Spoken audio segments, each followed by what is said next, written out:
I shall uphold the principles of knighthood, to champion beauty and courage.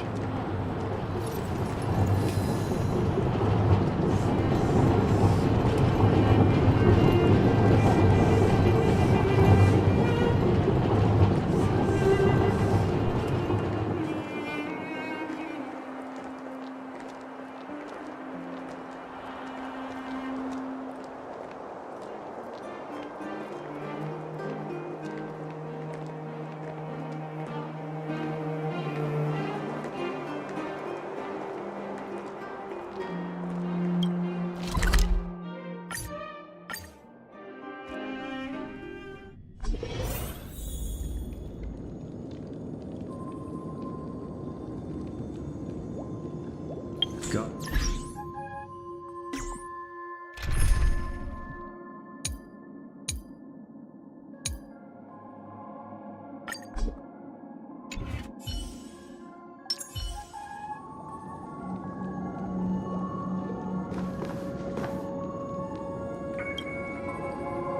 Ah, friend. My expression wasn't much better than yours when I first saw this. Your eyes aren't deceiving you. It's her. The famous singer, Robin.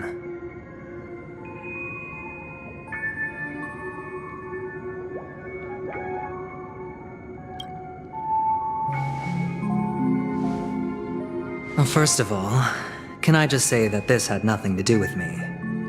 I'm just an unlucky bystander here. The family can testify for me.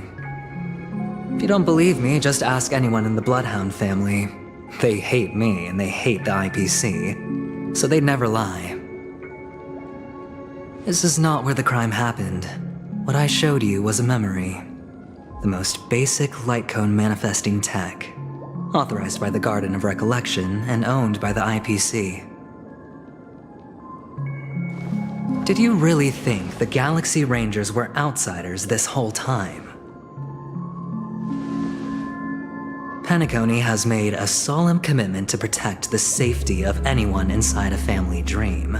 Any person in distress will be forcibly awakened and safely returned to reality. What gives them the confidence to make such conclusive statements? Because behind this promise is the harmony. The family's Dreamweavers link up their minds together to construct an unbreakable defensive line. Breaking through this line of defense to create death in the dreamscape. Not even a memo keeper could do that without the family's permission. Who could have done it, friend? The only one is her. The girl who calls herself a Galaxy Ranger. An imposter, an unsought guest. An emanator who hides her true identity. Ifrit's death was a foregone conclusion. And Robin? Her misfortune was staring right at her. Who will be the next to die?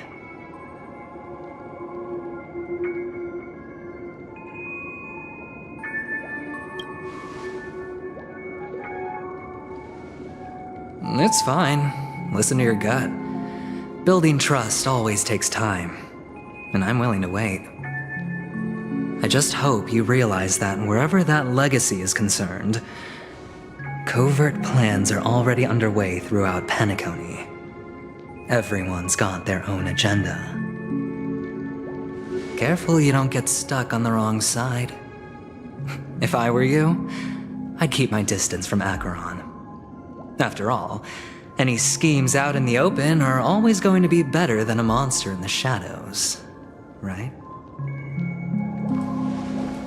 Who's to say there isn't an even deeper conspiracy lurking beneath the surface? Memo Keeper, I think our little deal is finished. Aventurine is telling the truth. This memory is a real one, and there's no sign of any distortion grafting on. The IPC is not the Garden, and there are real limits to what they can actually do. But you know all this. Friend, let's not beat around the bush here. The thing is, I want to reach out personally to team up with the Astral Express. I told you I'm just not interested in scrambling for the legacy. I just came to Penacony for work. I'm here to retrieve some lost property for the IPC, if you catch my drift. I'm talking ownership of this frontier prison. This has all become a bad debt thanks to the cancer of all worlds. The IPC has tried sitting down for negotiations time and again, but the family wouldn't even take our calls. You have no idea how difficult these people are to deal with. Put it this way, they've hushed up the existence of death before, so they can definitely cover up any news about Robin's death. It'll just quietly float off like a bubble and pop. Nobody ever being the wiser. That's not fair, right? So then, friend, I need your help.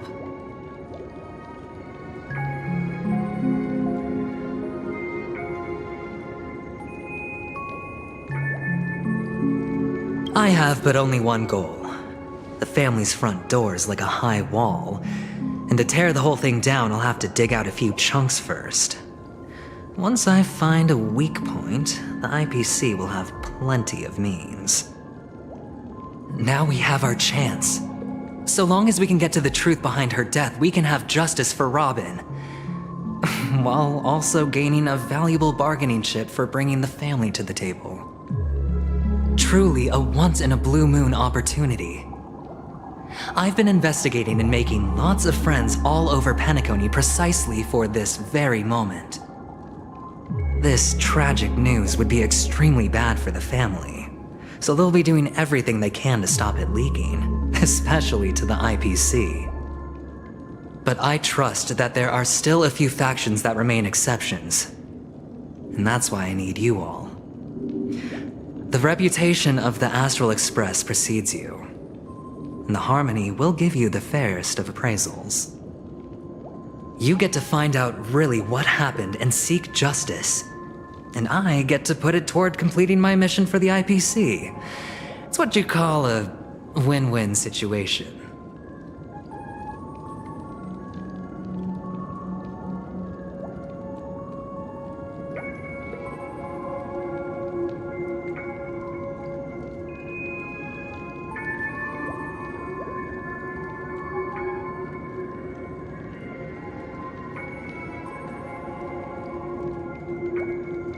Don't worry, just head back and talk things over with your companions. That navigator is really smart. She must understand the value of this deal. Look, here's my contact details. If you come to any conclusions, call me. Oh, and take this. A thorough investigation can always use a little more funding. Don't mention it. So long, friend. I really am looking forward to uncovering the truth about death with everyone. Aventurine just sauntered off.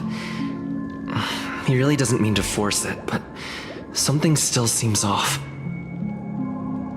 What now? What are your plans? Black Swan. What is she thinking?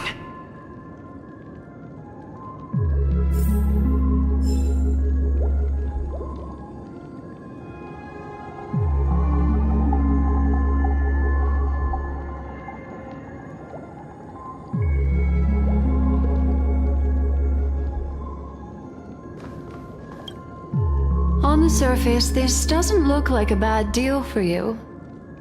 But Aventurine is a shrewd merchant whose scheme won't just be as simple as it appears to be. He doesn't know about Miss Firefly yet, but judging by your reaction, he may have noticed something going on and deliberately shifted topics to the truth of death to try and pull you in line with his way of thinking. That's quick thinking and very sound logic. Aventurine is no fool, and working with him definitely has its dangers.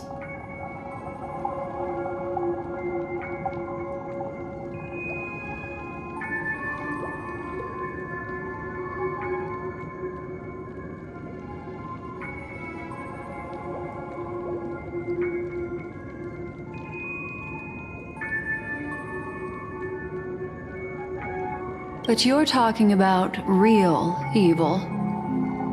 Anyway, be careful out there. There's more than one way to blaze a trail. In a dark forest beset by wolves, ensuring your own escape to safety should be your primary concern. As for the other questions, I'm not sure the two cases were committed by the same culprit, but that massive wound looked like its winged blade. We've all witnessed it in action before. Plus, it seems unlikely that there would be two lethal entities loose in the dreamscape. Sorry, I can't answer that question. That ranger is shrouded in mystery. I'm afraid no one is capable of providing an answer. But without a doubt, she is the most special guest at this banquet. It's like Aventurine said just then. It's best to keep your distance from her. Two victims appearing one after the other in a very short time span, in and of itself, that's very unusual. Two possibilities. The collapse of Penacony's dreamscape has started speeding up, making death extremely agitated and weakening the family's protections. Or everything has been planned out and executed by someone. If someone has chosen these victims deliberately, first a smuggler, then a family celebrity, then this murderer's motives are worth thoroughly chewing over. It's all happened so quickly, I can only make conjecture. After leaving here, go have a chat with your companions. I hope you can clarify the source of this confusion.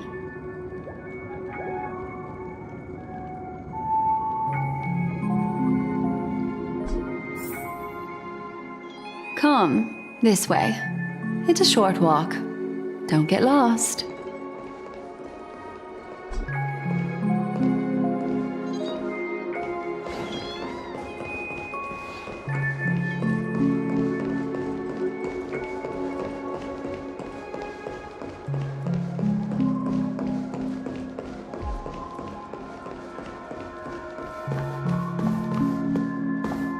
This way. This is where we part ways. All of this is like a nightmare.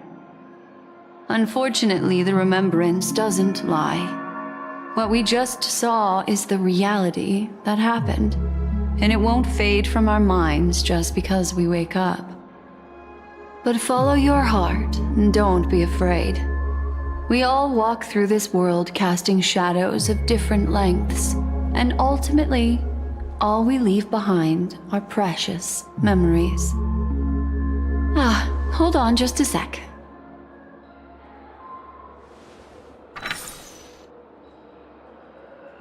There you go, a small parting gift. If one day you unfortunately fall into the deep waters of the memory zone, and there's no memo keeper to join you, hopefully it can guide you on my behalf. I also pay great attention to the ways of the world. Just think of this as an apology from me for hiding something from you. Then, I've something private to take care of regarding that Galaxy Ranger. Let's leave things there, shall we? What fascinating memories will you bring for me next time we meet? I sincerely look forward to them.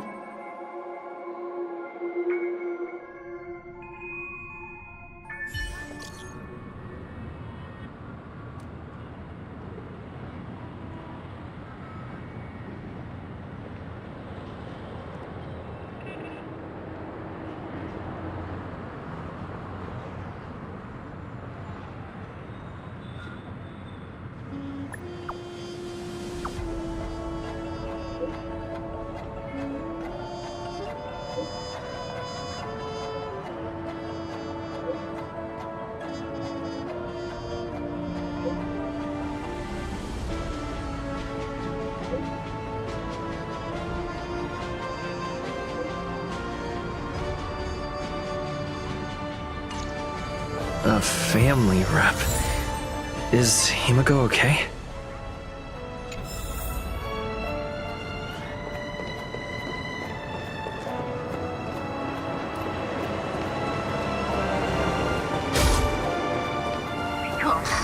Isn't this a dream?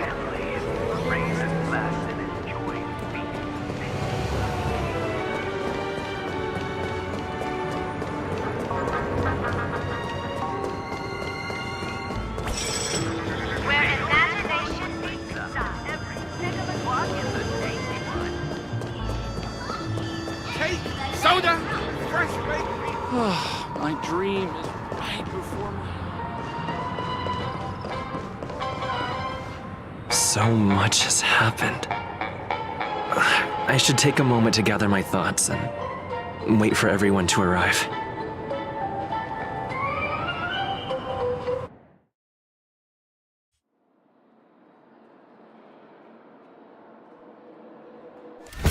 Better unsheath that blade now, Ranger. Do you still dream, Hunter? Of those slain by your hand?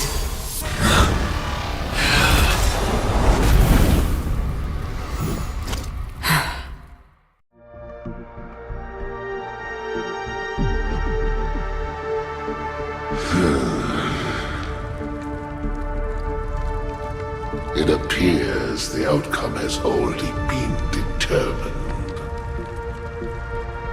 You're still alive, as are you.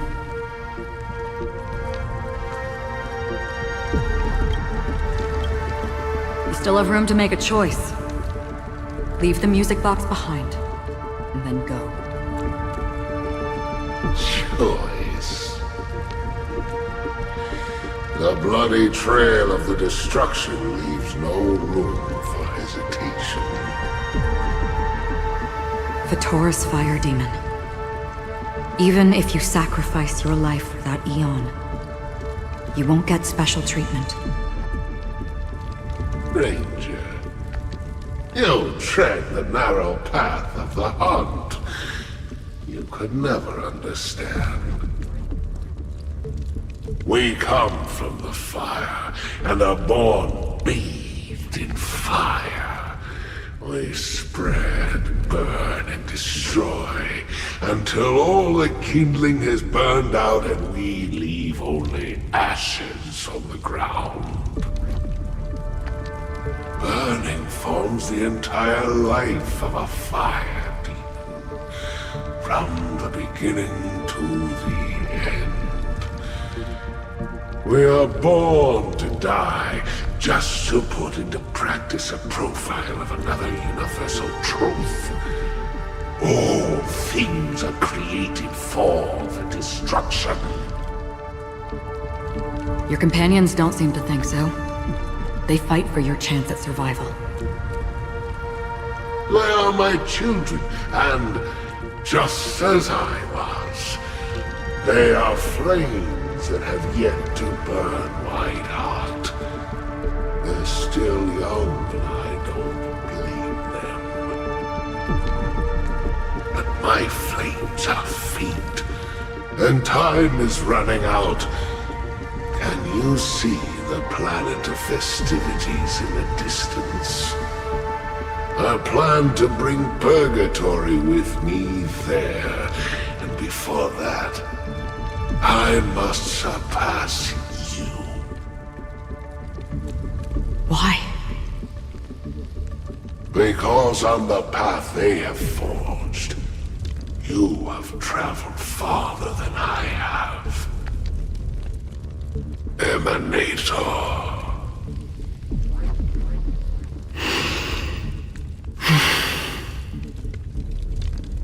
You cannot hide your true identity. Draw that sword, for we shall indeed remain here, bound to fight a decisive battle to the death, for I choose this. Destruction is intense, but brief. To To cravenly cling to life is to endure an endlessly prolonged existence. Even if the answer turns out to be your own destruction.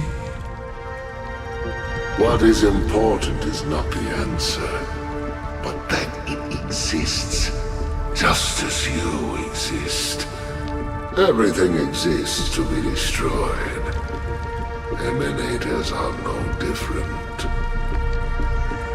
Just as even sweet dreams may be born of the void, the so-called impossible is merely something that has yet to happen.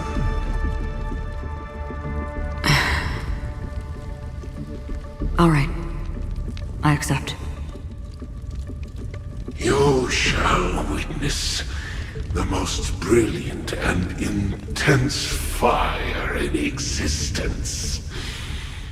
May this flame illuminate the farthest reaches of your bottomless dream. A bottomless dream. Yes, that's right. But you've made one small mistake. This blade remains in its scabbard not out of pity or scorn. It's a personal secret that I don't want to disclose, but perhaps out of reciprocity.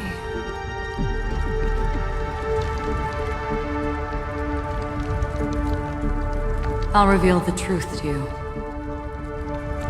The hunt is not the path I truly follow. May death be the end of your boundless dream,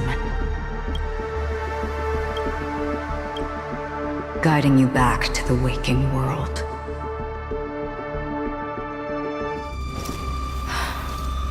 I still see them in my dreams. Hold it. Your time hasn't come yet. My time? I've seen many clever disguises that can conceal appearances, but they can never cover up who a person really is. And you're no different. You had no desire to kill the Trailblazer. You only did what you did to drive me and the Memo Keeper away, but why?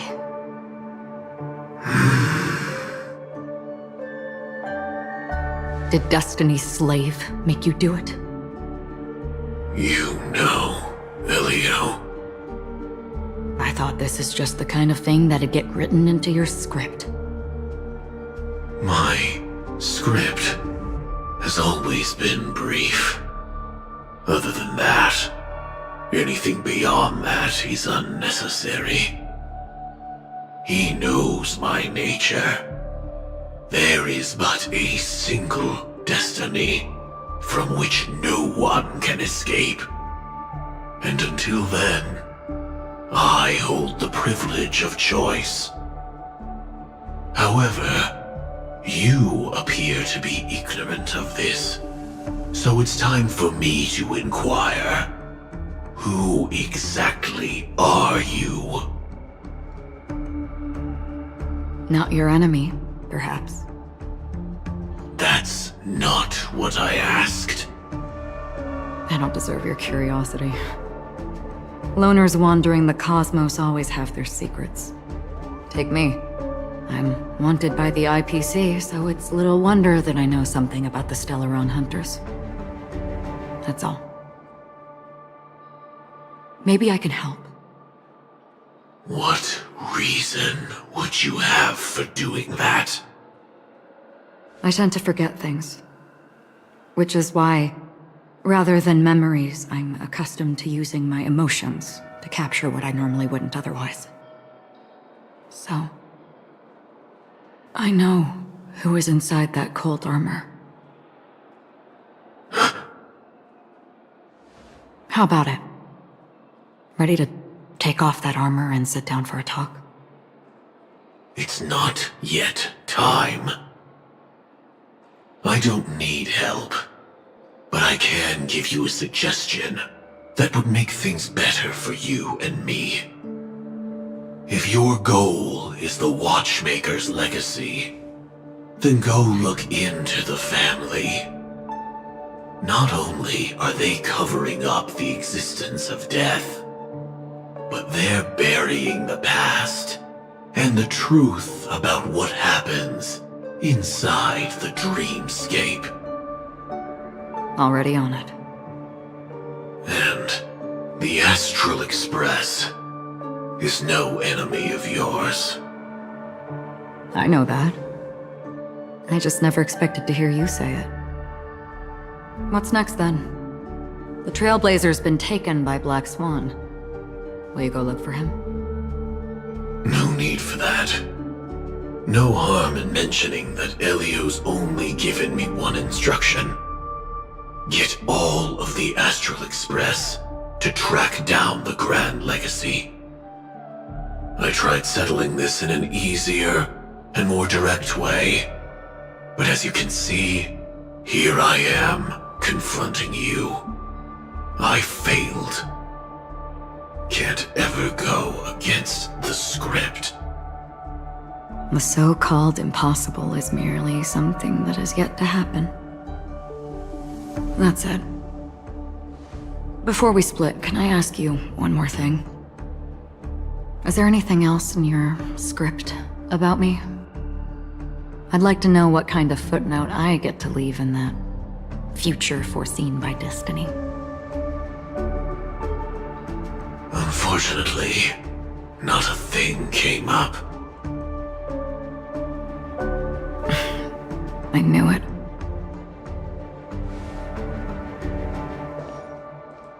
Hang on.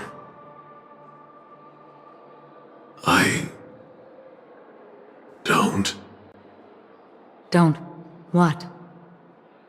Your first question was, do you still have dreams about everyone who died because of you? I don't. Never have. I was born without the ability to dream. I live for this cold, harsh reality, for a little light, and to burn, to keep on burning, until I turn to ash. So, I really envy you. Is that so? Then you're already living in the waking world.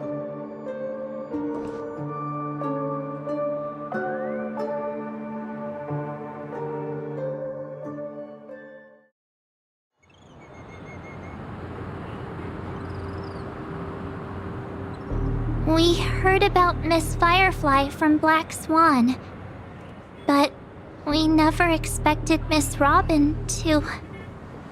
I'm sorry that I couldn't be with you then.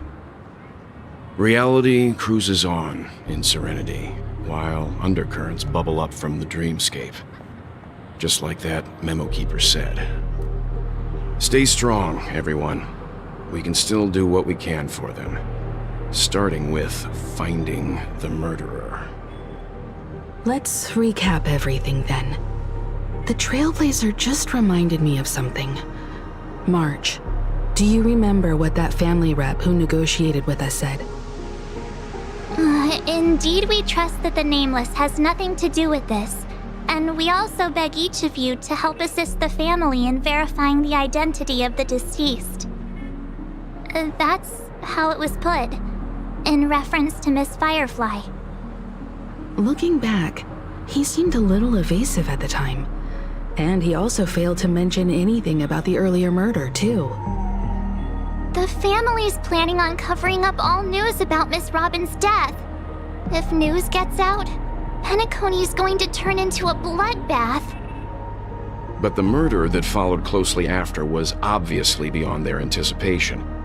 The family had to try and turn things to their advantage by bringing in reinforcements from outside. The Charmony Festival is nearly here. They must be snowed under. It may also be that Miss Firefly's murder had so many witnesses that it couldn't be covered up. So they went with the flow and let more people on the scene to control the situation. After all, the nature of the two murders is fundamentally different. The family's first protective measure should be against malicious actors among the guests, such as that IPC envoy.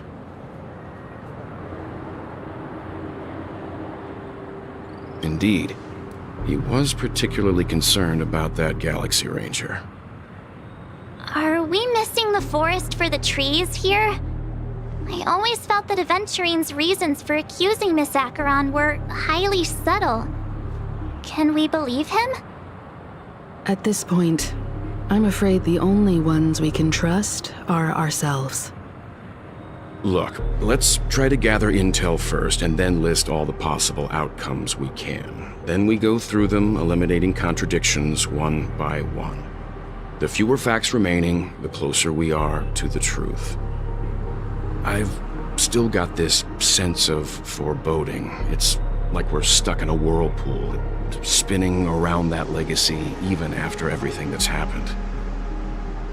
This time we're playing the role of a real detective. But before we start, what are we going to say to the family and Aventurine?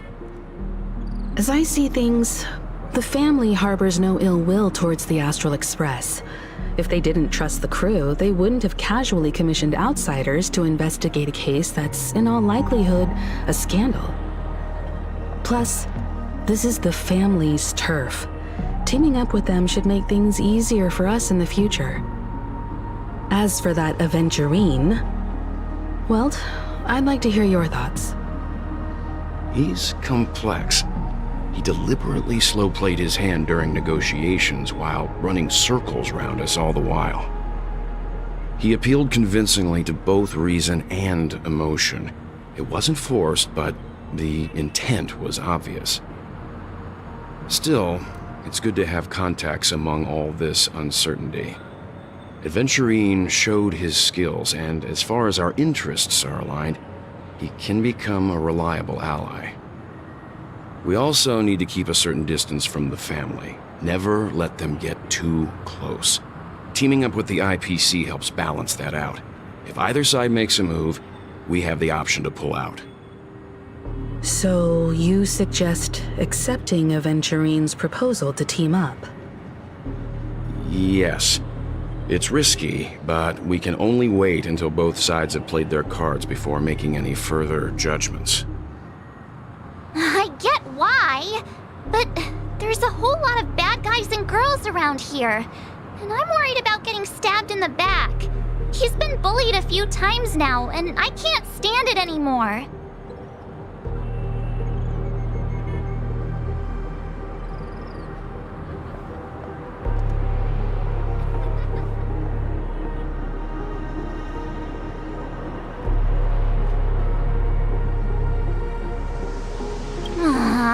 You're like a broken record.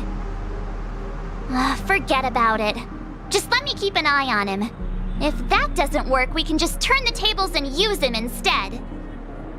Then, could you please reply to Aventurine? Everyone, take this time to put together your thoughts.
Looks like Aventurine is happy with this outcome.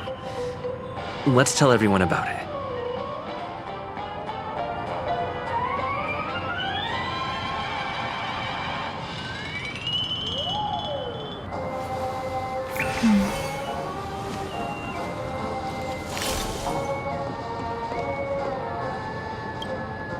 Avengerine's goal is to try and recapture Penacony for IPC.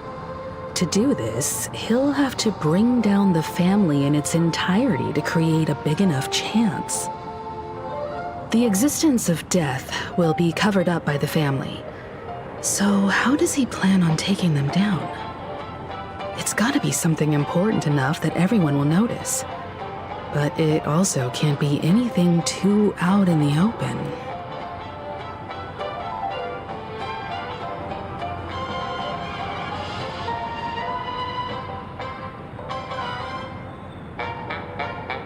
Avengerine has devoted considerable attention to her. But this Galaxy Ranger, we know hardly anything about her and can't rush to any conclusions. An attack on the hotel guests? Unlikely.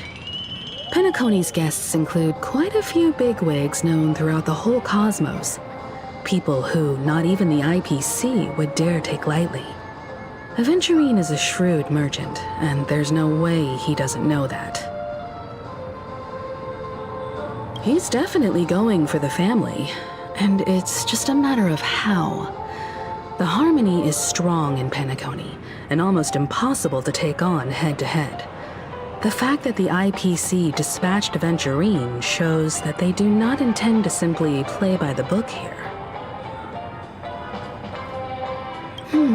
I was also considering this possibility, especially because he respects you so much and has sought you out before a few times. Perhaps he's also unsure of your intentions and is probing you. I'm just speculating. In any case, we have to be careful when handling Avengerine. He's skilled at reading people and discerning the right moment to strike. Also, he's clearly a born gambler if he's willing to go all in to win.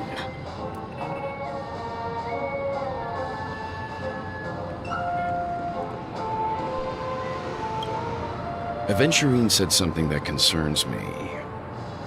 He accused that Galaxy Ranger of killing Robin without any evidence whatsoever, but said nothing about her connection to that memory zone meme or why he was stalking you. It was a groundless accusation, which only serves to make him seem more suspicious. Maybe Aventurine's goal was never to gain our trust. Maybe he wanted to foster a feeling of enmity towards Acheron and make the situation more volatile. Two birds, one stone. However, I asked Dan Heng back on the Express to confirm that story about the Annihilation Gang and the lost messages. It wasn't something that Aventurine made up out of thin air. You've met her many times now. What's your impression of Miss Acheron?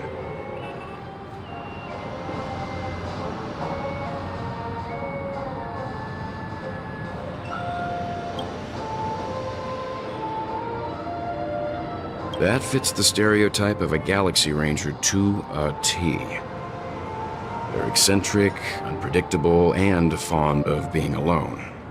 No wonder she's a suspect. I really love Checked off the Lucky. list. Where should I go next?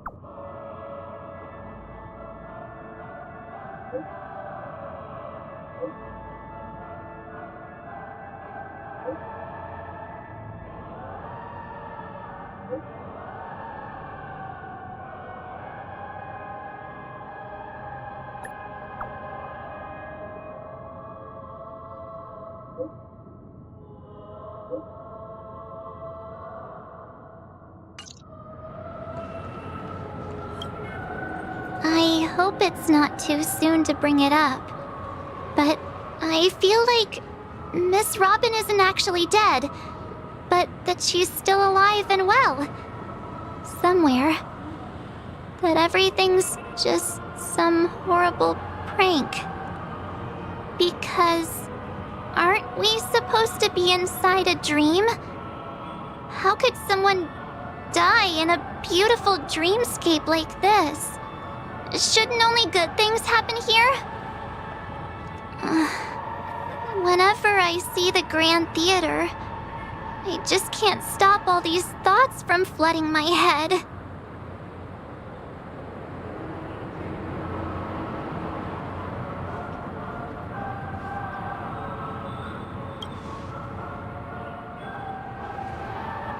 No. After all, they've brought everyone this sleepy dreamscape, which everyone loves. I just feel like I'm starting to understand them less and less. Everyone's still having a great time out there on the streets. Nobody knows what's happened. It's all so unreal. As if Firefly, Miss Robin, and us we're all outsiders from another world. Aw, what a mess. I really want a nice cool drink of soda to help me calm down.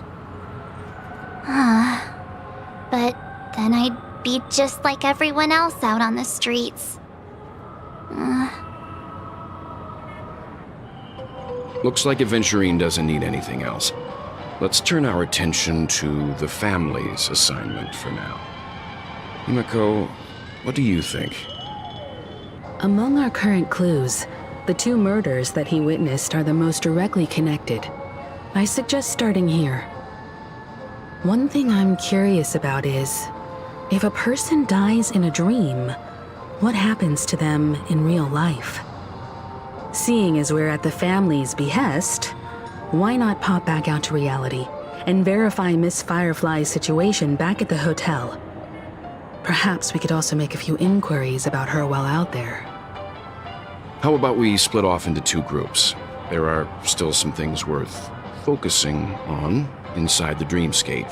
I'll investigate those, and we can link up again later.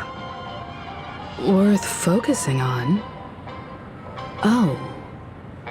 No problem. I'll leave it to you then. Huh? Aw, I thought I'd finally get to see Himiko and Mr. Yang go out on a mission together. Oh well. Take care then, Mr. Yang. I will. Keep in touch.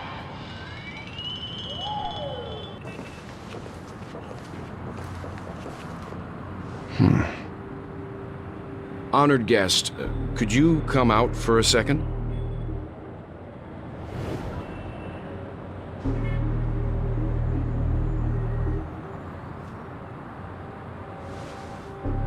I'd be embarrassed too, getting stared at like that. Forgive me. My name is Yang. I'm one of the crew members on the Astral Express. I believe you've met my colleagues. Welt. Is there something about my name? First, don't you want to know my name? I already do, Miss Acheron. You're a prominent figure in Penacony. What are they saying about me? Some claim that you're the real culprit behind these murders, that the Annihilation Gang's tragic fate at the banquet was a result of your blade, and that you're now attempting to unleash another bloodbath on Penacony. The Annihilation Gang? Ifrit of Everflame Mansion. Tragic fate.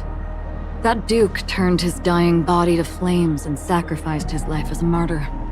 He was a determined and heroic pathstrider. Not even a villain should be disparaged like this. And what's more, there were plenty of suspects invited. Do they really think that a blade is more dangerous than that black hole you're wielding? Keen intuition. Not even the family managed to point out the truth behind this cane. So you must surely know, Miss Acheron, that peering into a black hole is not a wise move. As a potential threat, your knowledge of us has reached uncomfortable depths. Reveal your true identity and intentions. Otherwise, brace yourself for gravitational disintegration. That shouldn't be necessary. But if it makes the Nameless feel less defensive, I'll be happy to abide. Believe it or not, Galaxy Ranger, Acheron, those are the names I go by to this very day. My trip to Penacony is solely to fulfill an old, final request. I'm here for the Watchmaker's legacy. And that's it. I think I've been honest enough. Still unwilling to reveal your true identity? It's not that I don't want to. It's just that I can't. I've come so far, and I can't sum up all of that in just a few words. Everyone has their own unspeakable past. Secrets that they don't want to be revealed. And I won't be asking any more questions, such as why the Astral Express is roaming around the cosmos with a Stellaron on board. Is he okay? That memo keeper didn't do anything, right? He's fine. Let's stick with the topic. Gaining my trust all depends on how much you're willing to reveal. I've run around many different Penacony dreamscapes just to try and find that legacy. And during this period, I came into contact with quite a few guests. In the process, I gradually came to realize the secret of Penacony may be closely related to the Trailblaze.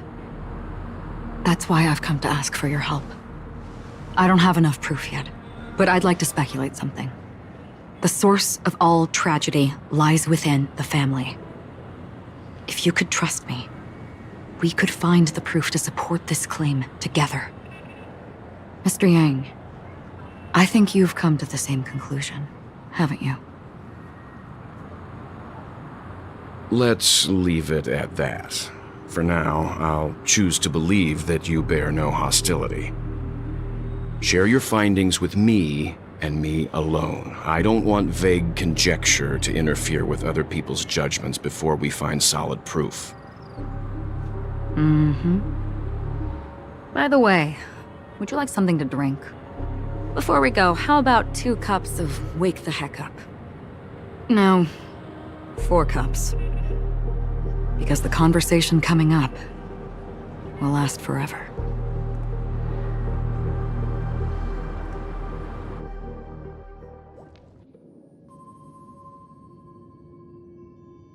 I've been watching her closely for a while now, and the first invitation was in the banquet hall of the hotel.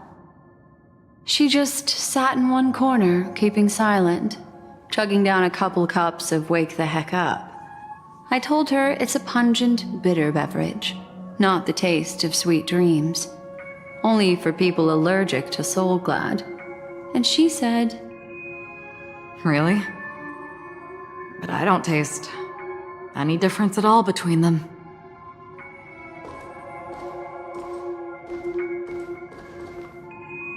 the guest rooms are charmingly minimalist. An aesthetic you share, Miss Acheron. It's a cinch, this music box. The invitation received by the Annihilation Gang. There are latent memories that linger on it yet. You see, memories of you are not yours alone. They travel in other people, other things. I know much, and I can predict even more. With some help, the dead can be made to speak. The Annihilation Gang, that band of desperados who all disappeared after meeting you. What exactly happened to them? Well, let me reveal all.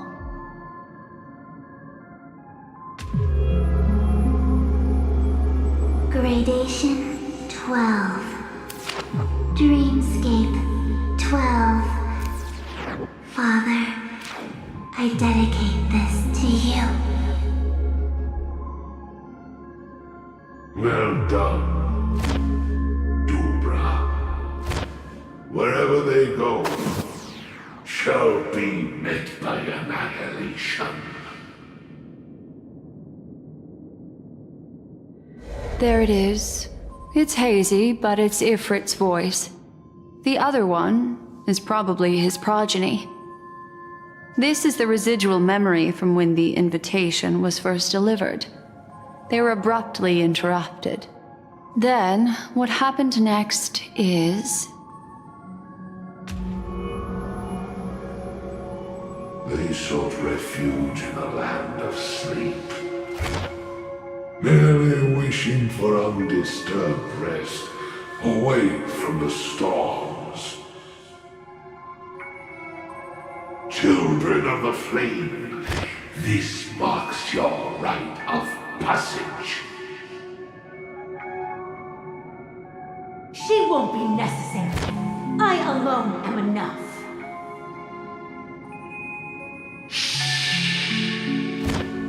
When have those on the path of destruction feared death? The Everflame Mansion has set out on a journey. Those poor people, they have no idea what lies in wait ahead of them. Memory recovery is going well, but slowly. She'll be here soon, and time is short. There's nobody else here, so there's no need to be delicate. In fact, I think I'd better go all out.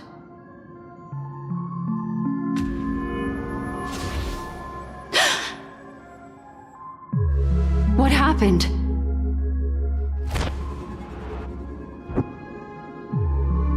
The memory after that is blank.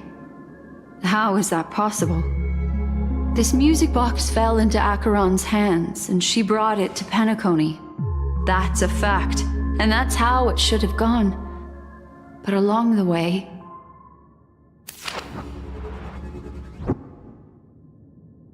it's like it's been erased. Who's done this?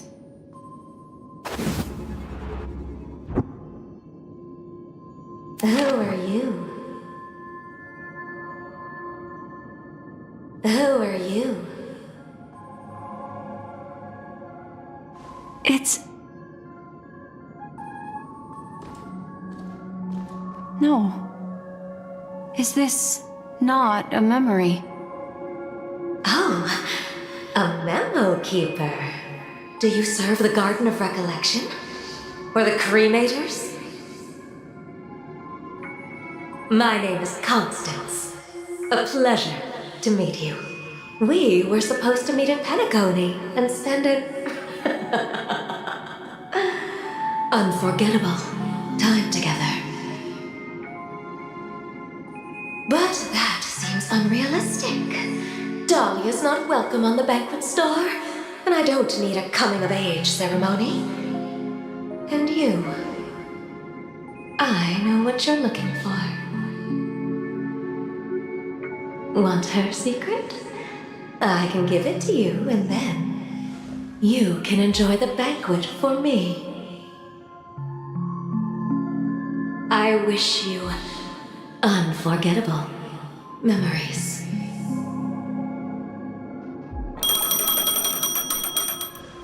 Oh. A phone. Wanna listen in?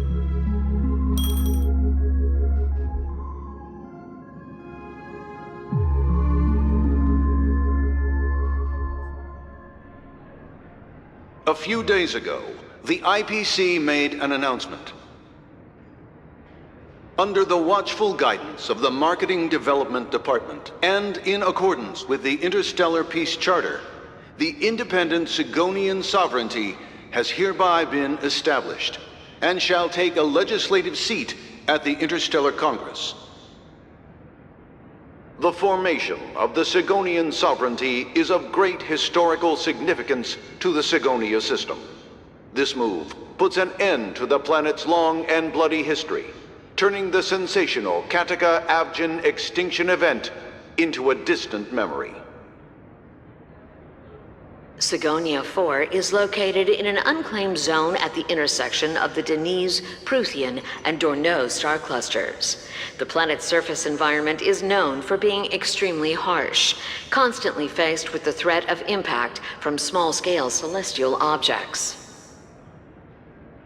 This is why very few intelligent species have made this planet their home, dividing themselves into several tribes to eke out nomad lifestyles as they struggle to survive the arid desert wilderness. They have developed their own folk beliefs that are independent of the Eon belief system. Sigonia. Sigonia. Ravenous eye of the storm, spurned by all the gods. Land of rock, but not water. Lightning, but not rain. Blood, but not tears. You beat us with your falling stars. You lash us with wind and storm. You chew us up with the cracked earth.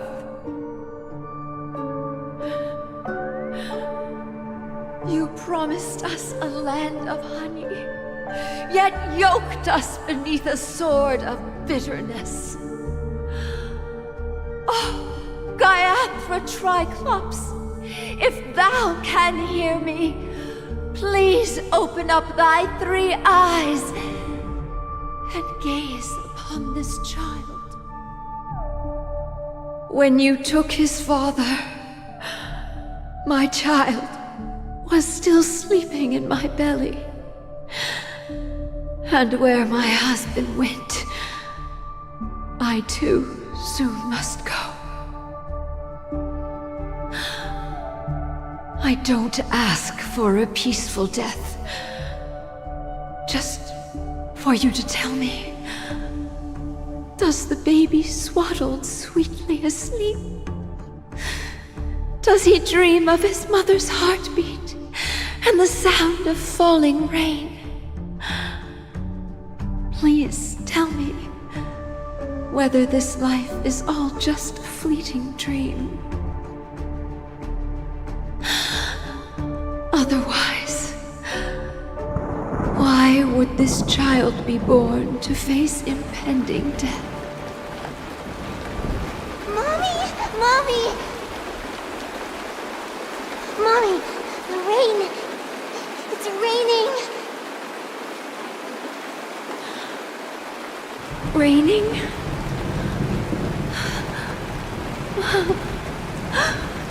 Raining! It is raining! It's true! Those Outworlders weren't lying to us. They really did summon the rain. Mommy, we can leave here. We can go back home.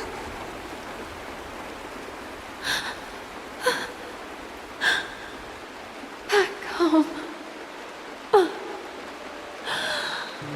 Gaiathra Triclops. You came. Do you hear that? Thank you. Thank you.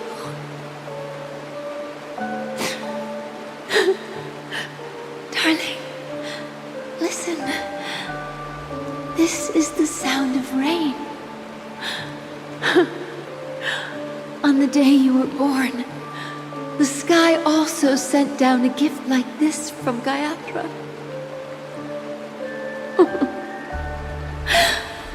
Such a lucky child. Such a blessed child. Just like your name. A gift from them to Avgin. My boy.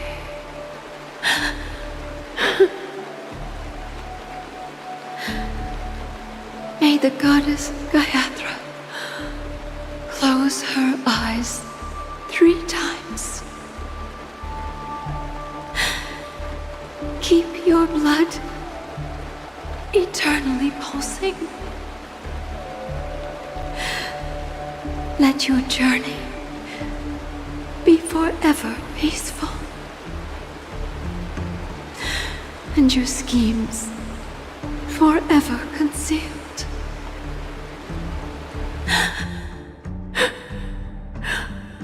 Welcome to this sad world, Kakavasha.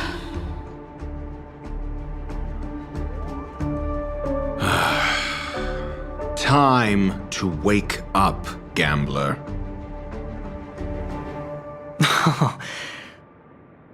Oh, heavens. I must have drunk too much Soul Glad. Didn't expect you to be back so soon. How is it? Find anything? Just as you guessed. Nobody outside knows about Robin's death. There aren't even baseless conspiracy theories. They're still streaming the rehearsal for her ceremony, using a stand-in, I guess. They must be dreaming. Of course. Who could imagine that death would actually descend upon the idyllic dream created by the family? Let alone that the victim would be the female lead of the Charmony Festival. To be honest with you, I didn't believe it. I even tested it a few times myself, until I discovered that I couldn't actually die. Whenever there's any danger, I'm forced awake by the dream pool, and it's all as if everything were just a nightmare. That's why I'm convinced that there are a few big secrets lurking behind the scenes. Then you must have heard about the Memory Zone meme. When I graciously deigned to establish connections with the Oak family on your behalf, they were quite in a pitiful state of disarray. Besides Robin, there was another body. I don't know the exact details, just that it was a stowaway. 2 murder cases? I told you something seemed off about the Nameless. He must have come across the other one. This murderer is a psycho. But I have to admit, the case should be easy to crack. We can leverage the family's malfeasance and let the IPC use this as a reason to intervene. It's just that their trickery runs deeper than I thought. Robin's stand-in was all ready to go. These 2 murders are definitely getting hushed up. What should we do? Let me think. It's too rare an opportunity to miss out on, so I gotta be careful. Incredible, gambler. Have you already exhausted your limited repertoire of tricks so soon? There are plenty of chips, but it'd be best to choose carefully. The most straightforward has to be Robin. Remember? That masked fool once told me to find a mute as a friend. Robin is what she calls the mute. She has lost her voice, and while most people can't pick up on it, you and I cannot mistake that sound. Not produced by any voice box, but rather by the resonance of the harmony. If that girl hadn't gone hoarse from singing practice, there'd only be one possibility. Something was up with the family. Or Robin herself. To get to the bottom of this, I tried every way I could to meet her. But she died.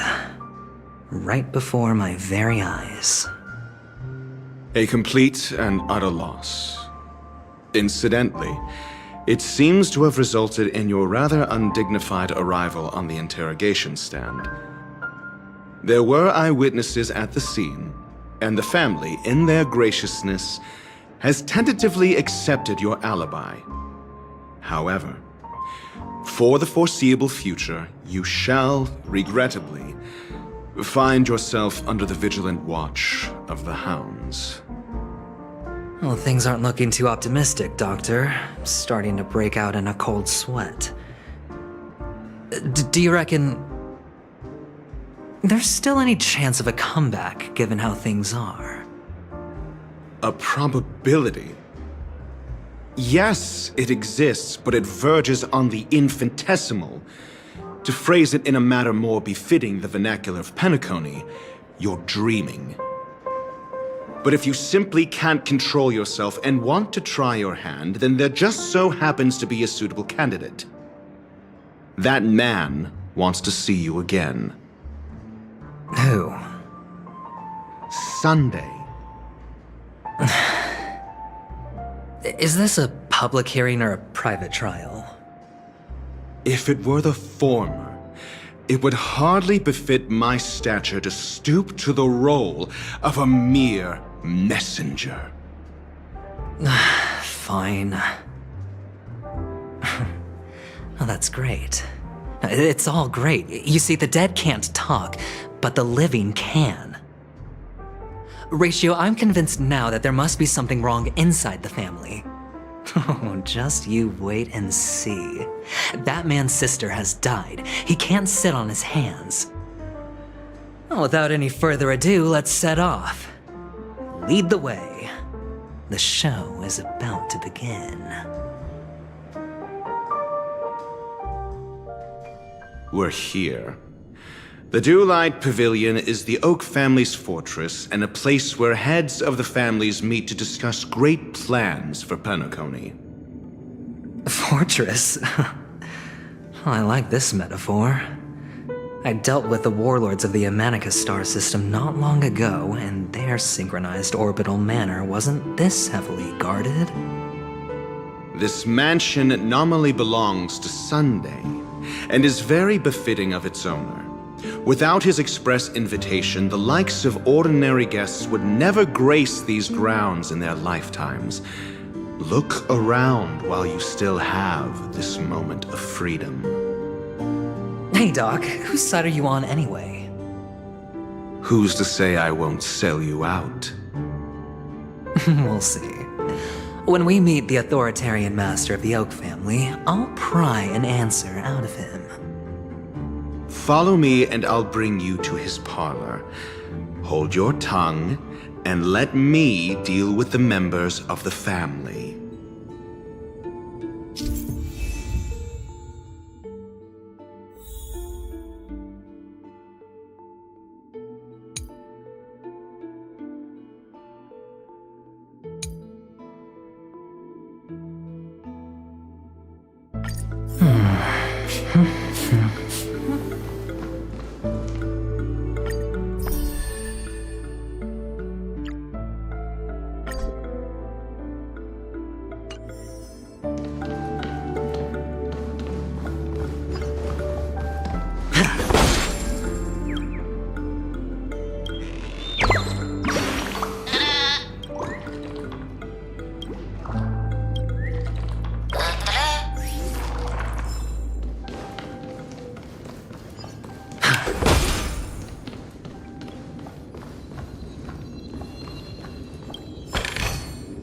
A reward with no risk? I'll take it.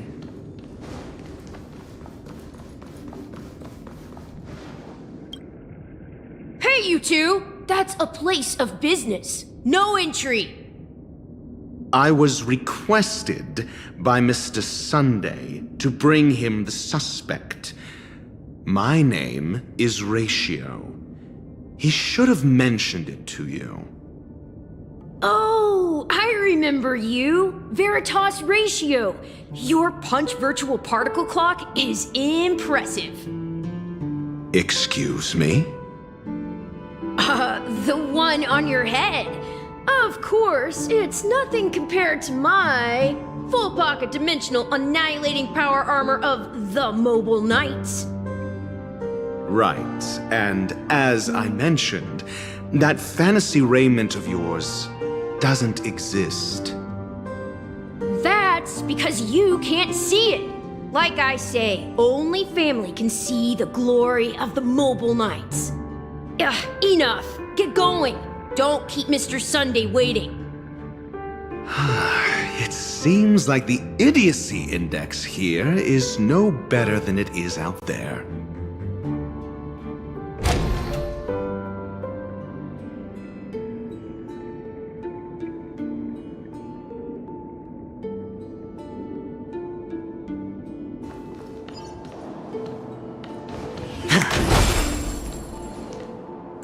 dead end?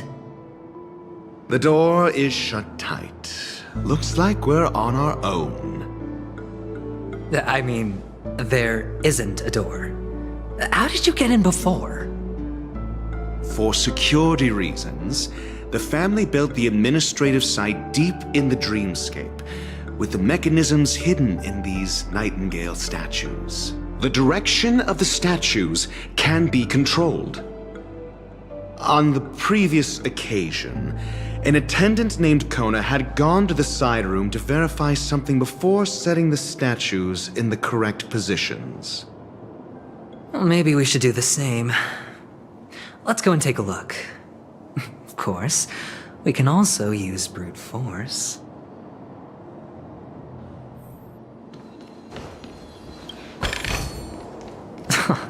This is hardly enough for a seat at the table.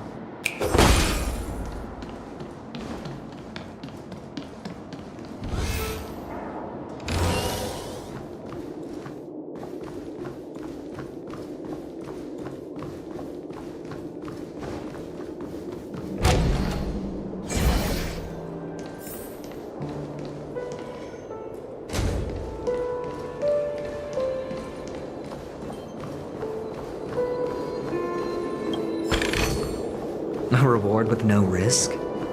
I'll take it.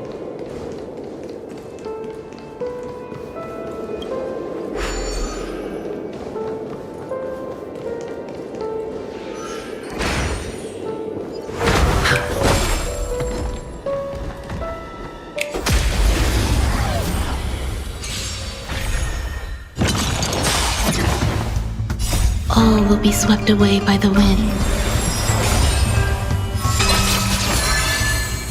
Too little. Spend freely. The dead return!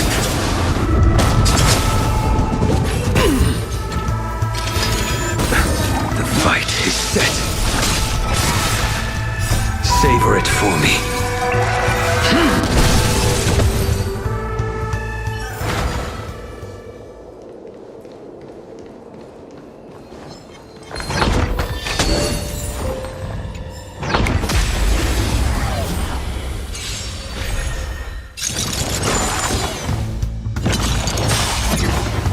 Existence is unity.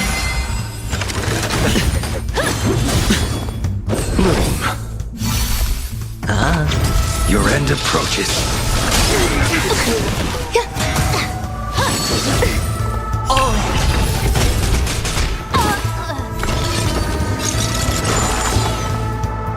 All will be swept away by the wind.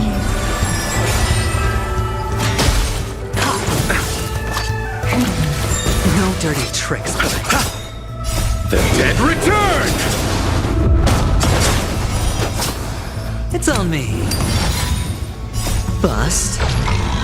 Or maybe I'll take it off. Watch your head.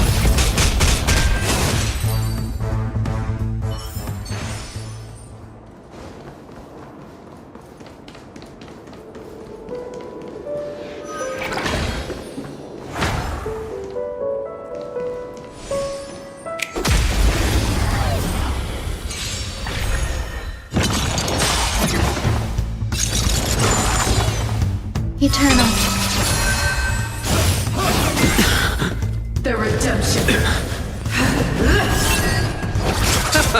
Spend freely. The fight is set. Too little. Savor it for me.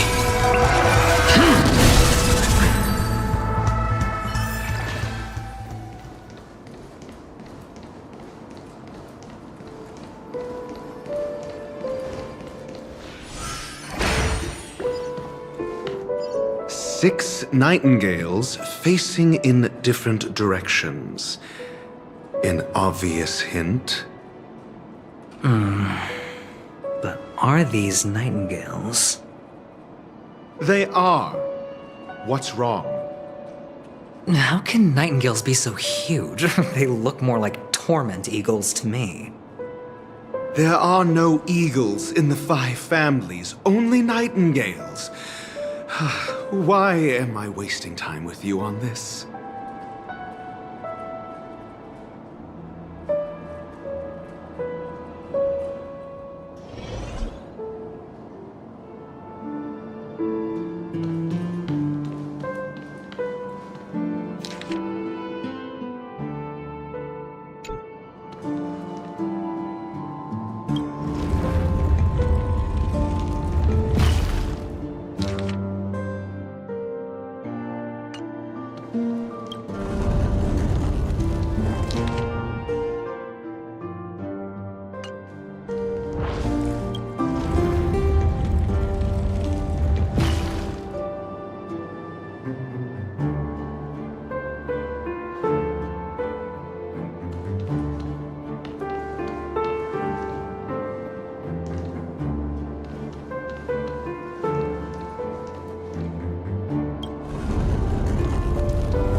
Just as I thought.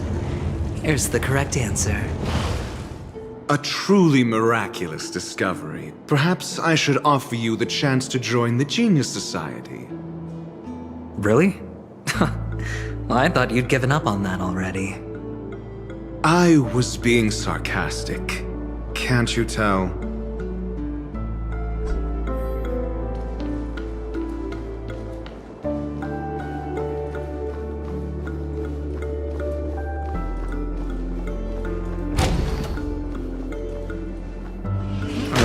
Impressive. So much for Mr. Sunday's reserved, virtuous image. Do you need me to remind you? We're in a dreamscape. No matter how grand the mansion looks, it'll not affect penacony. Stop wasting your time nitpicking the family here. Yeah, you're right. The only way to destroy the family is death. Sunday must have thought the same. Let's head down.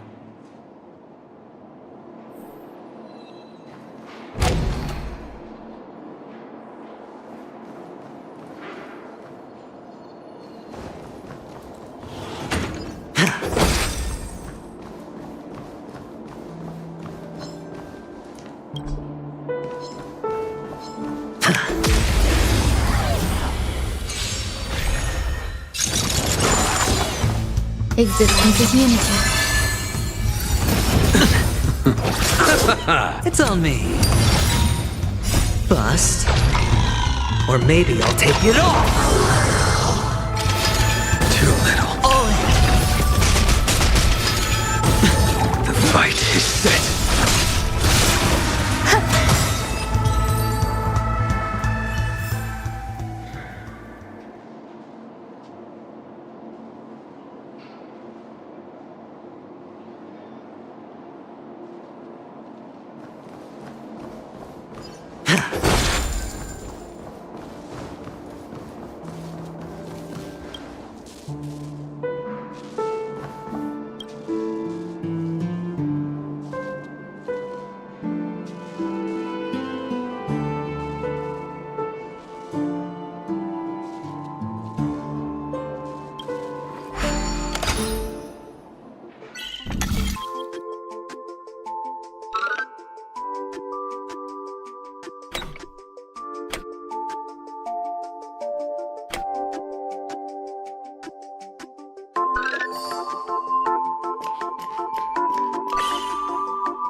This is hardly enough for a seat at the table.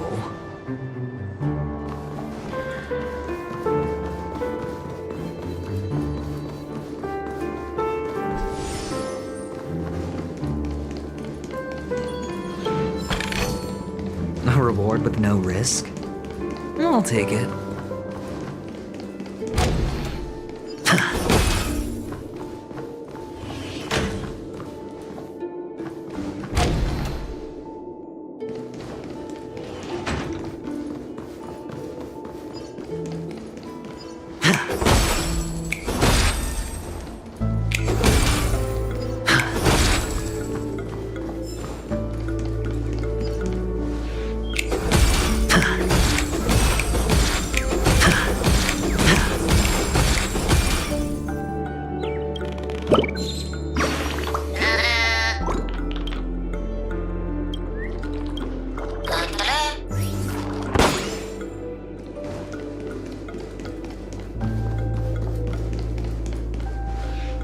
Hold on. Huh? What's wrong? Are we heading the wrong way? No, but this door is locked. My friend? Did you really make an appointment with him? It's a trial. You got to prove your worth to Sunday before you can speak with him. If I'm not wrong, we need to find a way to open this door in the hall, or this place will be our prison. Oh, an escape room. My favorite. Get serious. I've no time for games. Let's head back. The hint is probably in that prominent sandpit. Wow. That's an enormous sandpit. I'd love to build a tall building for myself, once I have enough savings.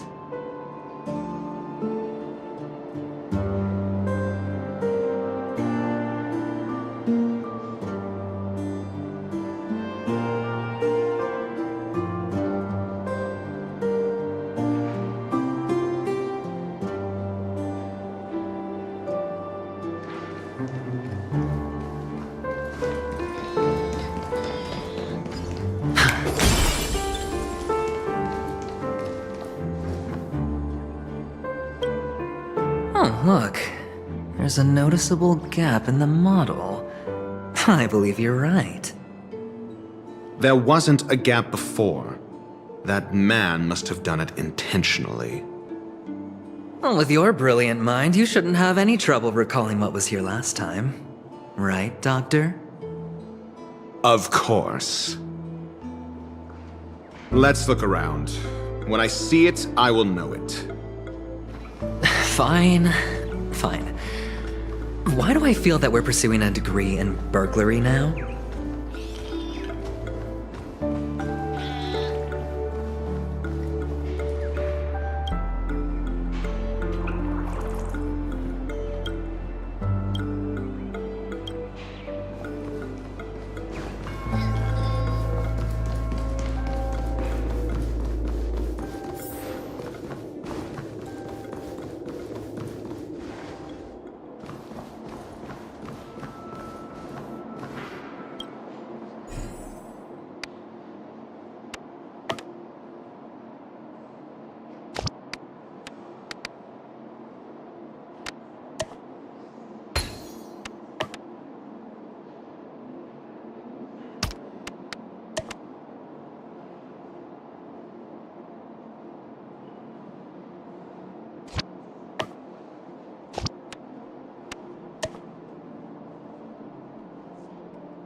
Feeling lucky.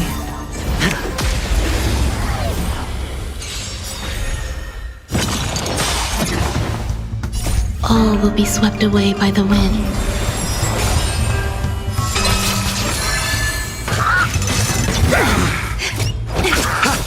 It's on me.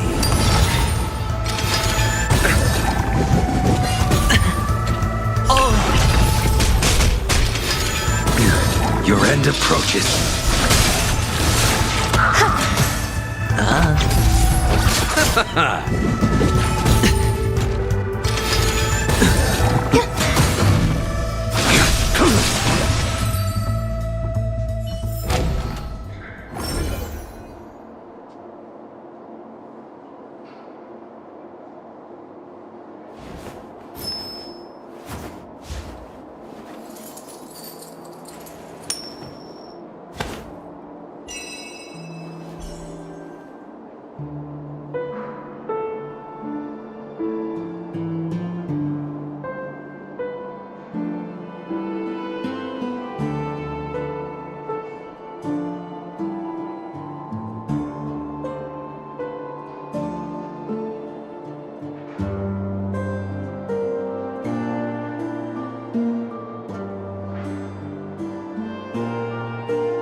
Savor it for me. Receive divinity. The dead return!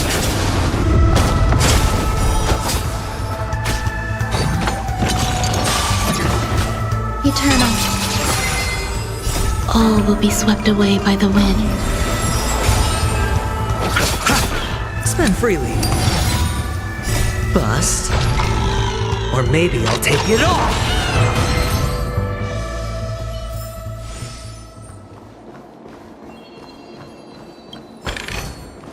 A reward with no risk? I'll take it.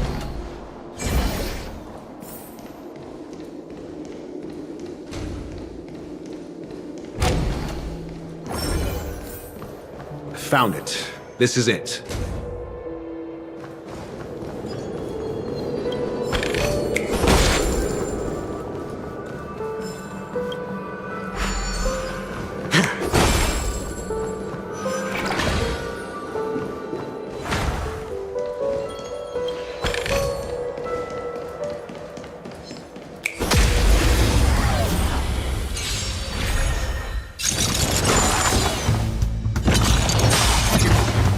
Existence is unity.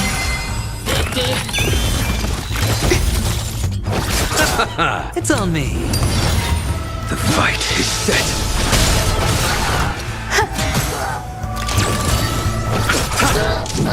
Spend freely.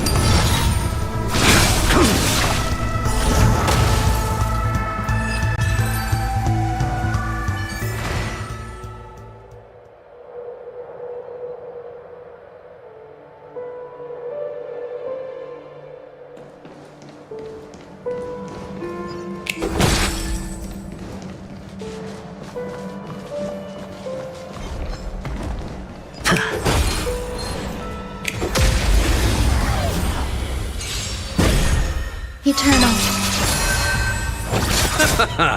The dead return! It's on me.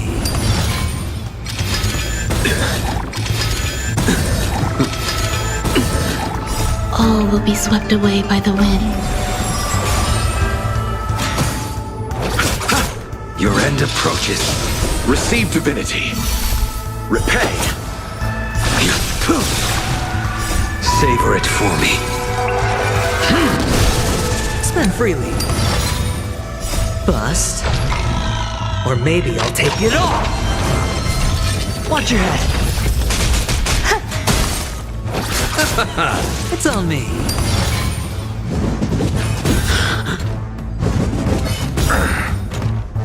The dead return! Existence is unity. Spend freely.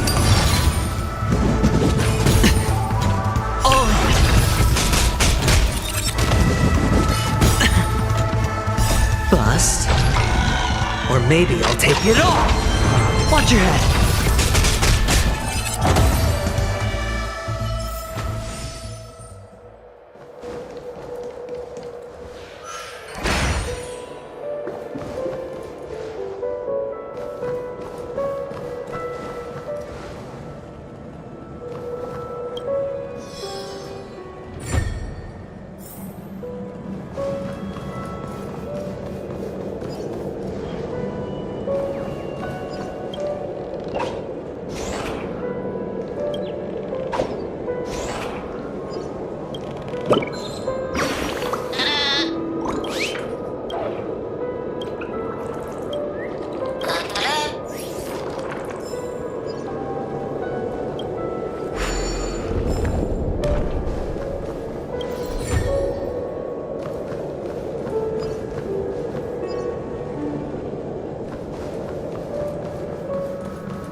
Fortune follows luck, just like it always does. Oh, and the nameplate reads Gulliver's Arch. Well, I'm amazed you can remember something this tiny. You know, this reminds me of a tunnel I once saw that could shrink people who passed through it. If I were you, I would shut my mouth. It's wise to remain silent when you should.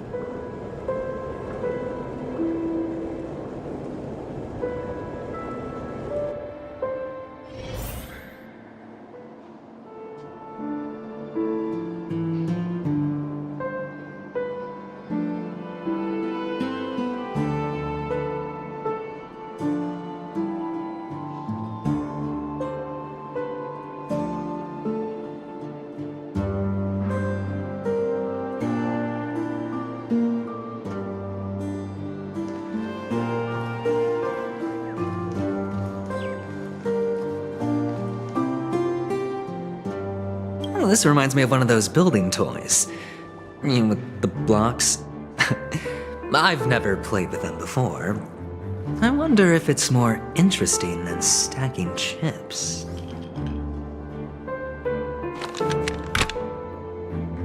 Oh, look. The gap is closed. And it fits perfectly. So, what's next?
Oh, good heavens.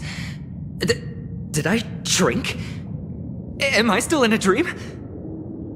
Indeed. Oh, Doctor, you're huge. It's me! Down here! In the sand pit! Oh, actually, I think we could make this work for us. Just find a way to slip me into Sunday's collar, and I'll infiltrate the family just like that.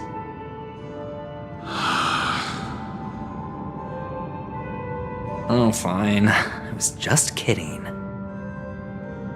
Let's find a way to open the door.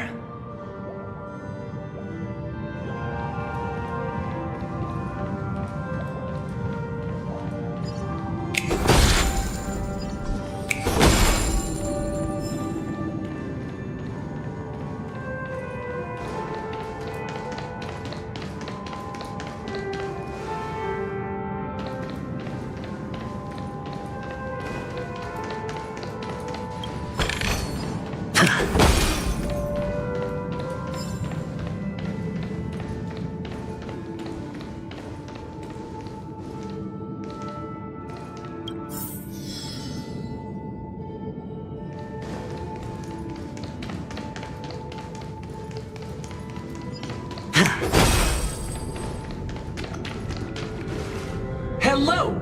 Welcome to the Golden Hour base model. I am an Oak Soldier. I will be here to guide you through the tour of the base model. Happy to be of service.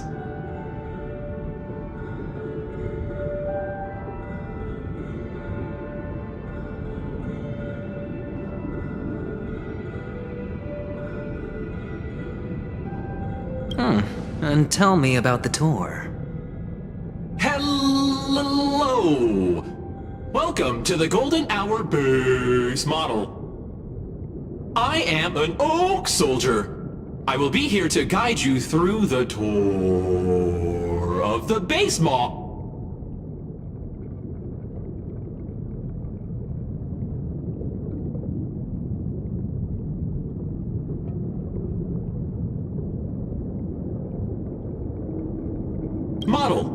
Happy to be of service. Generating guide. Please wait patient.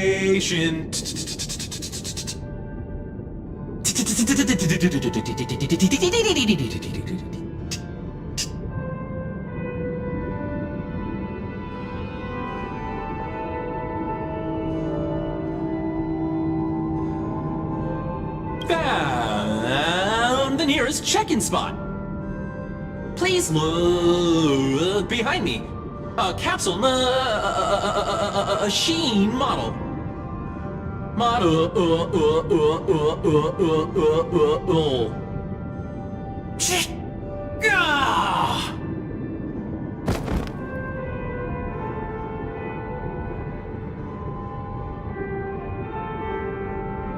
What's up with that? Now the family's toys are trying to frame me? I didn't do a thing to it, Doc. You've got to be my witness. I saw nothing.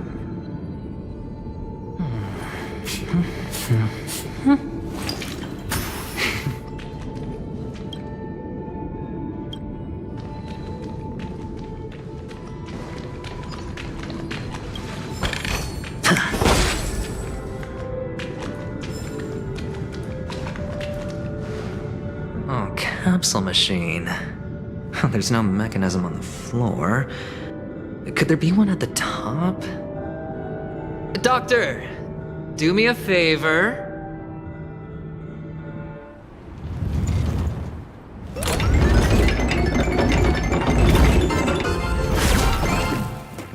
So, I was right. These models have interiors that look exactly like the real buildings. The only difference is that no one lives in them. Funny that Sunday puts a miniature that makes him seem like a giant by comparison right where he can see it first thing in the morning. Insecure much?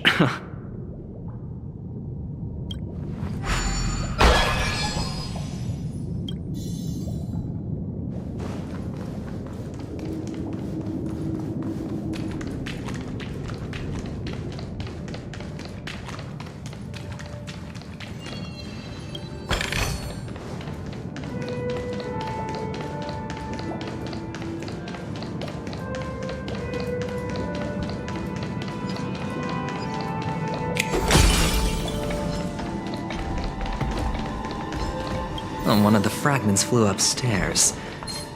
I'll need to use the pinball machine to... Eternal. All will be swept away by the wind. Spend freely. I underestimated you. The fight is set. Receive divinity. The dead return!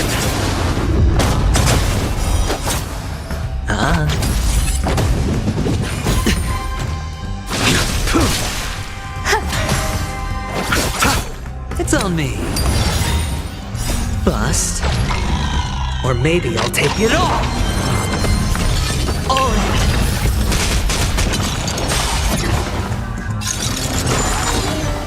Existence is unity.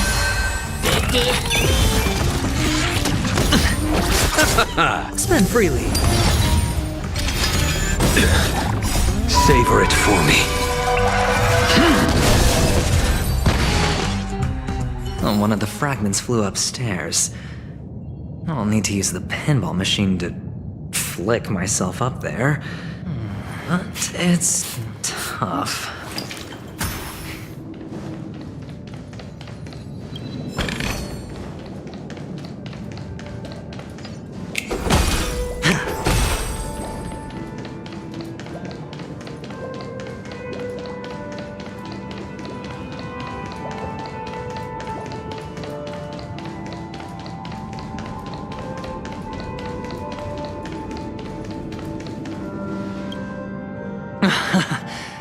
Oh, great. There's another pinball machine base here. And it's empty too. Doc! I'll need your brain power again. There's no need to yell, I can hear you. The pinball machine must be hidden somewhere in the hall, like the arch. Wait here, and I'll be back in a minute.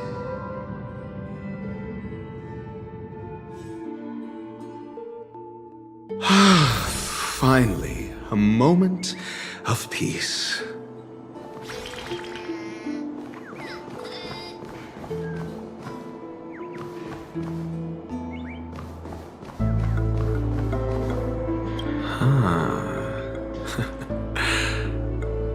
Quite a fascinating contraption. I would rate it more favorably if that clamorous little person inside were gone. Ratio? I can hear you.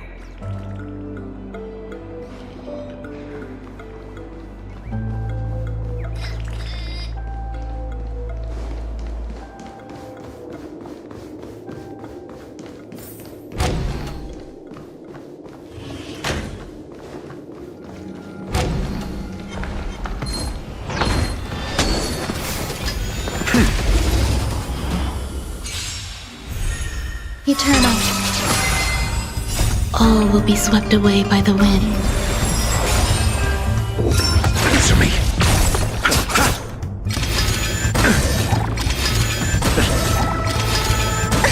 Your end approaches.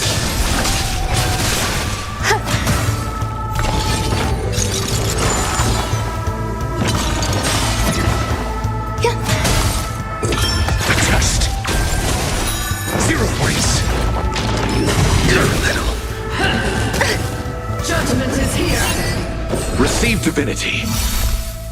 The dead return!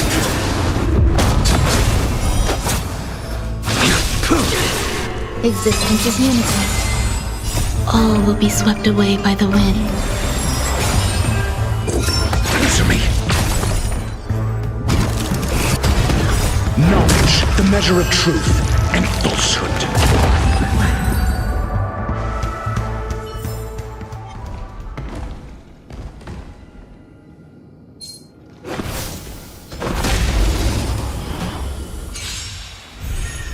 Eternal.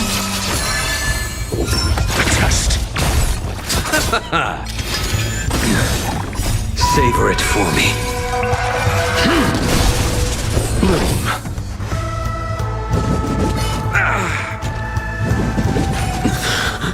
The fight is set.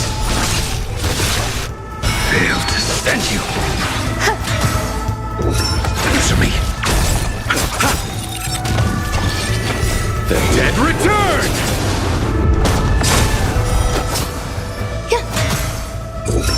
Test. Nothing major.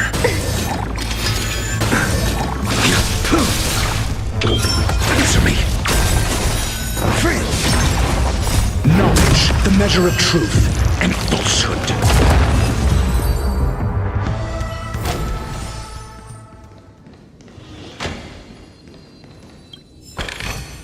Since when were knowledge and wealth mutually exclusive?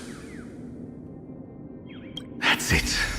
Pleasant moments of solitude are always fleeting.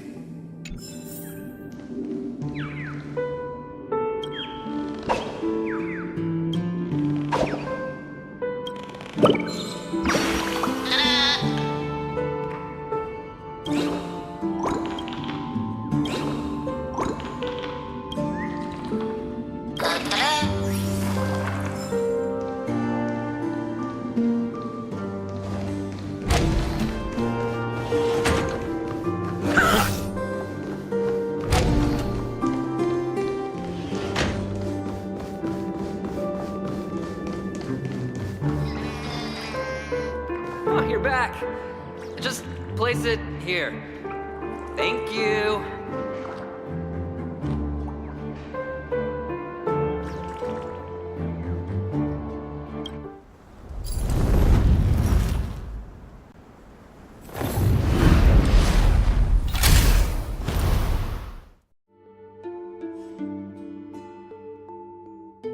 Thanks, Doc.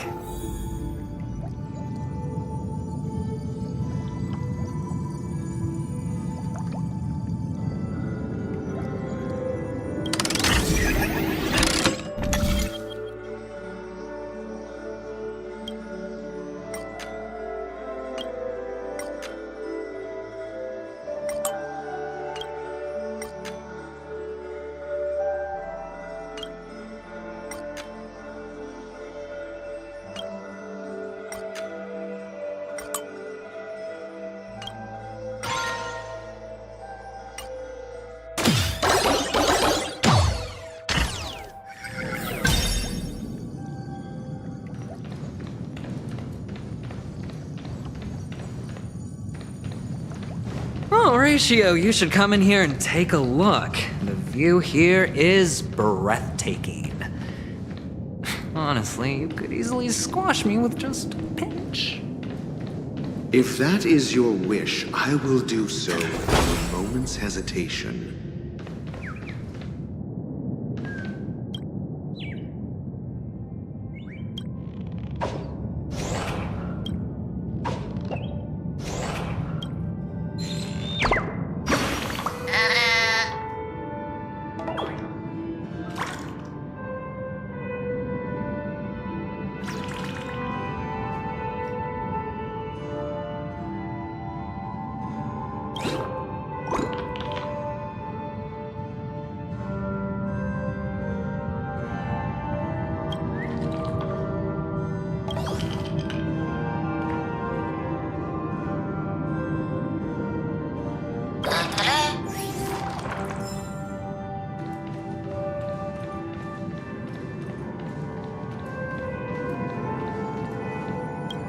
Hold on.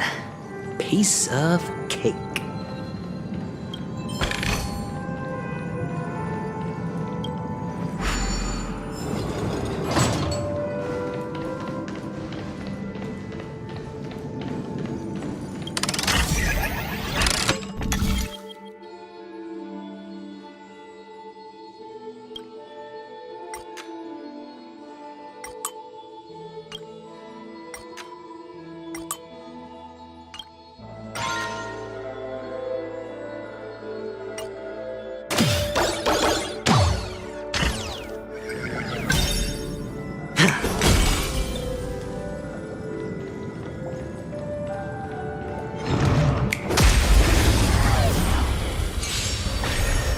Existence is unity. All will be swept away by the wind.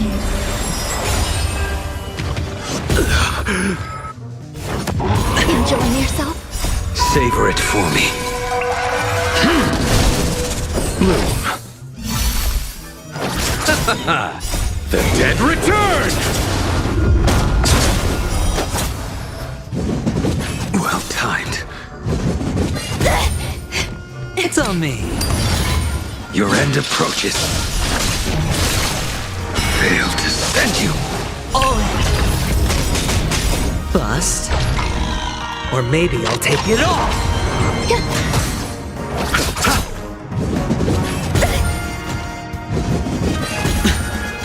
Spend freely.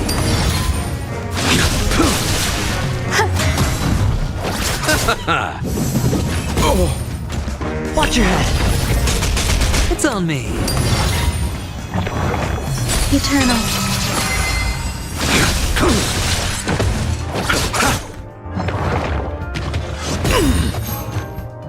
Savor it for me. Receive divinity. The dead return!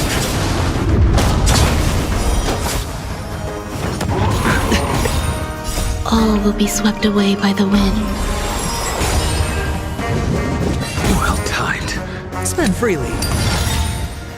Bust. Or maybe I'll take it all. All in.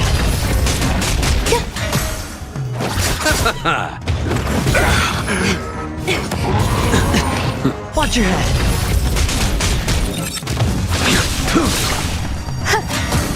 It's on me. Existence is unity. The fight is set.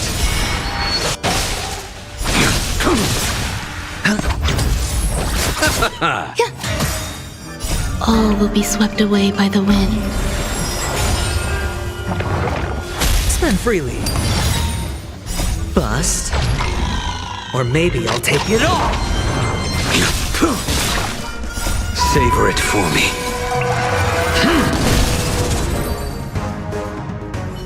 All done. Piece of cake.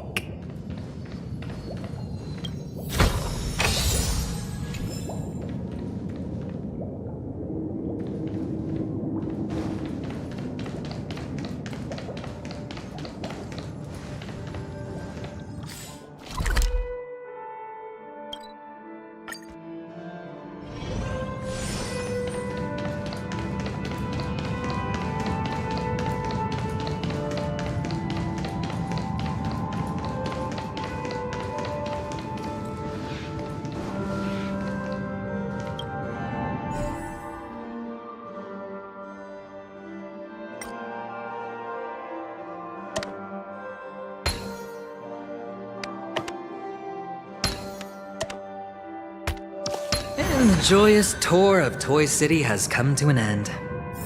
Makes me feel sad. Penacony isn't all bad, right? I'll use this interesting experience as a talking point at the poker table.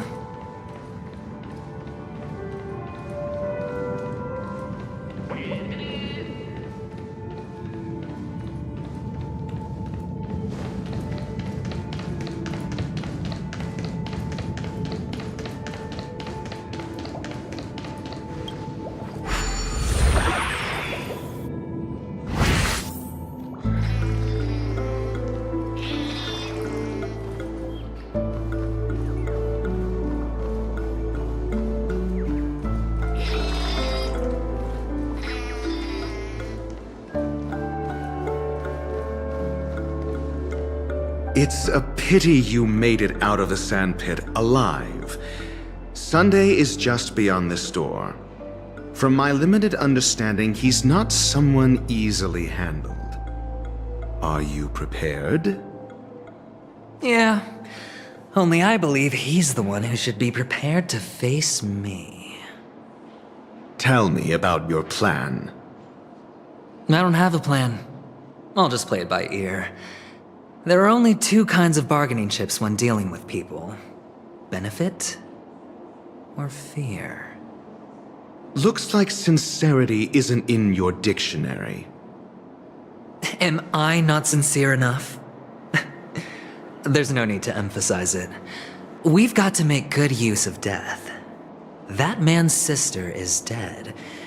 He won't be able to turn a blind eye, and that's fear. And I'll help him find the murderer. He can't do it due to his status and position, but I can. And that's benefit.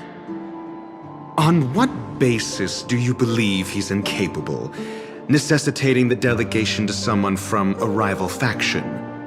The IPC? Simple. Because that murderer could very well be a traitor hiding inside the family. Do you mean the Galaxy Ranger whom you accused previously? That was just an excuse, good doctor. There's something wrong with that woman, and we need someone who can keep her in check. It's better to minimize the variables outside our control while we execute our plans. Moreover, I need to know her identity. If I'm lucky. She could be an important pawn. And it's good to have more helpful friends when dealing with this matter. But honestly, the murder case is likely unrelated to her. I believe my standpoint. There's a rat in the family. Otherwise, why would Mr. Sunday arrange a private meeting with us? This isn't an interrogation, but a secret negotiation. We'll see. Using Robin's death as a bargaining chip, I'll win back my freedom and power. In the end, I'll ruin this beautiful dream and create the grandest death. If the chance of winning is just beyond this door, even if that chance is close to zero, well, You can't win if you don't play, right? Ah, the charming audacity. To think that you, of all people, might emerge victorious, dear gambler. 3 chips are enough. All or nothing.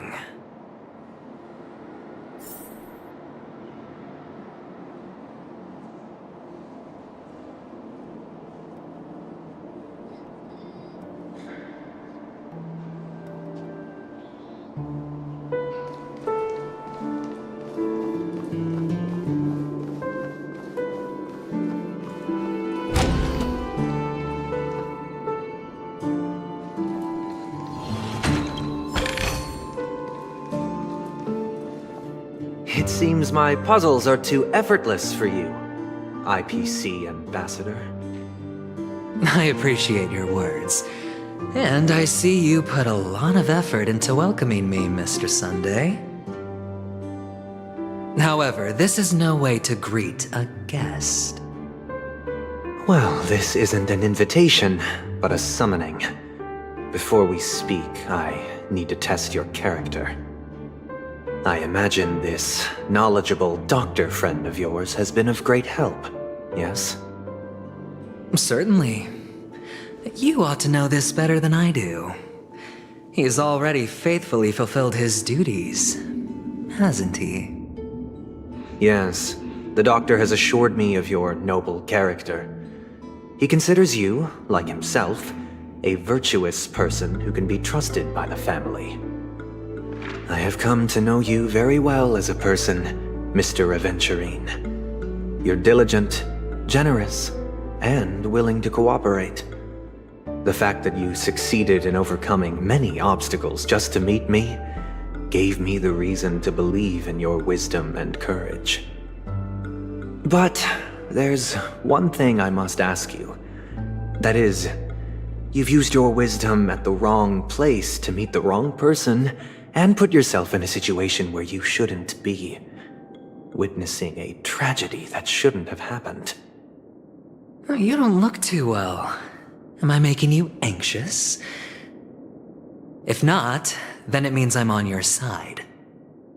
If I wasn't mistaken, you'd just made a serious accusation against the family. No, you weren't mistaken. For depravity is creeping in around you. Well, there's no need for us to be evasive. Let's talk about your sister. Your sister's talent is unrivaled in the world of show business. As you know, her voice has been out of tune since she returned to Penacony. What's more disheartening, she can't sing anymore. Who could be responsible for this? Many suspect the culprit is among the outsiders, but I know you hold a different opinion. Now your noble status has become a shackle, preventing you from apprehending the murderer and avenging your sister's death. You're feeling anxious because you're out on a limb. But don't worry, I'm on your side. I'm immensely honored by your concern for me, Mr. Aventurine. Since you're so selfless and generous, I believe you wouldn't ask for anything in return, would you? Well, naturally, you wouldn't incur any loss from this. I just want to reclaim what is mine. My liberty and the personal items under the family's custody, the bag of gift money, and the box in which the cornerstone is stored. That's right. Cornerstone. I've heard it's a treasured asset of the Strategic Investment Department. A sacred stone that seals the Preservation Emanator, granting significant power, and every liquidation specialist holds one. For an object so precious, it probably comes at an even higher price than other forms of recompense. Well, I'm sure you're aware of the high level of risk I'll be undertaking to bring the truth to light. Mr. Aventurine, when you're out and about, do you always make adjustments to your appearance? Your tie should be on the center line. Your shirt must not protrude from your vest. Your trouser creases should be perfectly straight, and always aligned with the tips of your shoes. Of course. But I don't, because it's not appropriate to do so in public. You should make sure everything is presentable and in order before leaving the house. I'm not the kind that takes risks. The cornerstone must be in the custody of the family. No room for negotiation? Please, don't let me turn you down twice. Sure. The gift money is good enough. I suppose you wouldn't mind that. After all, a merchant can't function without a bargaining chip. You compromised quicker than I thought. Unfortunately, it's a gambler that needs a bargaining chip, not a merchant. I can give you your gift money, but before that, I want you to tell me.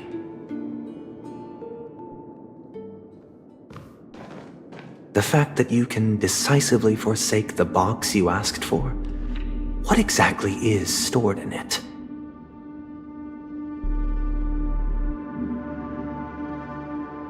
Oh, triple-faced soul, please sear his tongue and palms with a hot iron, so that he will not be able to fabricate lies and make false vows. What have you done?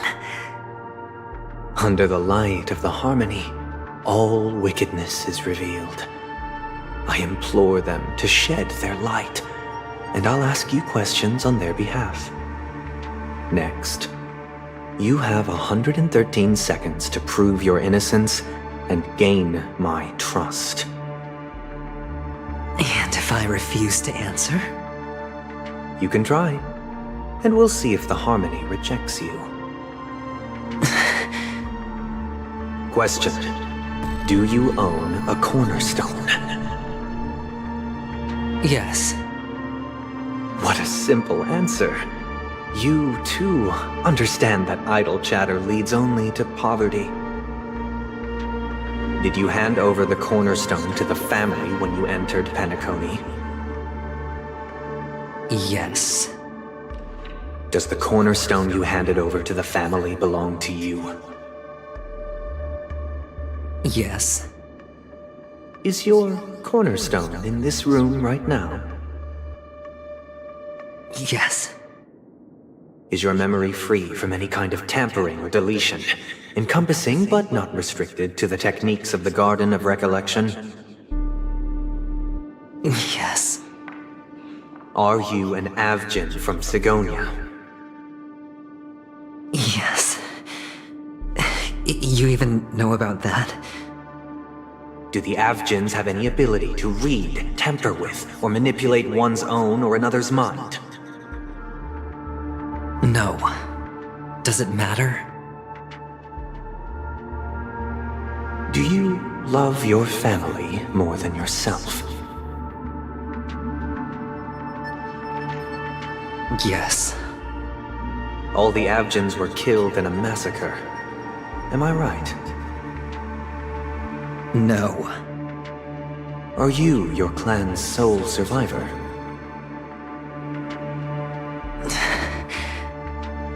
Perhaps. Do you hate and wish to destroy this world with your own hands?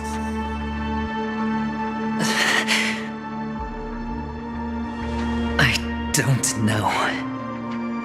Interesting. Now, the final question.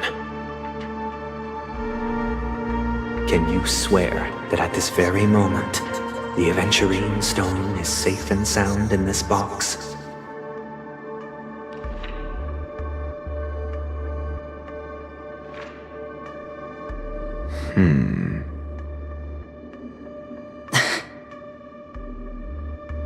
Of course. Looks like we can get an answer. Open it, Mr. Aventurine. It's your last chance to defend your honor.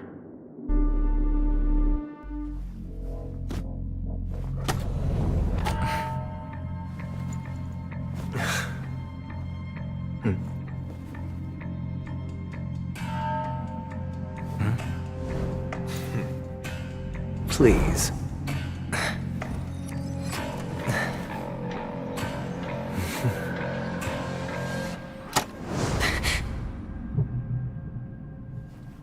Are these what you're looking for?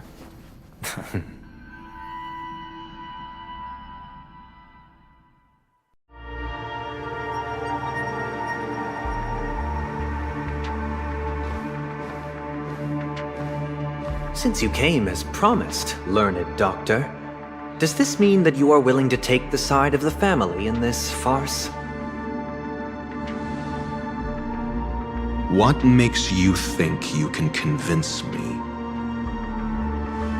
I've heard you haven't enjoyed Mr. Aventurine's company. I also understand that you're an avid learner who sees the pursuit of knowledge above all. In that case, you ought to realize that a competent scholar knows their position and wouldn't forsake more vital matters for the sake of petty pride. If you agree to assist the family, I'll share our research findings on the Stellaron. You must be quite aware that, besides the family, no other faction is willing to share such information.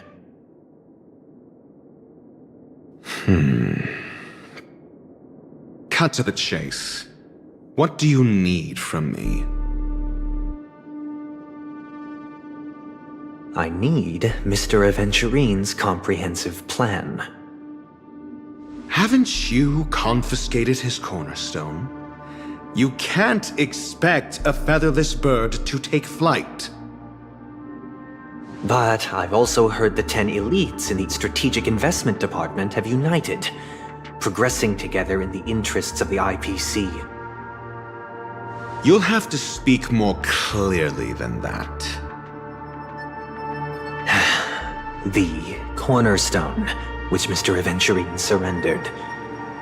Was it really his? You question whether he would entrust you with someone else's cornerstone. The 10 Stonehearts aren't as united as you think. Cornerstones are significantly more precious to them than their very own lives. But you know that he's a crazed gambler. The more vocal he is about it, the more cautious I must be. I never imagined someone would share his way of thinking. Honestly, you should see a shrink. Bring it. The box containing the cornerstone is unique, and only IPC senior staff and related members can access it. But I happen to be among them.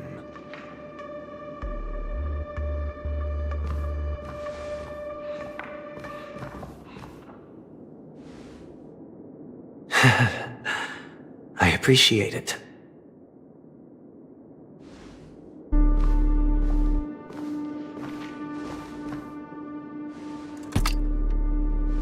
Unfortunately, your guess is correct.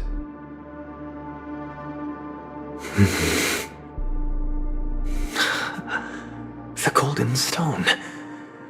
Its color and glow are similar to that of Klepoth's body. This is the very ruse he intends to use to fool you. He won't reveal to you that the 10 Stonehearts chisel their own will into the cornerstones, granting them an unparalleled radiance. And this golden statue is also known as Topaz, not Adventurine, and it belongs to Topaz. So, do you wish to confront him? Not at the moment. I'm more interested to know the location of his cornerstone. The safest place somewhere you'd never think of. Because he never intended to hide it. In fact, that cornerstone has been in your hands from the very beginning.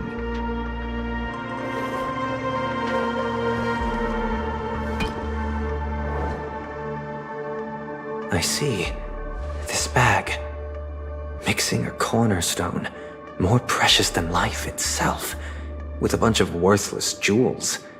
disguised as a gift of money waiting to be confiscated, is indeed in line with Mr. Aventurine's style. Then he makes up some trivial excuse, downplaying the matter, and requests the gift money. This is a gamble, one he's all too familiar with, betting on your single misstep, leading to a total loss. Learned doctor, I am grateful for your help. The family will surely reward a righteous person like you. As for the villain, I hope he retreats in humiliation. It was all thanks to your friend with a keen eye that I could add a blot of utter failure to your storied career. Ratio, you wretch. Finally shown your true colors, huh? Oh, and just to remind you, you currently only have 17 system hours left to live. Treasure your remaining time, and savor the delectable aftertaste of defeat. You might as well explain yourself a little more clearly. What I performed on you just now was the Harmony's consecration. You were to show allegiance beneath the illumination of their grace. Yet you acted willfully, uttering nothing but falsehoods, transforming the consecration into a trial. I genuinely see no reason to absolve you from it. Is this what the Harmony represents? Is it built upon constraint and coercion? You misunderstand, Mr. Aventurine. Punishment is meant for the irreverent, but I have seen your resilient spirit, and thus I offer you the possibility of a new beginning. Throughout these 17 system hours, you will be unable to escape the dreamscape or contact any of your companions. You only have 2 paths before you, and it all depends on whether you can complete my test within the time limit. Should you succeed, you will be able to coalesce into the Harmony and be with your family. If you fail, you will suffer the wrath of the eternal Centurion and fall into an abyss of doom. Sounds like I'm gonna end up the same either way. I indeed do need a servant to help me uncover the evil hidden in the family from an external perspective. I will purge the evil from the inside and bring the real culprits to justice within 17 system hours. When the time comes, compare your findings with mine. If both our findings align, or if you can provide me more insights, then they will truly be able to grant you mercy and honesty. Shameless hypocrites. You took everything from me and still demand the truth? That isn't fair. Your carnival reeks with the stench of cash. Nothing is achievable without it. This is meant to be an act of personal virtue, not requiring the family's support. Your bag is over there. Do as you please. I believe you can trade this bag of worthless jewels for everything you need. That's what gamblers excel at, isn't it? Off you go, Mr. Aventurine. You are free. I will wait here for your good news.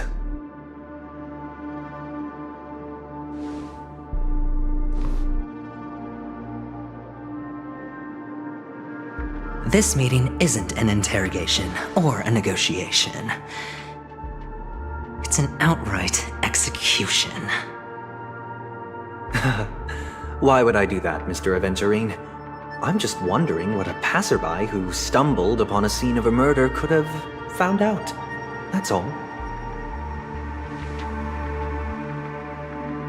By the way, before you go, I have a personal question. What is it now?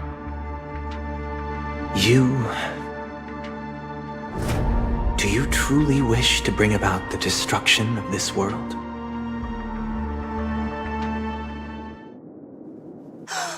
Kavasha! Where did you go? Oh, are you injured?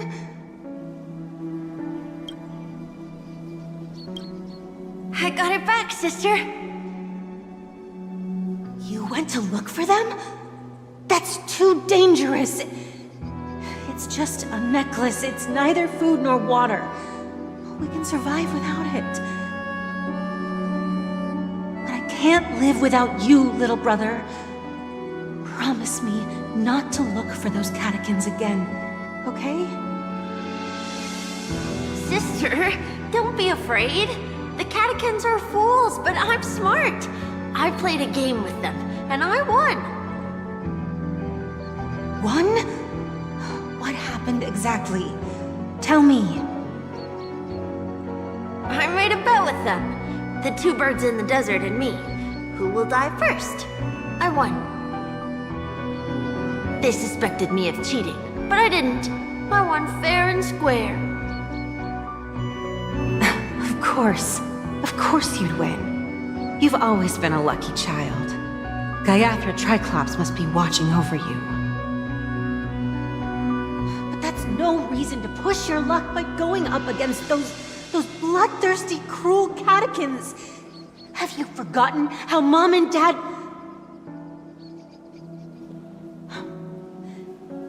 Look, this is just a necklace. But Kakavasha, you are my only family.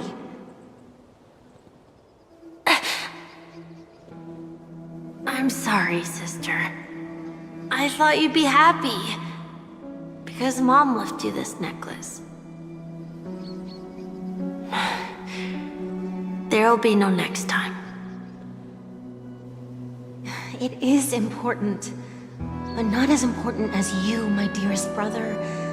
I don't blame you, but you must remember what Mom said. Pain and poverty are the trials of Gaiathra Triclops. She has also granted us a chance. And that's your good luck, Kakavasha. Your good luck is the most precious wealth we, all Avgin, have. You're a child blessed by Gaiathra Triclops and can lead the clan to happiness. So always remember to protect yourself and never resent the pain and poverty you're going through, all right?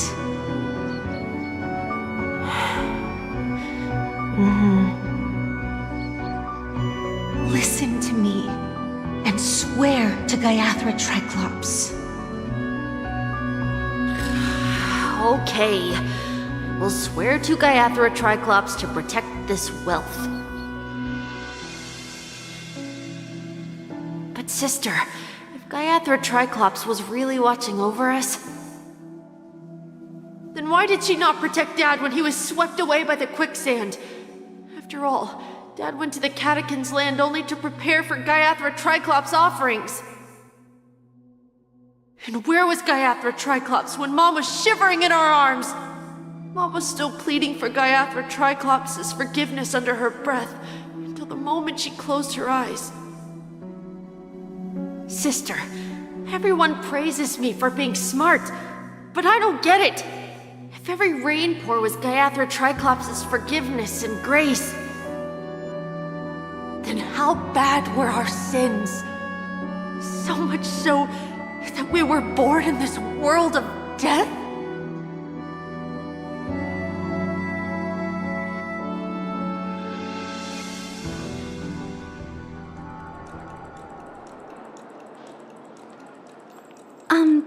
Excuse me. I can't seem to find any information on this artist in the Iris family archives. The photo you provided also doesn't show any matches. Just as I thought. I'd like to ask, what kind of traces do people leave when they enter a dream? Are you referring to the records when you enter the dream pool? The equipment will monitor physiological indicators such as heart rate, blood oxygen levels, and body temperature in real time. This data will be included in statistics and handed over to the family for the screening of any data anomalies. Immediate action will be taken once any illegal behavior is detected.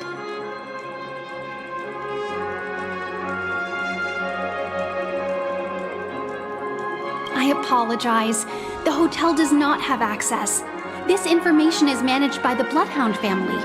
We can only gain access if there's a problem. Looks like nothing can be found here. At least we know who to look for next. We can ask the Bloodhound family for information. Thank you for your assistance, Miss Allie. By the way, is Miss Robin doing fine? We are looking forward to her performance. Fine? What does that mean? Is there something wrong with Miss Robin? The preparations for the Charmony Festival have been proceeding smoothly, so I guess things are pretty good. I believe she will be able to put on a spectacular show for all of you. I'm sure. Sure enough, no one knows about Miss Robin. I'm not surprised. But that Miss Firefly is truly mysterious. There's no information on her in the hotel system. Even if she's a stowaway, she should have a disguised identity after entering the planet. She's also in the running for the legacy. How is she going to sneak into the dreamscape unnoticed? Is there any other way to enter a dream? Besides the hotel room's dream pool?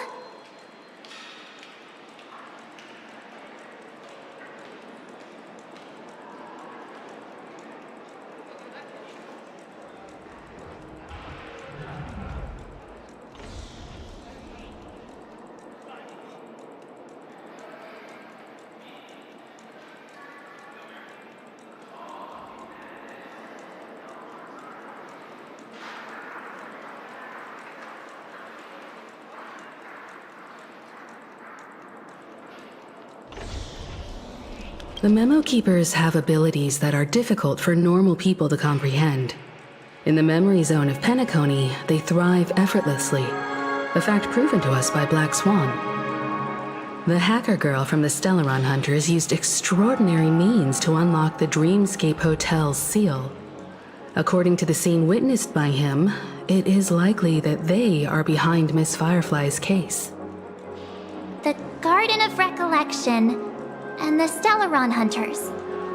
Both are possible, but what about the IPC? Since they want Penacony all for themselves, they're bound to have a plan. Who are you guys? The Bravo team has arrived at their designated position, ready to execute armed evacuation operation. Boss, get moving! Armed evacuation? Boss, are you drunk? What do you know? It's more efficient this way. Just don't let the director find out. Act first, report later. Understood? Help! Help me! I spent all my year-end bonus on the snowball! I don't want my name on the department's major disciplinary notice! Hey, check it out! That voice. Could it be the IPC workers from Bellabog? To all guests, the IPC will be conducting special operations within the hotel. Please follow the staff in charge of evacuation to the designated safe zones, or compulsory measures will be enforced. I'll request a beating for you lot! You've been told not to drink during work hours. Take him back to the hotel room. I'll organize a meeting later to properly go over how this incident report should be written. Miss Topaz? I never thought I'd run into you on Penacony. Long time no see, Astral Express crew. Aventurine has told me a lot about your happenings.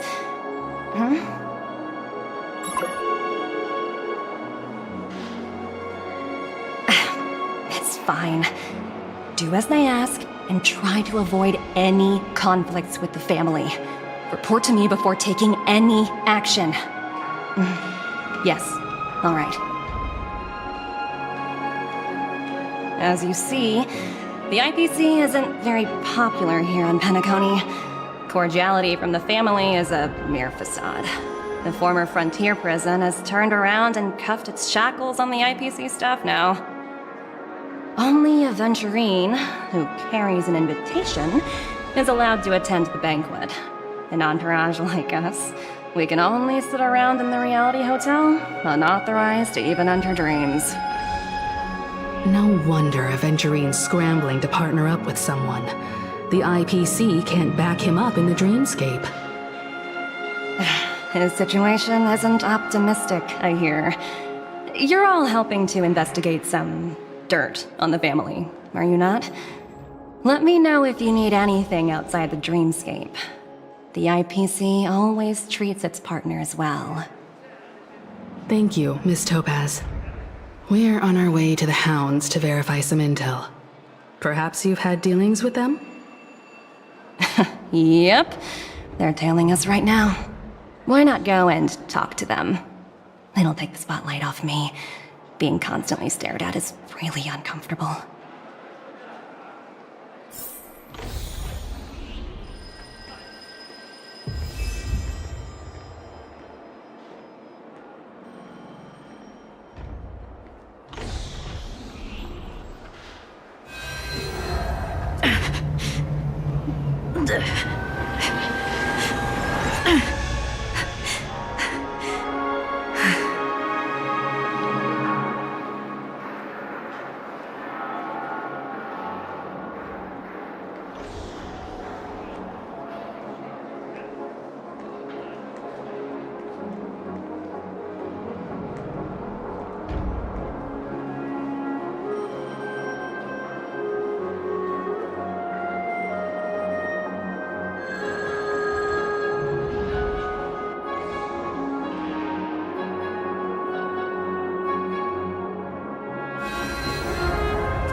How does it feel to be in business with Aventurine?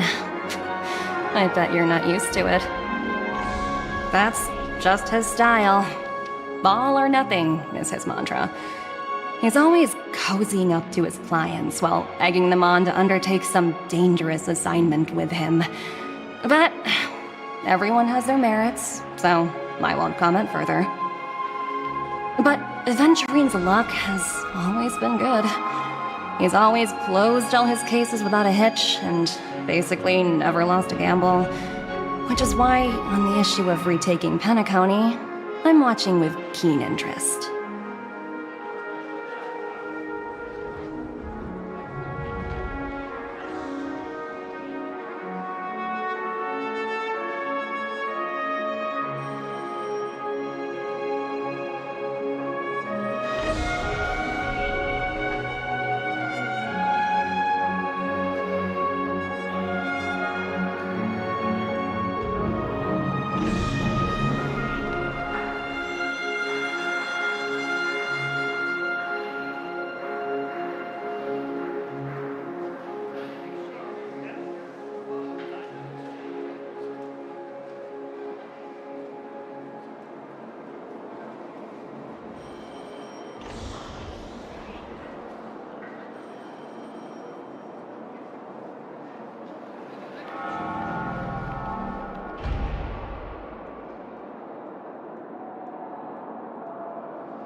Of course.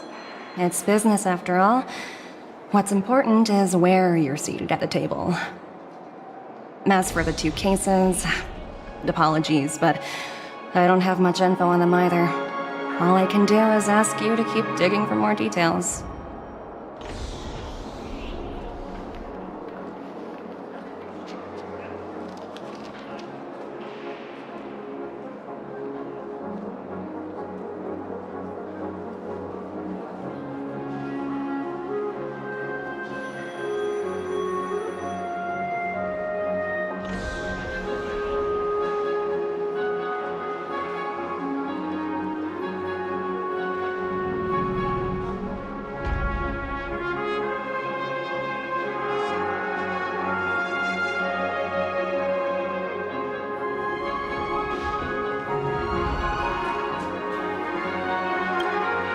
We're carrying out our captain's orders.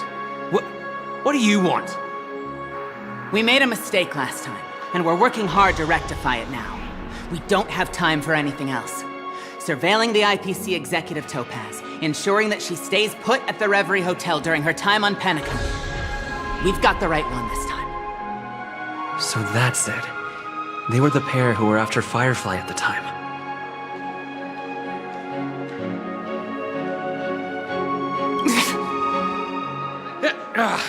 It's you again. Back for more trouble? We're not afraid of you this time. Well, spit it out. Stop bothering us if you've nothing important. So you know each other. Why do you keep running into people you've beaten up before?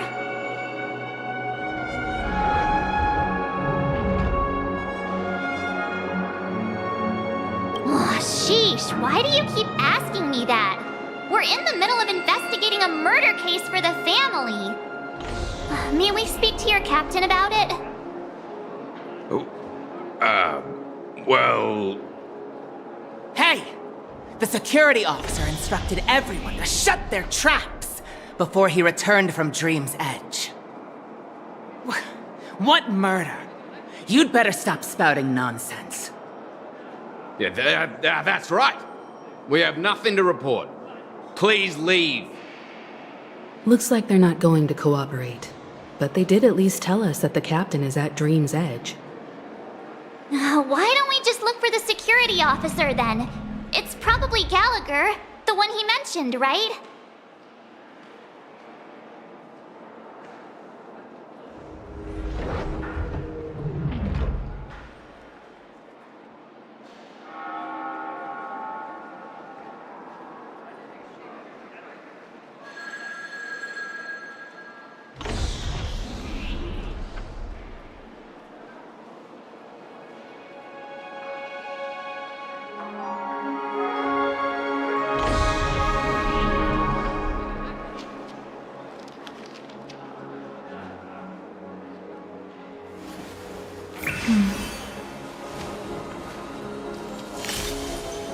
Danger.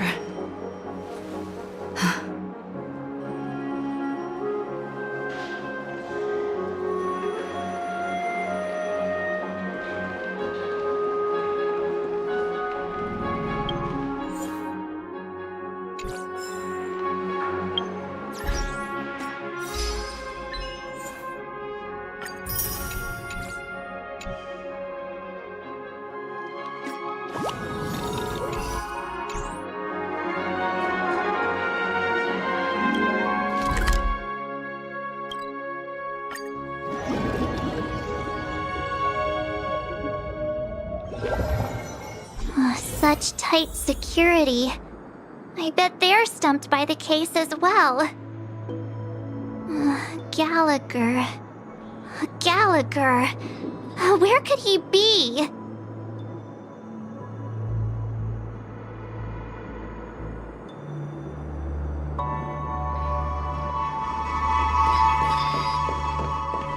Constructing dreams is something sacred, reflective.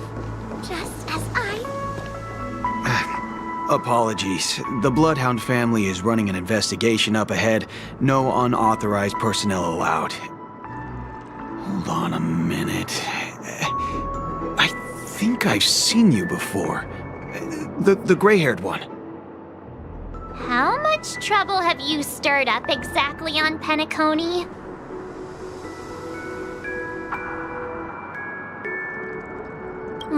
You think you look alike? Wait, are you for real? Not possible. It was you the last time, yelling about some clockwork friendship while beating me up with that silver-haired girl.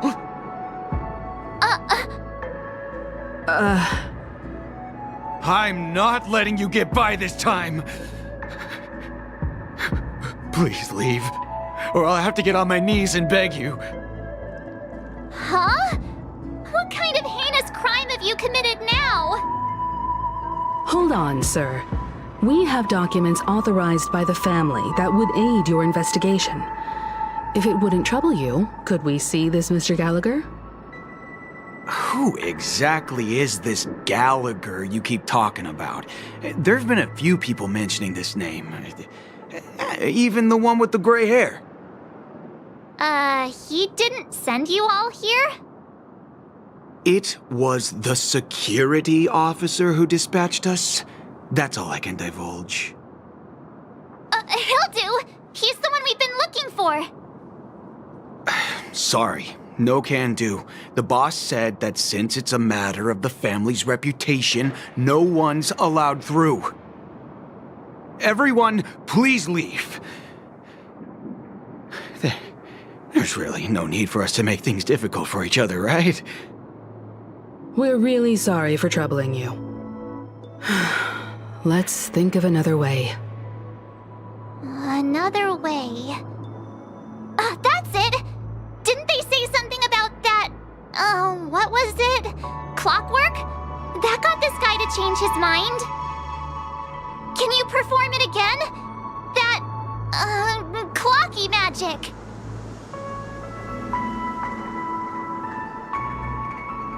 It's not bad if we're resolving a misunderstanding. Please?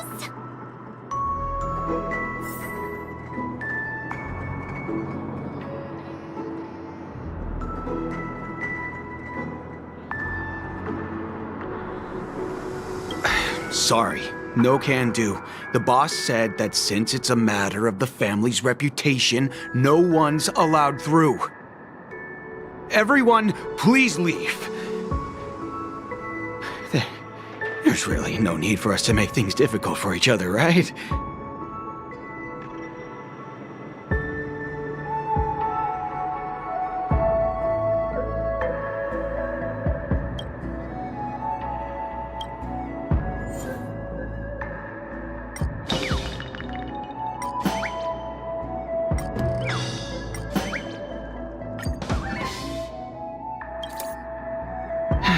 Let me see what time it is now. Whoa! It's this time already! What? Time to clock out! And no one's gonna stop me.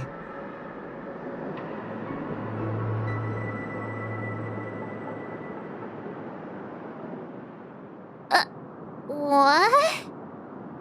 Huh? This clockwork trick of yours, it's kinda dangerous. At least he won't be getting in our way again. Let's go find that Gallagher and ask him the intricacies of the case. I was wondering what all the commotion was. Huh. Oh, it's you guys. Welcome. Since you made it here, what can I do for you? Hello, Mr. Gallagher, sir. Judging from your tone, it sounds like you were expecting us. Miss Himiko, you're too polite. There's no need to call me sir. Mr. Gallagher, you even know my name. Of course I do. You folks are from the legendary Astral Express and honorable guests of the Watchmaker. I had an encounter with this gentleman in the Golden Hour. I remember that little silver-haired girl was there too. I'm sorry for what happened to that kid.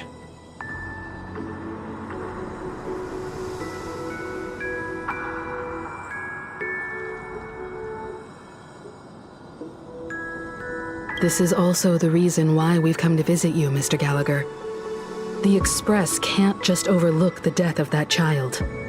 So we've decided to help the family get to the bottom of it, in the hopes of getting justice for her. The Nameless involved with the family. What an unpredictable twist of fate. Why? What's wrong with the family? It's nothing. On Penacony, everyone loves the family.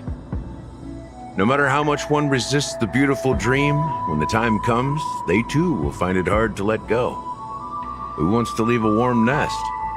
Just idiots, little kids, and inebriated fools. Mr. Gallagher seems to be getting at something.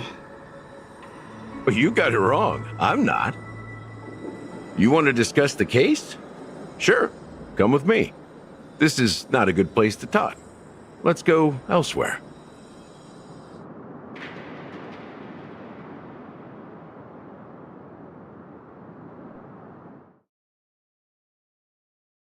Even after that chilling tragedy, this dream is still running effortlessly. Other than the family of the Harmony, it's hard to imagine any other power in the universe that could sustain a building of such magnitude. The family itself is a huge, perfect building. Like a living idol. Each member of the family sees themselves as a piece of the divine puzzle, revolving around a singular core and a shared ideal. Under their command, they loyally fulfill their roles, offering themselves while also receiving sustenance in return. Interesting analogy. Perhaps that's why Penacony's beautiful dream has persisted for so long. But the human body has its limits, and so does the divine's. That doesn't sound like the kind of comment a Galaxy Ranger would make. Just pointing out the facts. Mr. Yang will definitely have a better sense of what's going on than I do. Why do you say that, Miss Acheron? The beautiful dream is crumbling. But not because of a particular eon, a particular faction, or a particular visitor. Its collapse stems from a certain inevitability of human nature. The family refuses to acknowledge this, and it has ultimately backfired and become a catalyst. As people immerse their souls in the dreamscape, where consequences and pain cease to exist, and only ease and pleasure prevail, they draw closer and closer to necrosis. Regardless of the perceived bliss, death looms as the inevitable conclusion. Also, this necrosis will diffuse and spread. One piece of the puzzle's mutation will eventually cause the entire building to shake, break, and crumble. In the end, the dreams that people built in the name of freedom became the cage that imprisoned them. I'm sure you've gained a lot from this trip, Miss Acheron. Are you willing to share your findings with me? Of course. That's if I remember.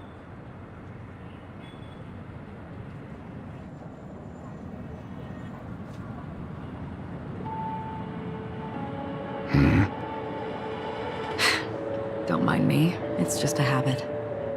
Owing to events in the past, I've become easily forgetful. It's only when this sword is unsheathed that those hazy memories start to become clearer. Take your time. That should do it. I vividly remember everything that occurred on Penacony. Ask away.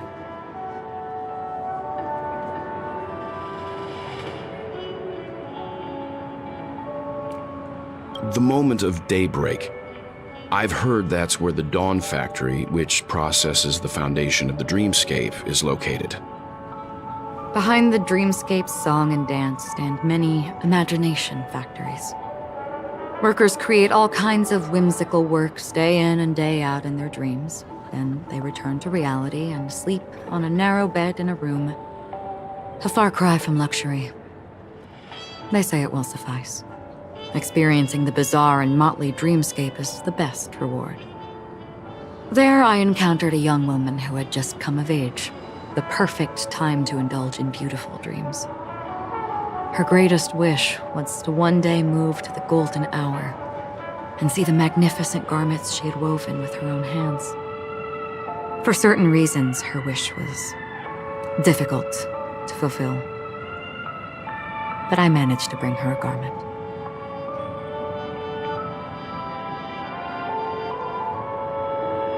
Gilded Hour.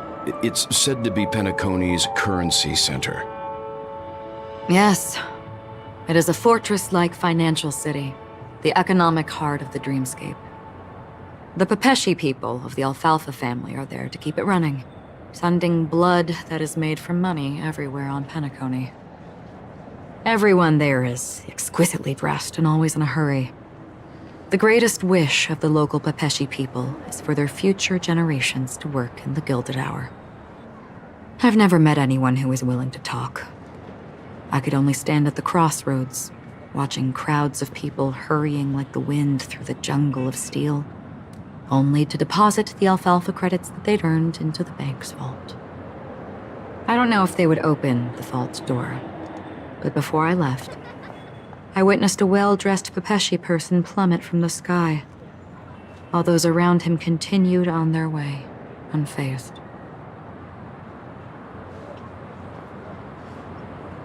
I hear the Blue Hour is very romantic.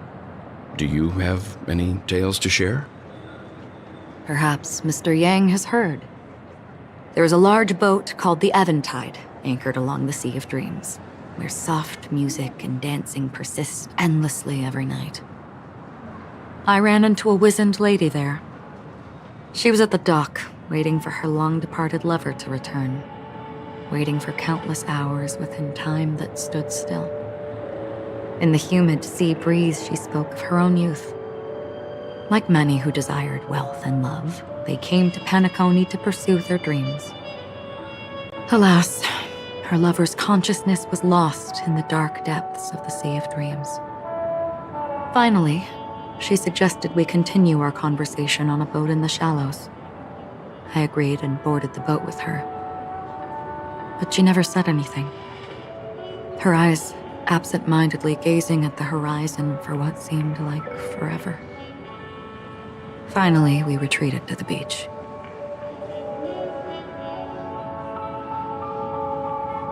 The dreamscape of chic, luxury, and consumerism, the moment of dusk. My companions have been there too. Then you all must have seen those who are attempting to realize their dreams. Or have realized them, scattering money as if it were dust and betting it on all or nothing. Everything has a price, and everything can be bought or sold. Even dreams themselves. I saw an Intellitron there, who was preparing to auction himself. When someone wins a bid under stipulated periods and rules, he would do the buyer's every bidding, becoming that person's very possession.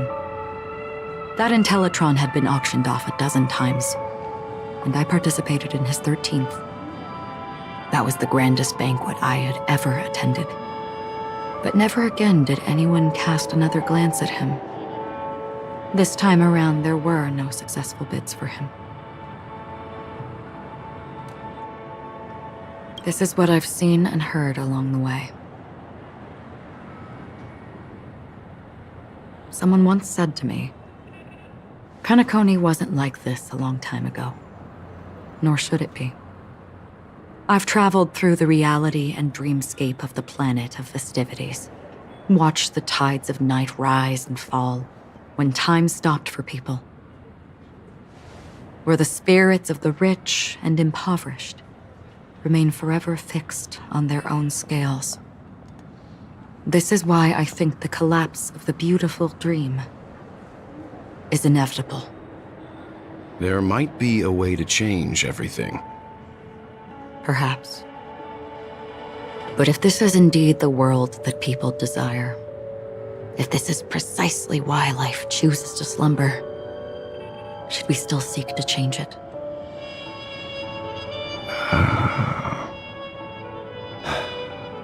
Miss Acheron, now it's my turn to share a story with you.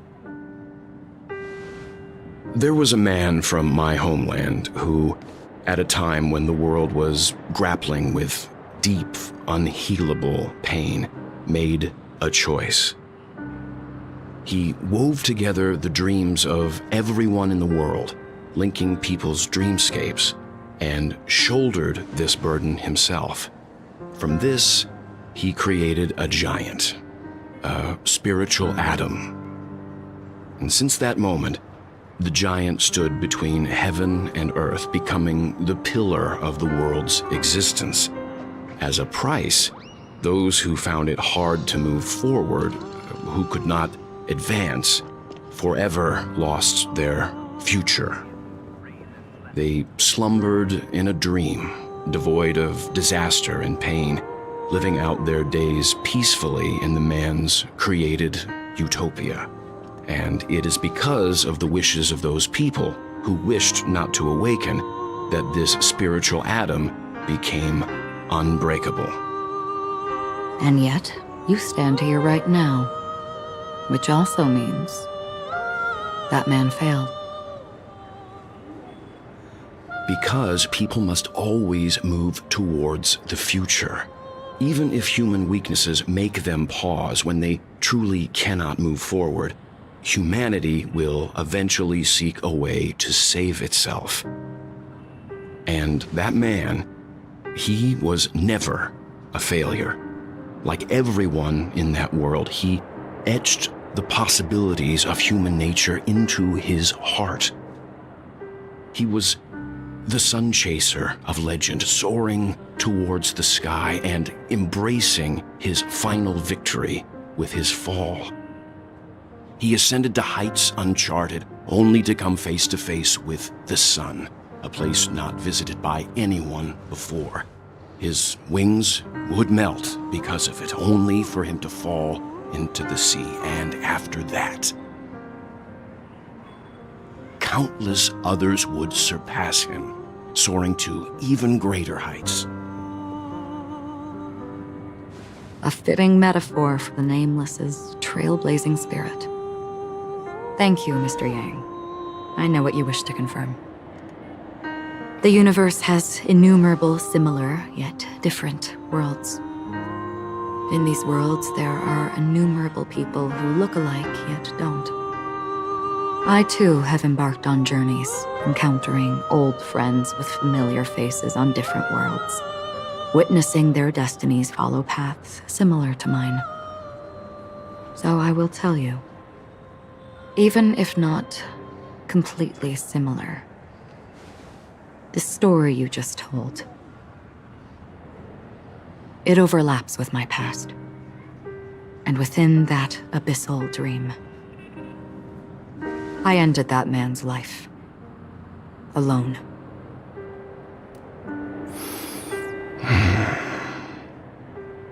I am not who you think I am. Nor will my home be as fortunate as your world. I am sorry. It's fine. I don't mind, so long as I can alleviate your suspicions. There's something I still wish to know, Miss Acheron. Under that representation of the hunt, exactly what sort of power is it that has motivated your solitary journey thus far? Mr. Yang, before answering that question, I wish to continue the previous topic. I like your analogy very much. Indeed, birds are born to fly. But in a distant past, their ancestors could only gaze at the sky in envy. They saw that faraway ray of light from above the heavens, piercing through the clouds and blanketing the earth. And so, time and time again, generation after generation, the birds spread their wings and took to the sky, attempting to touch its ceiling, all because the sun was there. Then, what if the last bird finally soars into the sky, only to realize that the end of the light is not the sun, but darkness? Then why, exactly, do we even walk towards the light?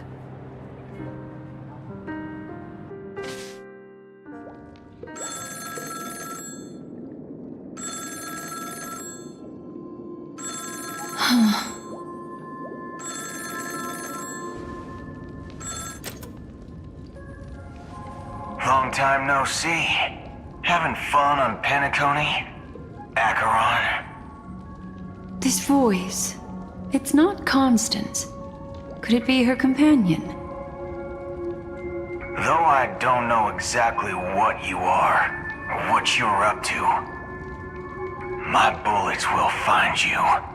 Until then, you best find a casket store on Penacony and ask the owner to reserve a good quality casket for you, imposter. Imposter? I see. She gave my whereabouts to someone who's tracking Acheron too. Who are you? Huh? Did I make a mistake? Who the heck are you? I'm the Garden of Recollection's memo keeper. Not bad. This is the kind of tough challenge I like. You that imposter's bodyguard?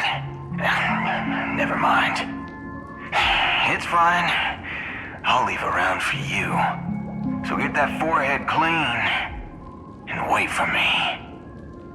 I don't know what you're talking about, but you know Acheron, the Galaxy Ranger, yes? I have something to ask you. Are you asking me to write your will? Sure. Go ahead. Not quite. I only want to ask, how exactly did she become a Galaxy Ranger? She's clearly not a path strider of the hunt, but you are, aren't you? Tell me, what's Acheron's deal? Sure. Heck, never thought I'd come across an ally. What a stroke of luck. Well, I'll be on Penacony soon. Memo Keeper, go buy a bottle of Donna's White Oak and warm it up, and I'll raise a glass to you. That lady's passed. Well, nobody knows. But if all you want is a simple answer, sure, you best get a chair and take a seat. That woman, named Acheron, is an emanator who should not exist.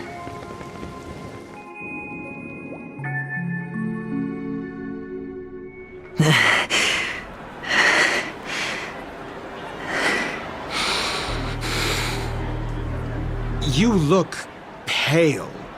Or is that also part of your act? I didn't think you'd have the nerve to show yourself. I thought this was exactly what you wanted. After all, I faithfully fulfilled my duties as you instructed. Just tell me if you can't hold on any longer. So, the genius of the Council of Mundanites wants to be my Undertaker now. What an honor. Yes, and I'm pretty sure the people at the Strategic Investment Department would love to be notified of your death in due time. But let's not forget, you won't be seeing them, because I'm the manager of this task. Great. Then tell your people that Aventurine is ready to go in 17 system hours. Oh, you've got a lot of nerve. How exactly do you plan on completing your task while your hands are tied by the Harmony? Well, my conversation with Sunday convinced me that there's a traitor in the family, and that they hold the secrets of Penacony. So, I took the opportunity to set everything in motion. I even managed to recover the gift money. Things haven't gone this smoothly since I walked through the doors of the Reverie.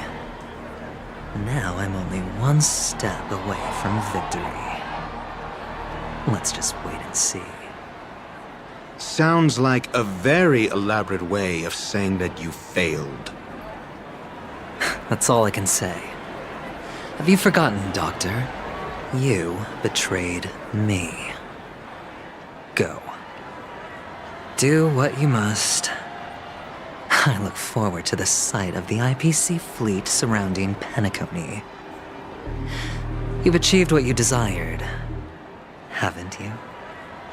That's true, but what's your plan? Did you conceal an orbital support beacon in that gift money bag? Well, who knows? Maybe that's why I'm handing out cash even when I'm about to bite the dust. You are indeed a gambler. An insane one at that. Well, maybe I am. Who knows? Fine. Here, take this. Open it when you're on your last legs. You'll thank me. What's this? Medical advice?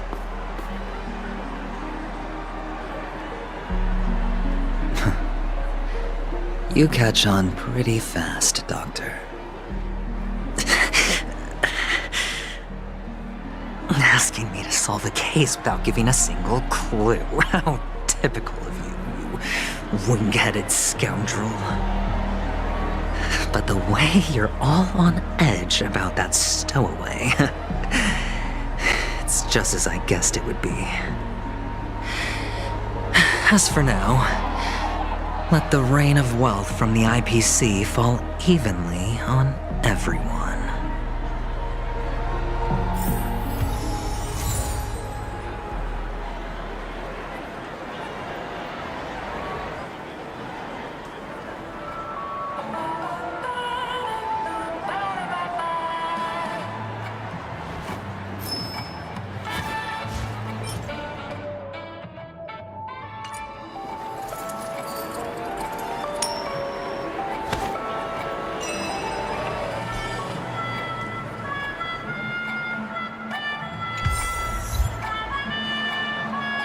Feeling lucky.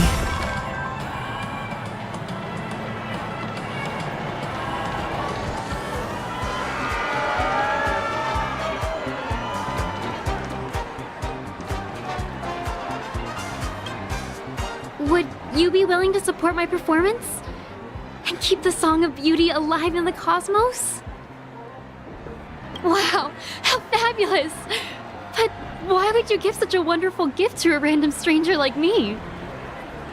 Well, you see, I can't bear to see anyone in this sweet dream suffering from poverty. That's incredibly kind of you. Thank you so much, sir. If you ever get the chance, please, feel free to come by and indulge in my singing. Sure thing. Oh, by the way, do you happen to know anything interesting about death? Death? That's a pretty scary topic, and it doesn't really match the mood of this sweet dream.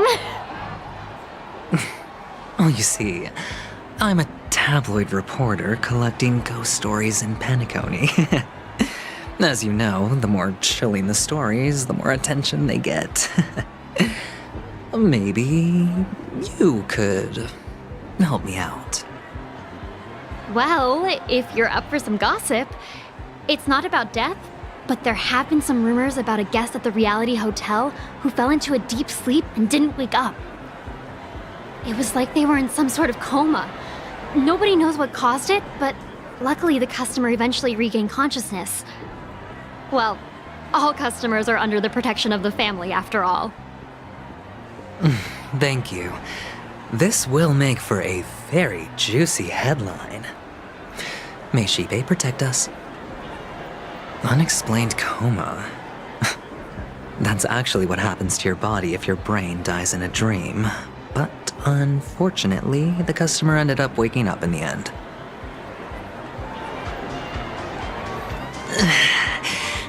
I can feel something inside my head. Is the harmony starting to kick in?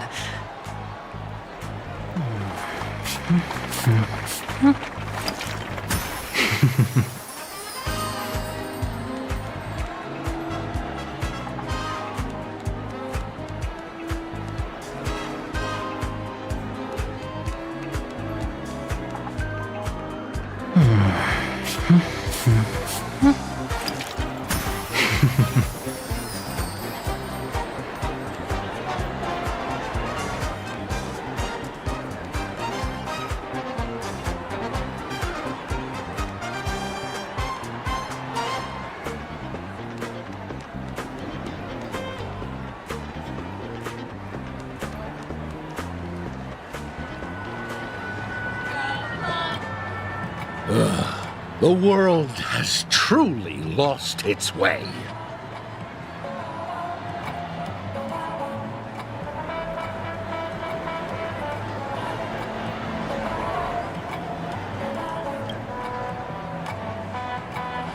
You...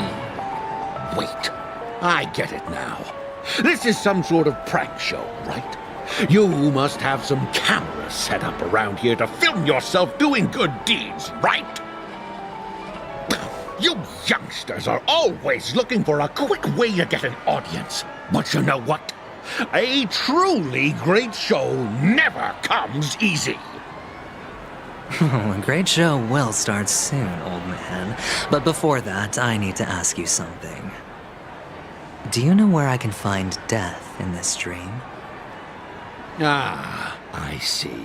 Another fearless youngster looking for death, huh? Well, let me give you a piece of advice. Don't think you're the first one who's ever thought of that idea. Death? Not even remotely innovative. I bought it from Dr. Edward. He claimed it was some exclusive fancy schmancy stuff. Oh, but what a disappointment. The effects are awful. First, some monster covered in eyes stabs you in the gut, and then all you see are blurry glimpses of buildings and lights. The sky was spinning so fast it almost made me puke. Is that all? Yeah, what else can you expect? Don't put too much stock in the penacony movie industry. They even call this junk groundbreaking art. Can you believe it? What a joke. Well, I'll leave you be then. I hope you have a wonderful day. A monster covered in eyes. That sounds like the Memory Zone meme. But buildings and lights... I don't think those have anything to do with death. Well, that whole dream bubble was probably created using rumors and gossip.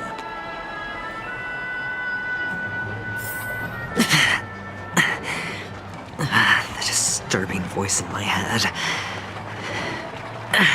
It's getting closer. Please do not hit the entertainment facilities.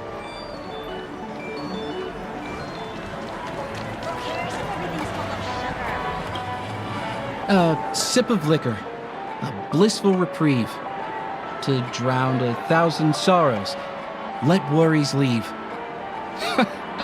I know I have what it takes to become a poet.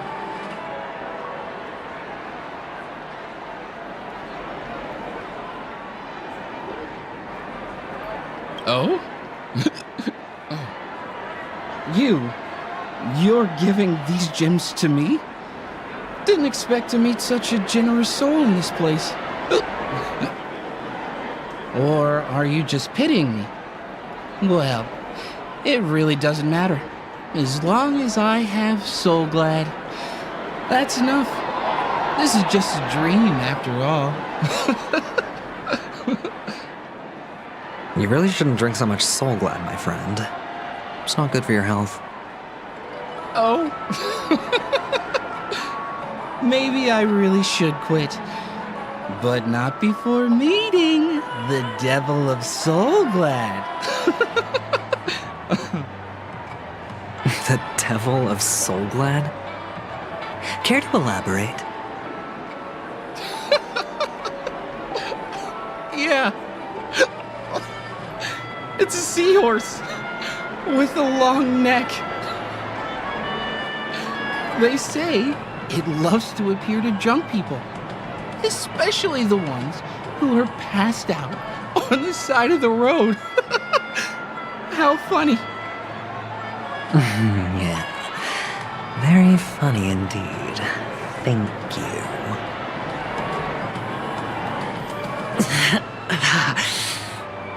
Does everyone have to go through so much torment before joining the family? Darn it. Now I just want to dig out my brain and use it as evidence.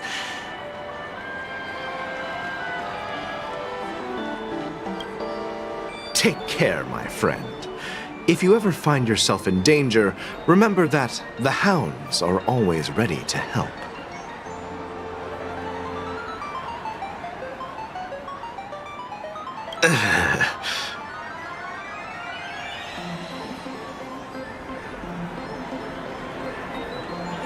You don't look good, my friend.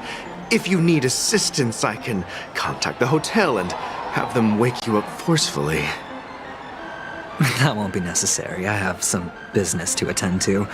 But thank you all the same. All right then. If you ever need help, don't hesitate to reach out to us hounds.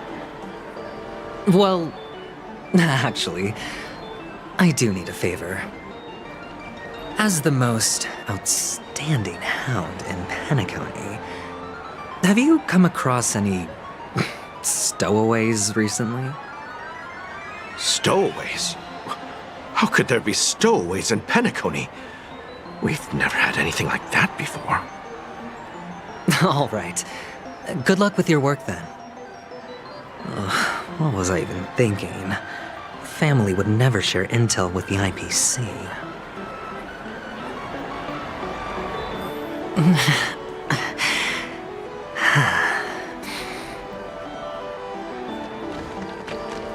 Please do not hit the entertainment. Not enough credits left? You want to talk to me?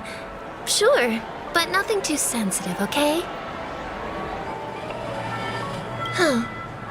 Wealthy people have fancy ways to enjoy this dream.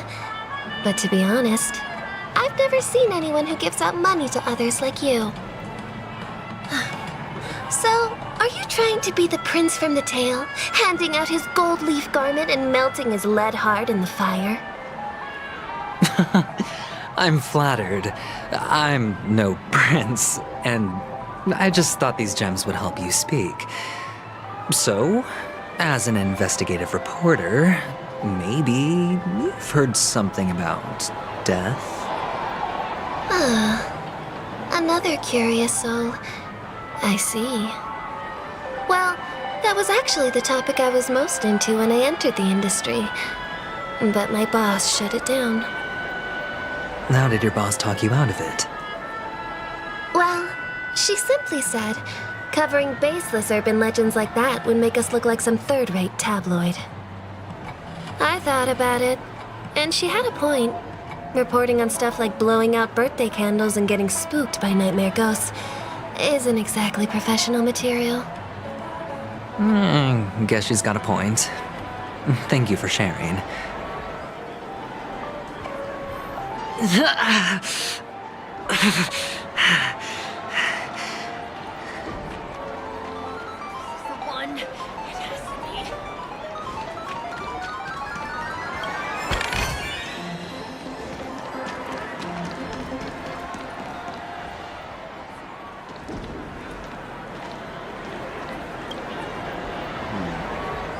Were you wanting to talk to me? Sorry, I thought you were checking out something behind me. Is this a gift for me? Are you sure this isn't some kind of mistake? Yes, it's for you. Just take it. Is this for real? Someone is actually giving me a gift. Not for my parents, but for me. Thank you. Thank you so much. No, it's not much. I just want to ask you something. I knew it. What's on your mind? Are you trying to ask about my father or my mother? Neither.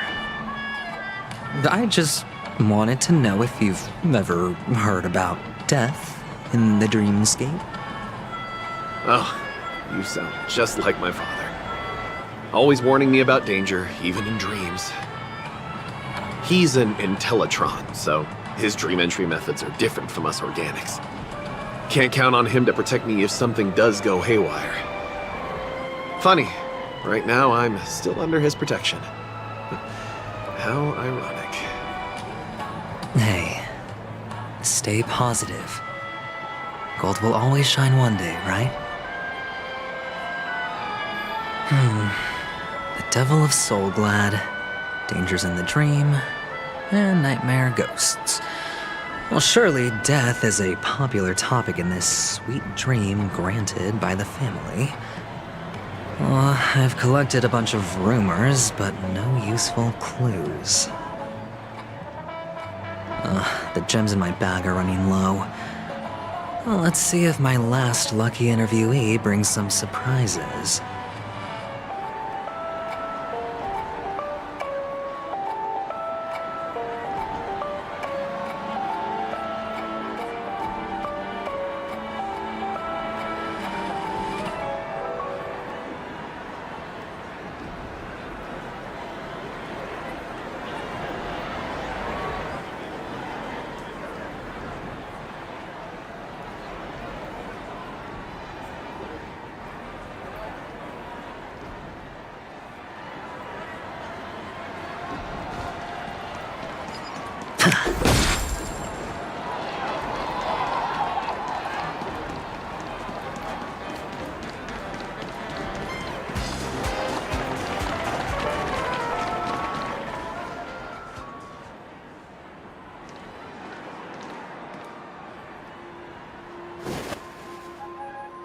Remember what I said. You Sigonians are better off hiding in the sewers. Look at you, snooping around and sticking your nose everywhere. Is the smell of death so enticing, my fine fellow? Oh, it's you, masked fool. I should have guessed it. You're the imposter who appeared on TV after Robin's death, right? I heard you got caught by the family. I gave you a clear clue. Befriend a mute. Simple and straightforward, you know? And what did you do? You messed it up and ended up as their prisoner. I told you to make friends with a mute, not become one yourself. You really let me down. What do you mean? You know better than I do. Who watched the little songbird that couldn't sing perish right before their eyes? You did, Blondie. No, I mean... What did you mean by becoming one myself? Well, it means you'll soon end up like her, unable to speak ever again.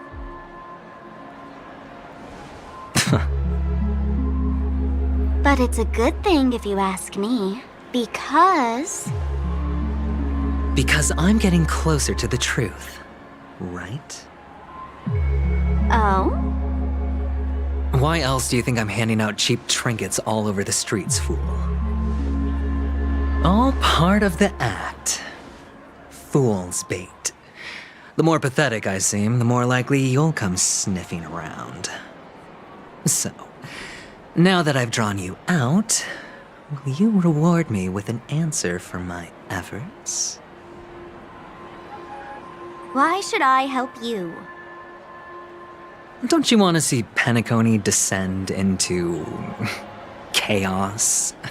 Well, I can make that happen. I just need an answer to one question.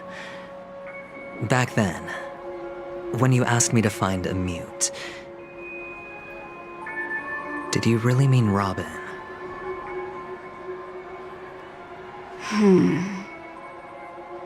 And what if I say no?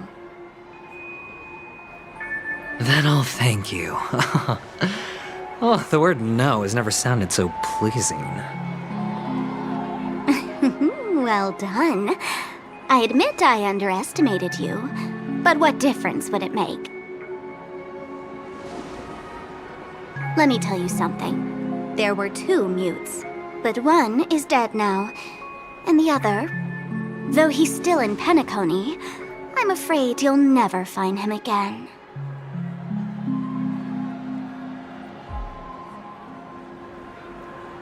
Now I'm completely sure that I was on the right track from the beginning and never strayed, fool.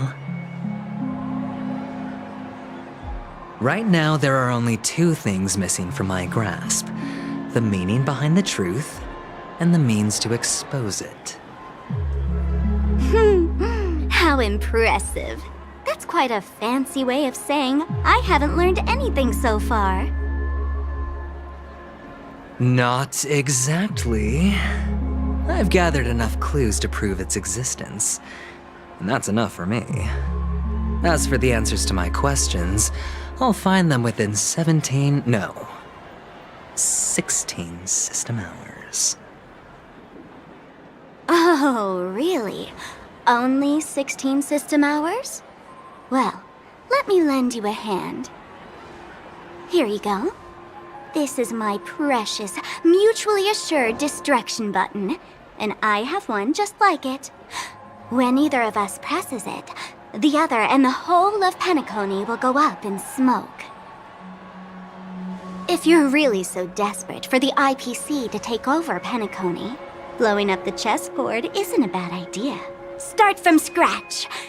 That's where the IPC excels, right?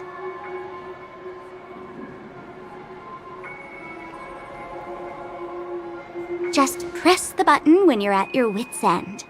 And of course, feel free to reach out to me for my hospice care, too. Oh, a deadly button, huh? Well, I guess the family didn't take your threat seriously at all. Otherwise, how on earth did you manage to bring it in here? I have my own ways. That's all you need to know. Well, I'm afraid I'll have to decline your offer. Who knows if your little gadget will actually work.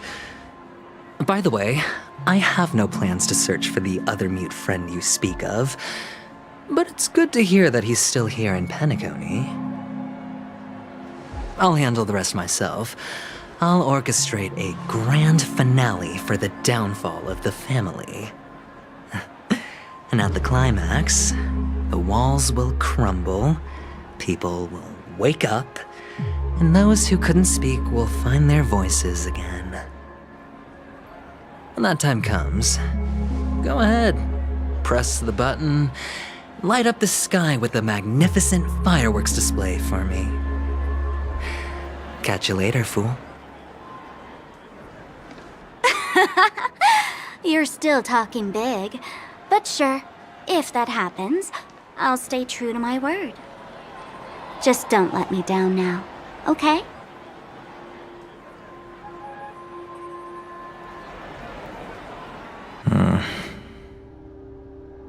So, number 35. You're back. Like your new lucky charm?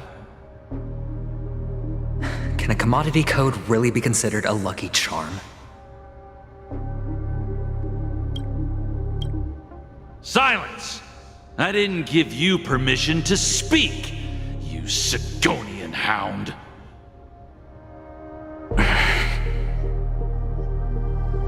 The guys in black didn't say much, so I've no idea what you did to save your skin in that massacre back in the day.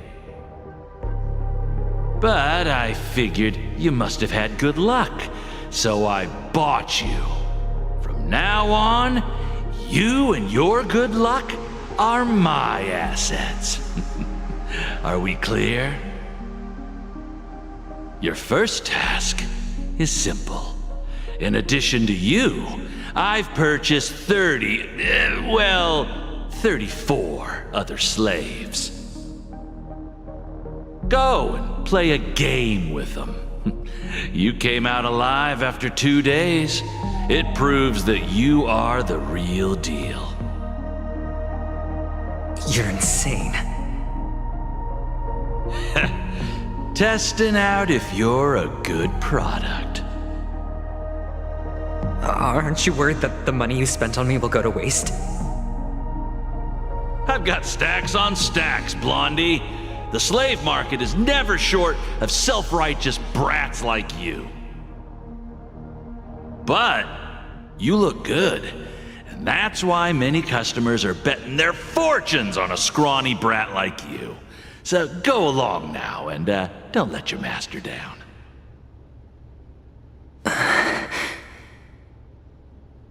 How much did you spend? What? My price. How much did you pay for me? Huh. You really want to know? Well, it was 60 tanba. No more, no less. I'll take my chances. 30 tanba. If I come back alive, you'll give me 30 tanba. Deal? Are you trying to strike a bet with me? Oh, you've got some guts. Yeah, sorry, but that won't do. Don't forget your place, slave. You're not qualified to be at the table. You're just a chip. A life thrown away in someone else's hands. Either you come back with more chips for your master, or you never come back. It's all or nothing. Don't embarrass me, my lucky hound.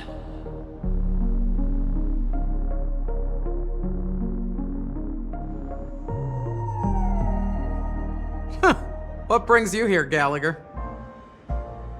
Some friends from the old days. Do you have a moment to spare, Siobhan? Oh, I have the whole day to spare. Ladies and gentlemen, welcome to Dream Jolt Hostelry. This bar offers a wide variety of drinks, but we draw the line at Soulglad. Why settle for ordinary when you can experience extraordinary? We're dedicated to serving up nothing but pure joy and laughter. What would you like to drink? I'll whip it up for you. Oh, look! A lady as cool as Serval!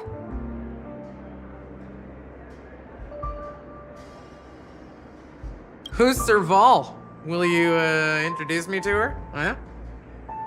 Oops. She's heard us. Just spare them, my esteemed bartender. I'll take over the bar today. I'm getting up there in age, and I need some practice before I forget the skills that used to put food on my table. Where did you stash the ingredients? They're all under the counter. Since our guests have traveled from afar, shouldn't you whip up some special drinks? That's exactly what I had in mind. Hey, my friends, do me a favor. Go around the bar and bring me any ingredients you fancy. The discussion might take quite some time, so I'll prepare some customized, non-alcoholic drinks for you. In the bar? But aren't all the ingredients right there on the counter? Why, we're in a dream, my lovely lady. You can help yourself to anything if you wish for it. Comfort, hunger, confusion, or even boredom. It's all within reach, right at your fingertips. Oh, did you hear that? She just called me my lovely lady. Even in reality, mixing drinks is more than just throwing ingredients together. A bartender needs to capture the bar's atmosphere, master technique, and spin a tale of mystery and anticipation. Only then can a perfect drink crafted with a customer's life story be created. In other words, what you get from your drink is down to luck, so don't overthink it. Indecisiveness has no place when it comes to enjoyment.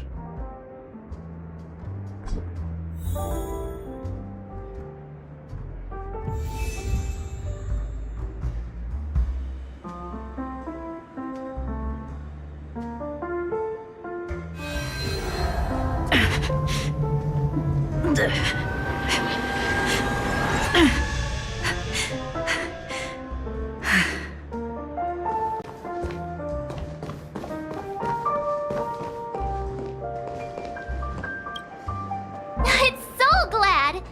But I thought they didn't sell Soulglad at the bar. Let's give it a shake. Nice, it's still fizzy and has a long shelf life.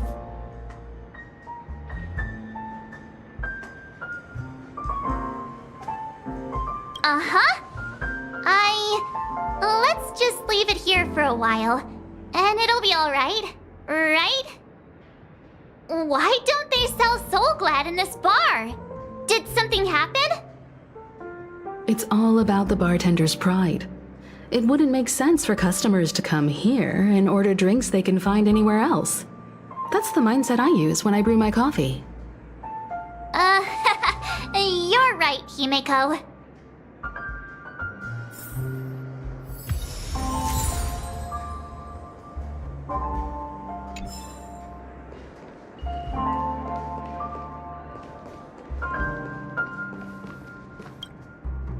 Hey! Look at all these chips scattered everywhere. A few days ago, an actor from the Iris family came. Caused a ruckus with Siobhan. Those chips must have gotten scattered during all the chaos.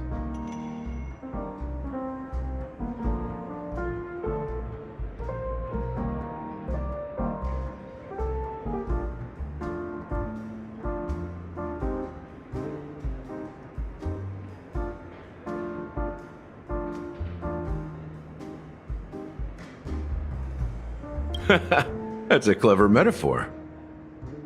That being said, opening a bar in this place, filled with monsters, is quite a feat.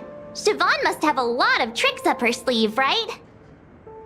You'll have to ask her yourself to find out. But I have a feeling she won't budge unless you impress her with an incredible drink. That's quite a stash. Not sure if it's enough. Stay out of my way. I'm looking for Siobhan. Uh-huh? What's all the commotion about?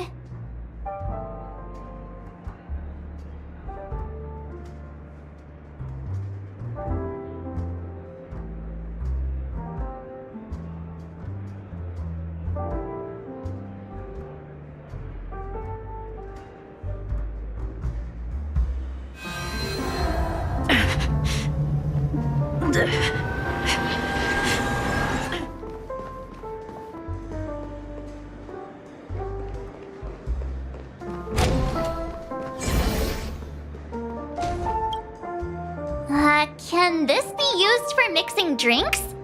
Oh, and there's a note underneath. Exchange with your precious things.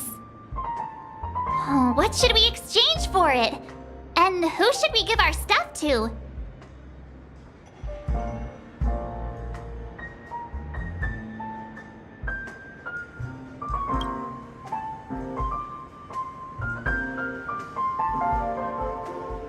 Hey, what are you doing? You can't just throw trash. No way. The words on the note are changing. Happiness is the dream of the humble. Does this mean we can take it? Something feels weird about this.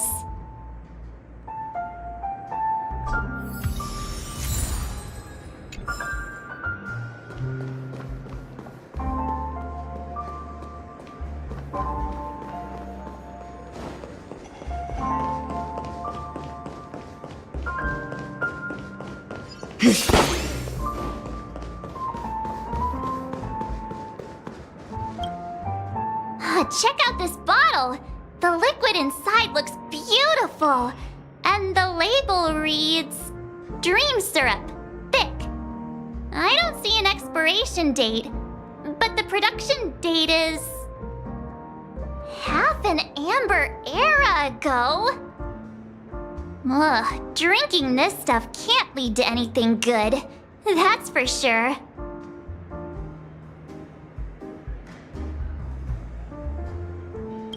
That's true, but this really doesn't seem fresh. Did you find the bottle of syrup I've been hoarding? Don't worry, it's all just a dream and it won't upset your stomach. It's been aging for years and should have a refined taste by now. Feel free to have some. It's perfect for entertaining lovely guests like you. Then we'll keep it for now.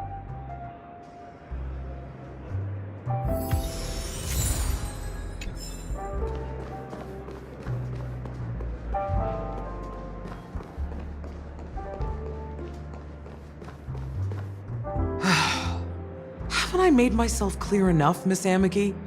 The Dream Jolt hostelry only welcomes guests who want to enjoy a drink to their heart's content. I'm sorry, but I'm not interested in your proposal. But you have the talent. You'll attract a huge audience.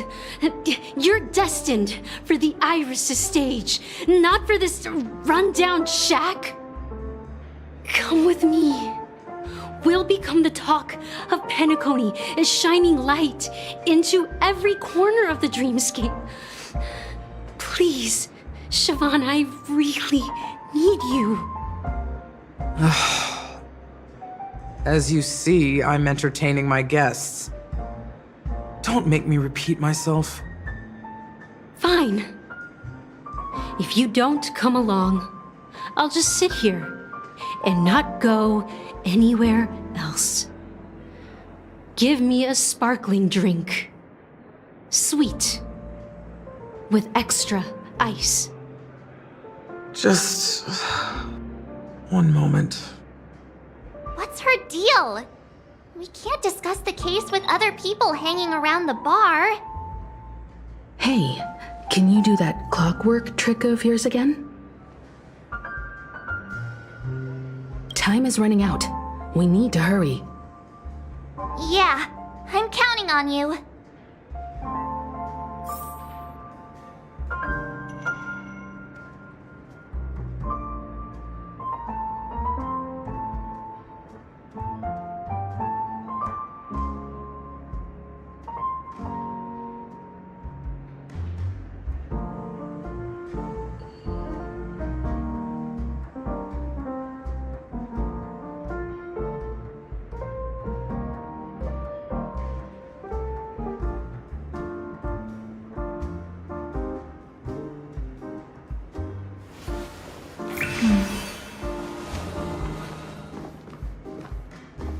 You're one of Siobhan's guests, right?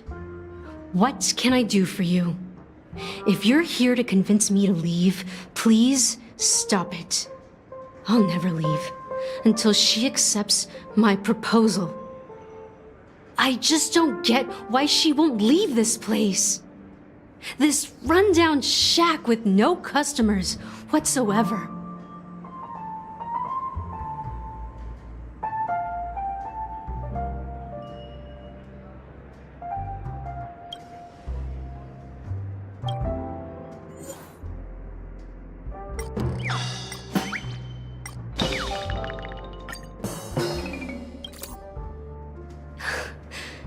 It's ridiculous, right? Our paths were never meant to cross, yet I'm still holding on to her. I'm too timid and shy, longing to shine but afraid of stepping into the spotlight. I need her guidance because I'll never be able to do anything alone. You don't know Siobhan's past, and you have no clue how radiant she used to be. Even among the talented Iris family, her skill was unmatched.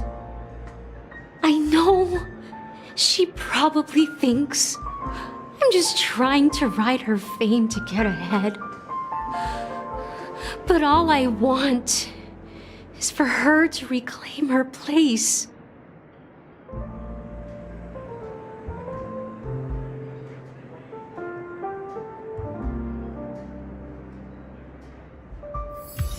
She's still not leaving. Maybe I'll have to try again.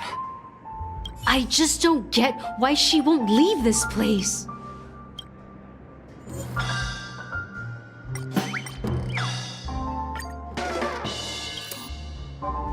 Those darn Iris jerks! They're the ones who forced Siobhan into hiding here, running this pesky bar. It's all their dirty scheming. I get it now. She's not leaving because she doesn't want to run into them again. I can help clear the way for her. I can do her a favor. I'll go back and write a letter to the Dream Master exposing the crimes committed by the Iris family. Siobhan will definitely appreciate it. Things might get out of control if she gets any angrier. I need to come up with another plan. I just don't get why she won't leave.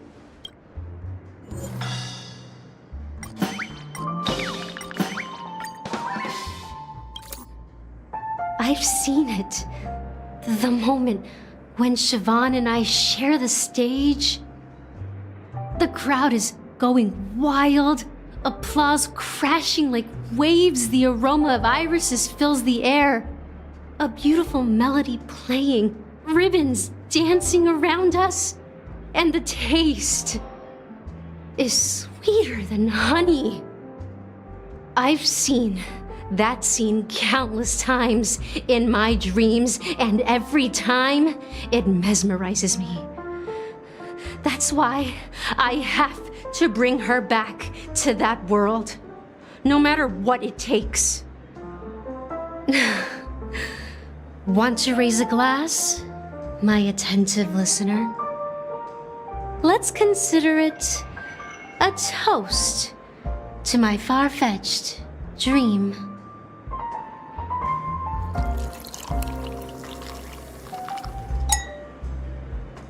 Well, talking to you has got me feeling a bit down. My thoughts are swirling, making my mind clear, and bringing tears to my eyes. Maybe I should find a place to reflect on what Siobhan truly means to me. Here's the payment for the drinks. Please, pass it on to her. I'm leaving now. Amaki has left? That's good for her. Radiant dreams may be enticing, but they're nothing more than dreams. Her drink is on the house. Please keep the money. When you're ready, go to Gallagher. I can tell he's itching to show off his skills.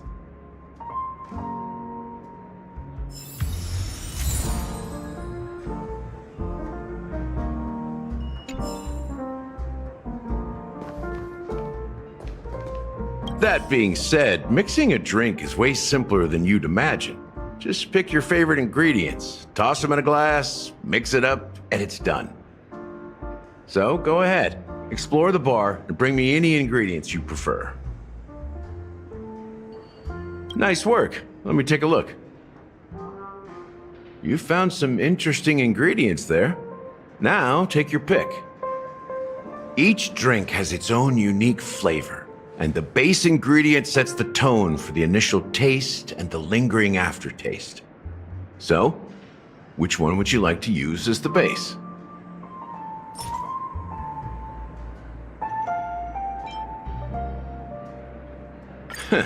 You won't find a sweeter drink anywhere in Penacony, and that's what today's dream seekers crave.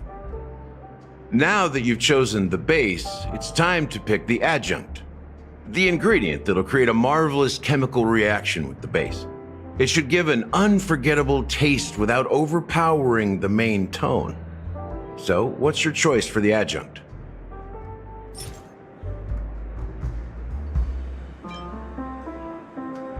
Bright future. A taste that's been a long time coming. I'll never forget the flavor that danced on my tongue as Mikhail whisked me through the dreamscape wilderness. Those were haunting times. Too beautiful to be real. Mikhail. Almost there. Let's pick a decoration. Which style do you prefer? Anything you need, I've got it.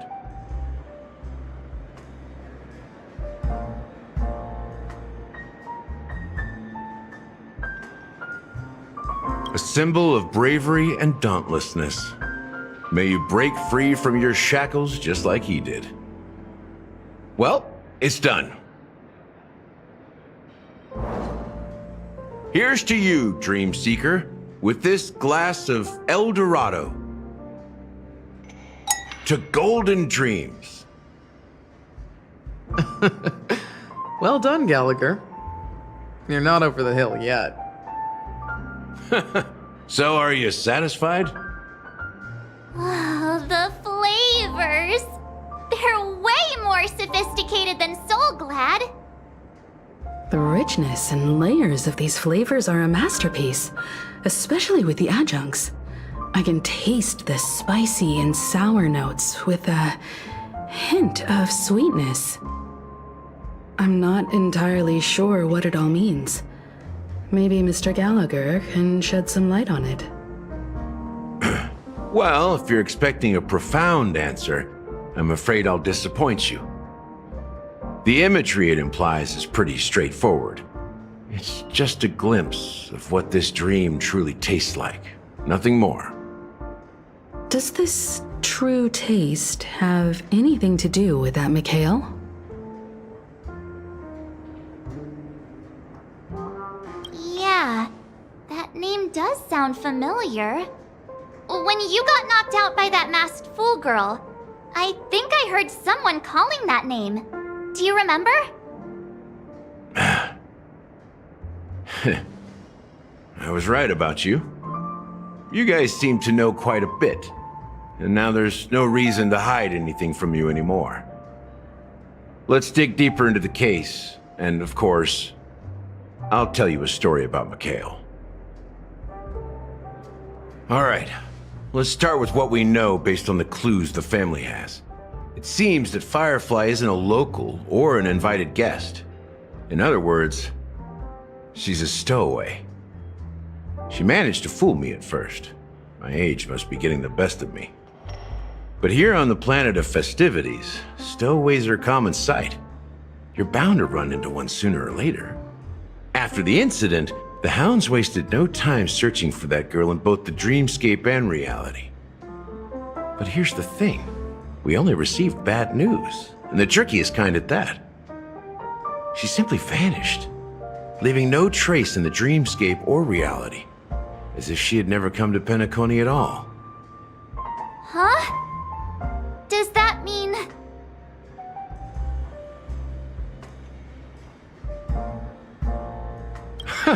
A clever metaphor. You were making a metaphor, right?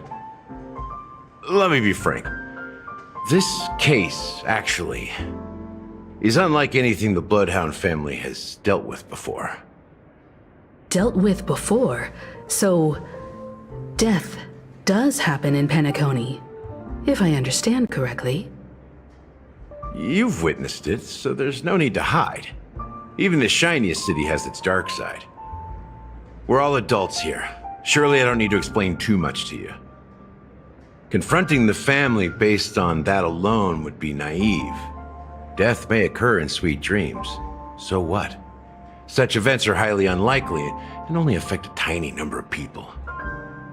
If you really want to delve deeper into this case, you need to understand the true problem with the family. I guess it's time to tell the story of that Mikhail. You're very perceptive. The Astral Express has received that music box too, right? Do you know the secrets it holds? There's a message.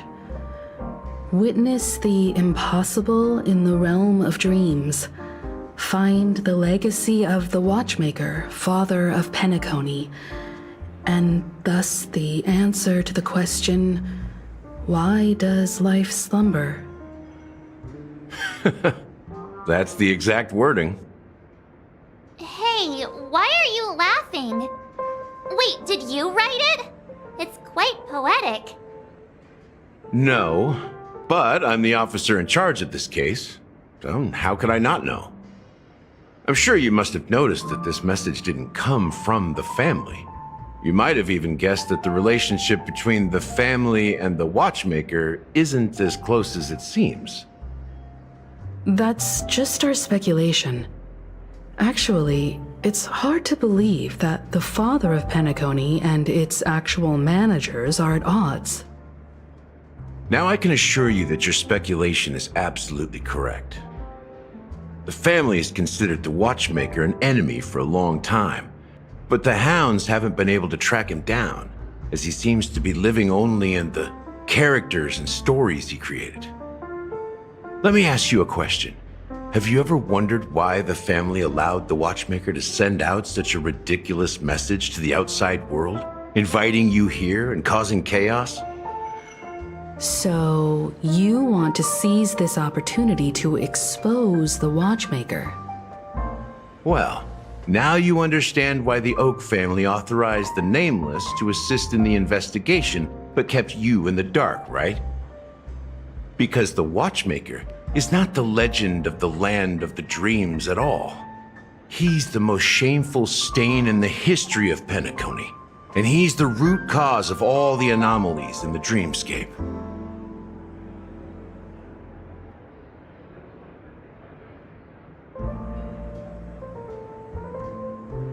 You don't get it? Well, I mean, Mikhail, the betrayer of the family, he's the Watchmaker.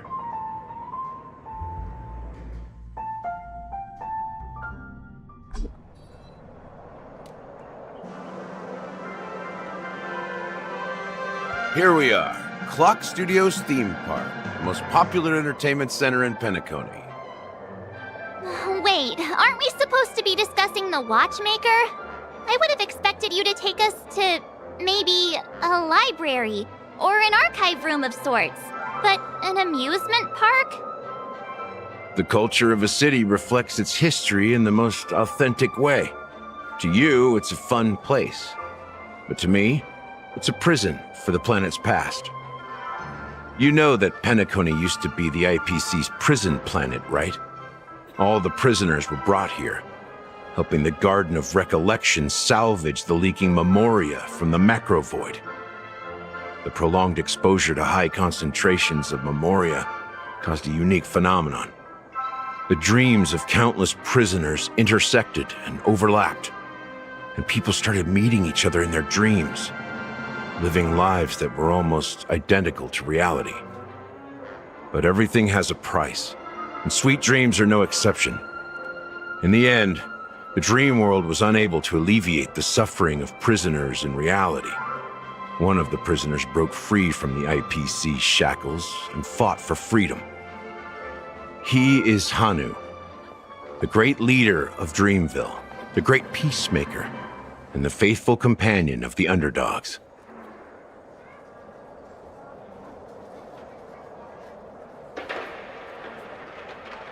History is always written by the winners. However, it's undeniable that Clocky is an animation that draws from Penacony's actual history. These characters not only exist in Dreamville, but also in the distant past. Once you realize this, you'll understand why we're here. There are so many members of the Bloodhound family around here. They just received a lockdown order, supposedly from Sunday himself. Who knows what it's for? My friend, have we met before?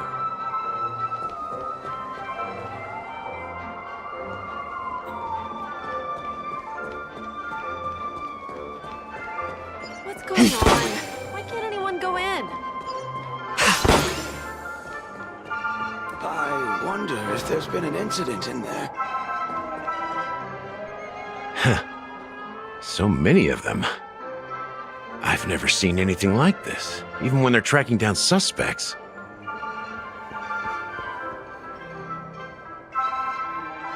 Well, it's a masterpiece from the family, after all. Besides the followers of the preservation, the family members are the best at creating mind-blowing marvels. Let's find a quiet spot and continue our conversation. View here is great, right?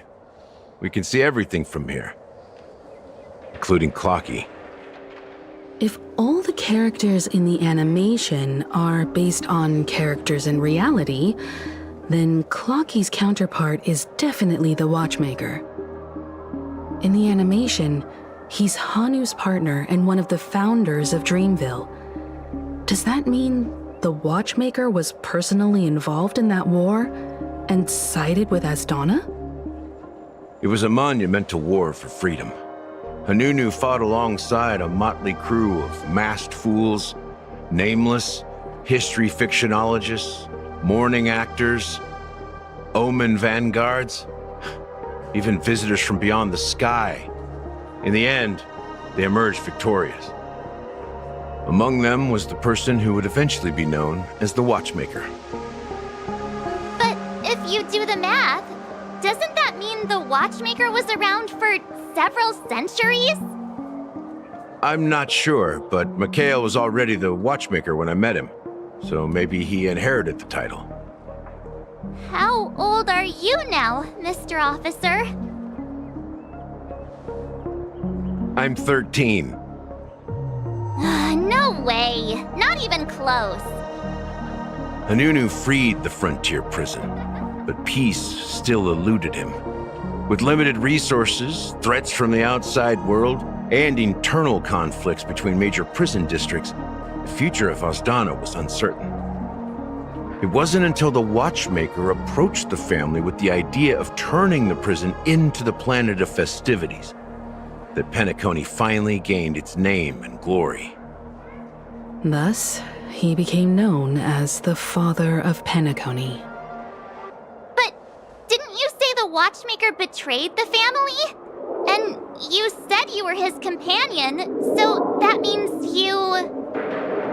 No, I'm not his companion, but rather one of his many children. But I am indeed a traitor. Not to the family, but to Mikhail. What did you do? I did nothing. And that's the worst betrayal of all. Just like you, I had close companions. We dedicated ourselves to Penacony. But the Oak family, they set us up. Mikhail was too old to protect his children anymore. So we left the family to find our own path.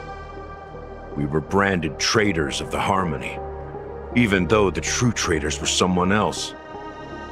While they continue to praise the Watchmaker's name in the world, behind closed doors, they condemn him on a pillar of shame. Nevertheless, we wanted to clear his name. We intended to find the real traitor, the one responsible for all this, and restore harmony to Penacony. But we failed. Too much time had passed, and the land of the dreams had become deeply corrupted. After countless fruitless pursuits, I gave up. Like a lost dog. The family accepted me and made me an officer, supposedly as a form of forgiveness. But it was actually a punishment. Since then, I've been completely cut off from my partners and my past. As for Mikhail, I heard he died in obscurity, in a place where no one could find him. That's when I realized that the Penacony I once knew would never return. We're truly sorry for what happened. But this is not the end of the story, right? Apparently, someone has inherited the title of the Watchmaker and has been secretly working against the family all this time.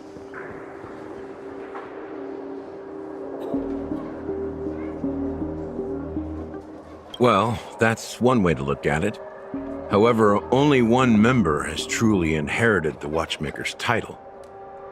Unfortunately, after all these years, I have no idea who that person is, or if they're even real. Or just Mikhail's lost soul haunting the dreams. So, do you understand why I'm spilling all this info? Because I believe the girl's death must be connected to the Watchmaker's legacy. And at the end of all these mysteries, we will find the answers we are seeking. If it really is Mikhail's ghost, I want to meet him. If only for the last time.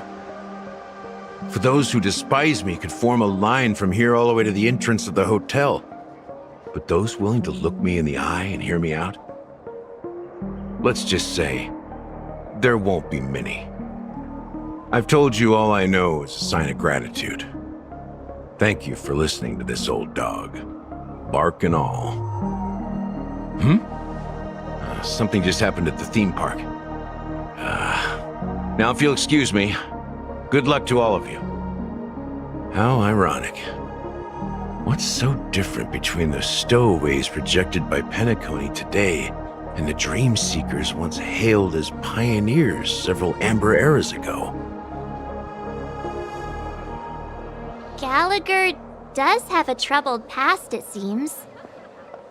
While Firefly's whereabouts remain a mystery, his stories shed light on our suspicions about the true identity of the Watchmaker, his connection to the family, and the power struggles hidden behind sweet dreams and death.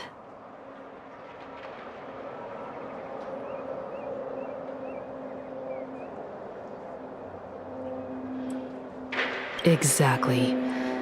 Gallagher suggests that the real traitor is someone else, probably within the Oak family.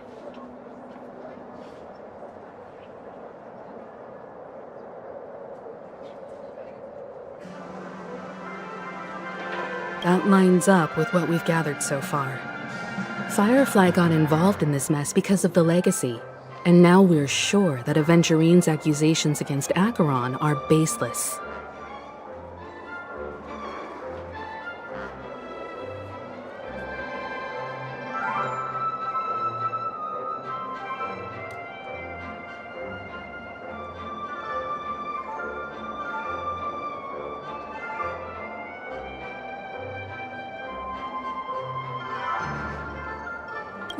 You're really into Clocky, huh?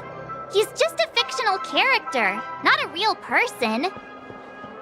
Speaking of which, that Clocky who only reveals himself to you is quite intriguing. It's a shame we've never met him since then.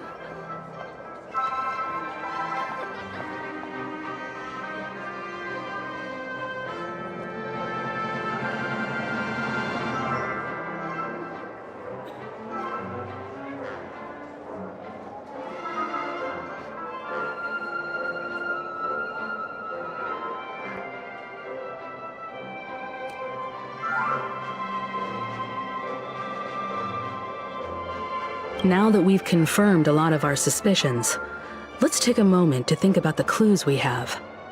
Send a message to Welt and see how things are going on his end.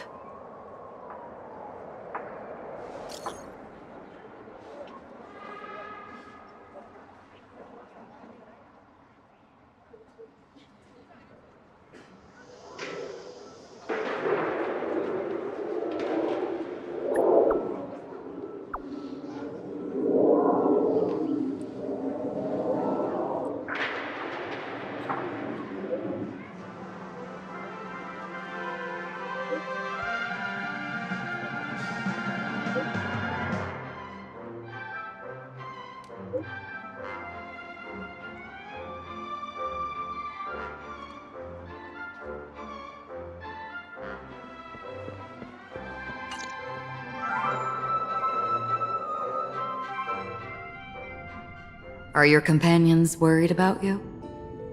They're just checking up on me. Let's get in and get out. Seems they've made some progress. Looks like we're about to enter the depths of Dewlight Pavilion. It's been a smooth ride. Almost too smooth for a heavily guarded mansion. Let's see if there's anyone waiting to greet us.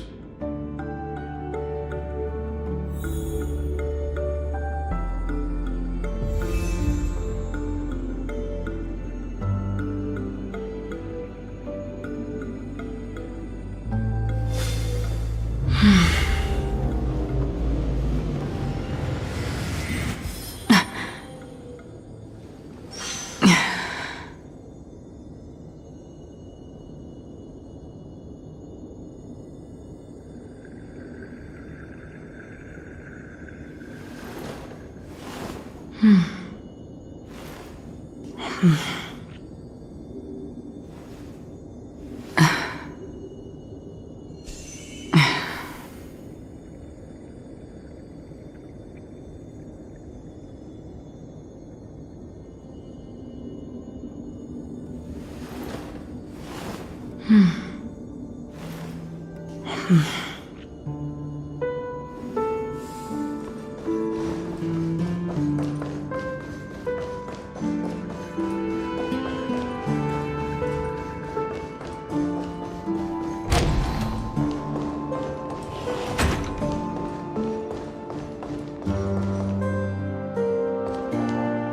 Something feels off.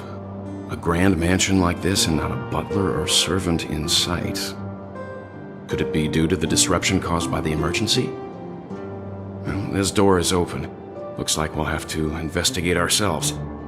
Let's proceed with caution. Just one moment.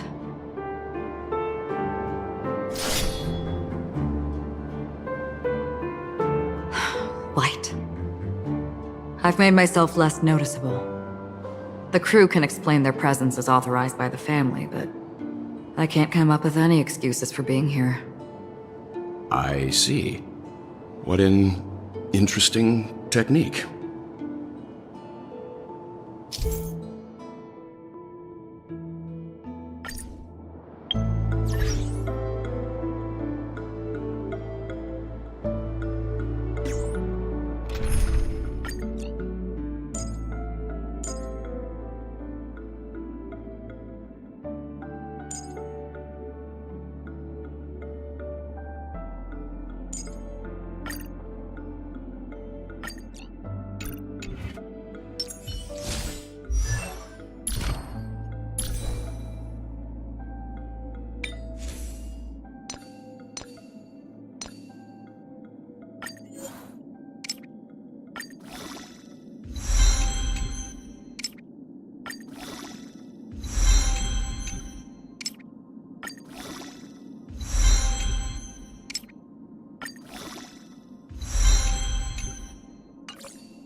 Stream 4.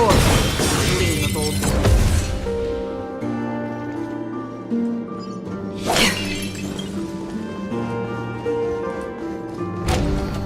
The model in the sand pit. It's the golden hour, isn't it? Maybe the heads of the family used that model for discussing important matters.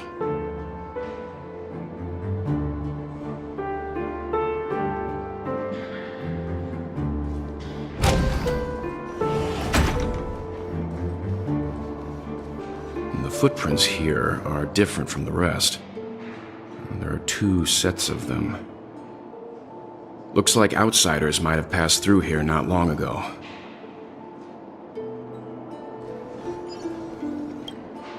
Can you identify the people who left these footprints? Well, there's a unique pattern here. Flamboyant, even. And judging by the size, I'd say these were men's shoes. If I'm right, it could be the IPC ambassador, Aventurine. Aventurine. What about the other set? It looks like they were walking side by side as opposed to one behind the other, so the second individual is likely equal in status to Aventurine. The IPC is eager to reclaim Penacony, so their presence here is not unexpected.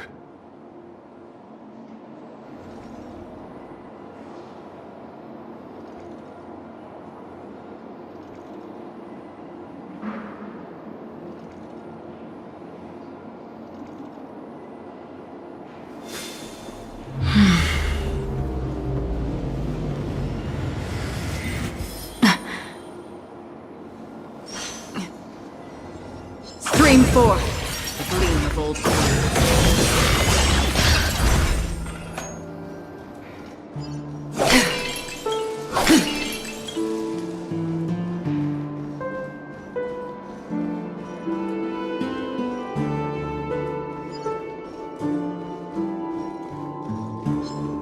forth, gleam.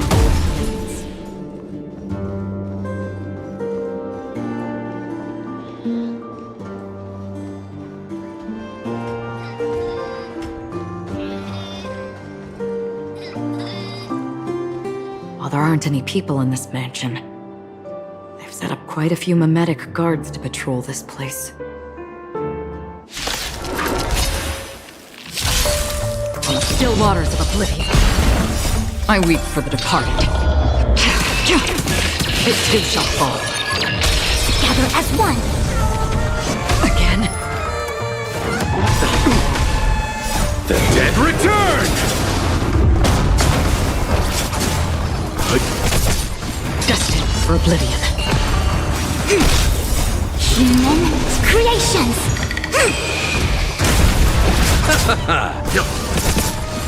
Still waters of oblivion. Destined for oblivion. Look, it dropped something. A note. Looks like instructions from the butler for the other servants. Seems like the mansion's entire workforce were assigned other tasks before Robin's death. It must have been a big project to require that much manpower. The Charmony Festival, perhaps.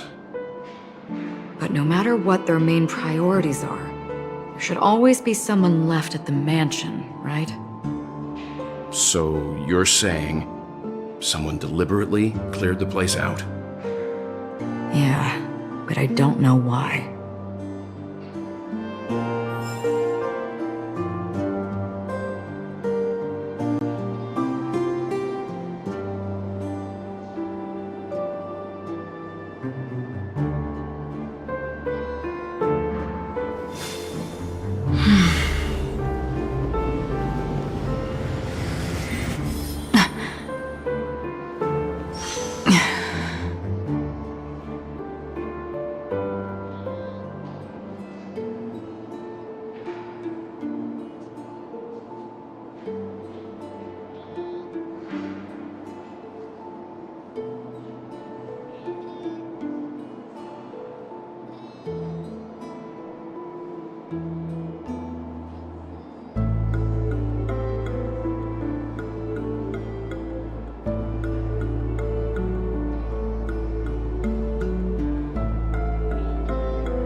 No one here either.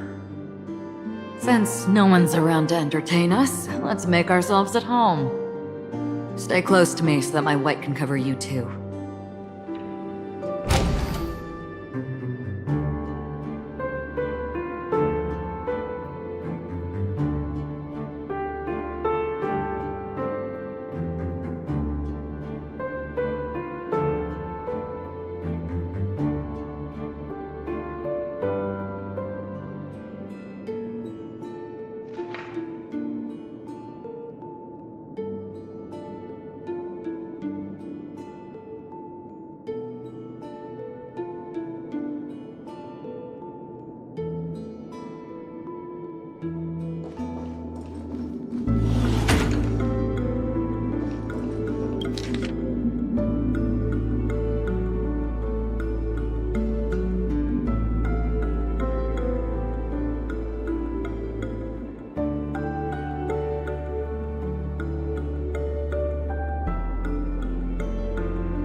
As soon as I and the rest of the crew arrived in Penacony, Mr. Sunday and Robin showed up to greet us. I remember hearing something unusual in her voice, and now it seems I was right.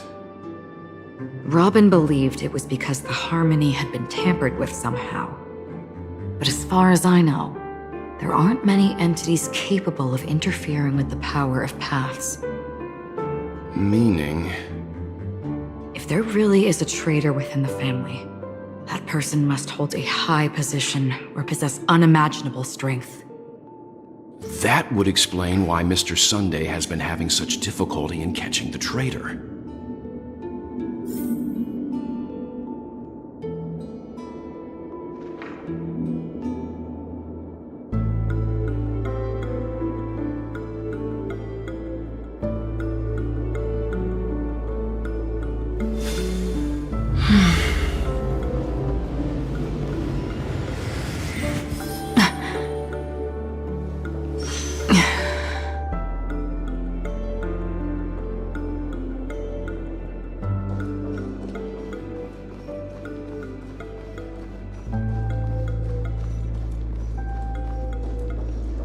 This light cone is securely guarded. It must hold some important memories.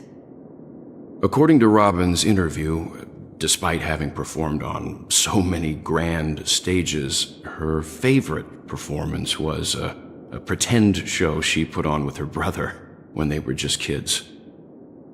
I wonder how their relationship is now. Growing up brings gains, but also losses. Yeah, time has a way of smoothing things out. The beautiful dreams of youth will eventually fade away.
The information about Robin, Firefly, and the other victims. I don't see any commonalities among them. Looks like the rumors were right. Death does seem to be targeting random victims. And based on Sunday's notes, he's no stranger to death. He's just surprised that it has resurfaced.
It seems neither the Dream Master of Penacony nor this old Odie is happy with Sunday's recent performance. They don't seem to care much about death. Instead, they're more concerned about the Charmony Festival and the Watchmaker. Maybe the other family heads don't think death is a big deal. One thing's for sure. There's a lot of internal conflict within the family, and everybody has their own agenda.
Sunday has done some serious research on his suspects. This traitor must have been causing trouble for the family for a long time. They all seem to be insiders, but I haven't met any of them. Huh? Wait, these characteristics. What is it? No, nothing. Maybe I'm just overthinking things. However, if this traitor really exists, could they be responsible for Firefly and Robin's deaths? Perhaps that's why Sunday is taking this matter so seriously. That's all for now. Nothing more noteworthy. Before coming here, I had all sorts of scenarios in my head about dealing with the family. I did not expect an empty mansion. Watch out. Someone's approaching. I don't think trespassing on forbidden areas is the way to be a guest, Mr. Yang. And... Acheron? The Galaxy Ranger? Our apologies, Mr. Sunday. Nobody came to greet us, so we entered without permission. I hope you can forgive us. But even if there's no one to greet you, you should wait for the host. Don't you agree? Even without the famous Galaxy Ranger. As far as I know, the crew has officially accepted the family's commission, so coming here will be unnecessary for you. On the contrary, that's exactly why we're here, to ask you about the case and gather more information. We don't want any loose ends.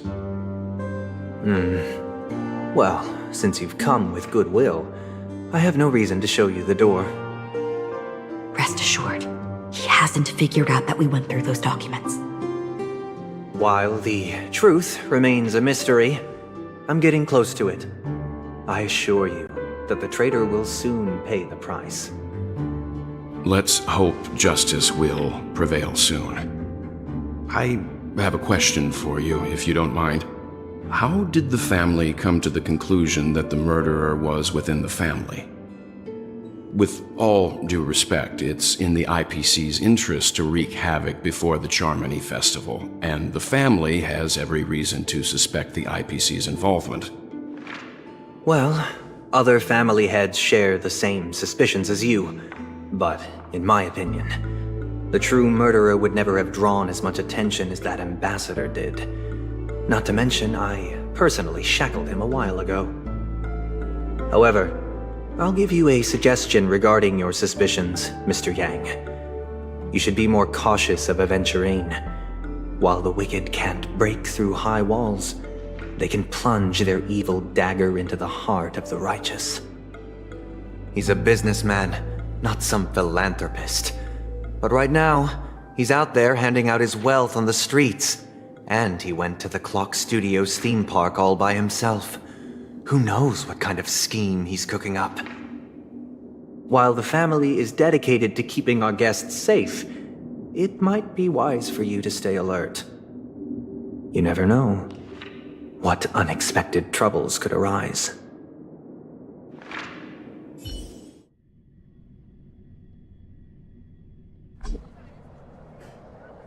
According to a Pierpoint hotline tip, there was a major breakthrough in the shocking Ejhazio Aventurine case. The suspect has been arrested. This fraud case has been linked to many departments within the Interastral Peace Corporation and the Intelligentsia Guild, causing a large drain in manpower and resources, resulting in the IPC taking a massive loss. The case's main suspect originates from Sigonia 4 and is one of the survivors of the second Kataka-Avgin extinction event, who does not carry an interstellar refugee travel permit. As per Strategic Investment Department Head Diamond's sentiments, the IPC has appropriately relocated the suspect in the spirit of the Charter and will continue to conduct further investigations as to the motive of the suspect. What pretty eyes. Tell me, do they shine in the dark? Well, if they did, I'd sell them in a heartbeat. You don't know how many people long for your eyes to be closed forever.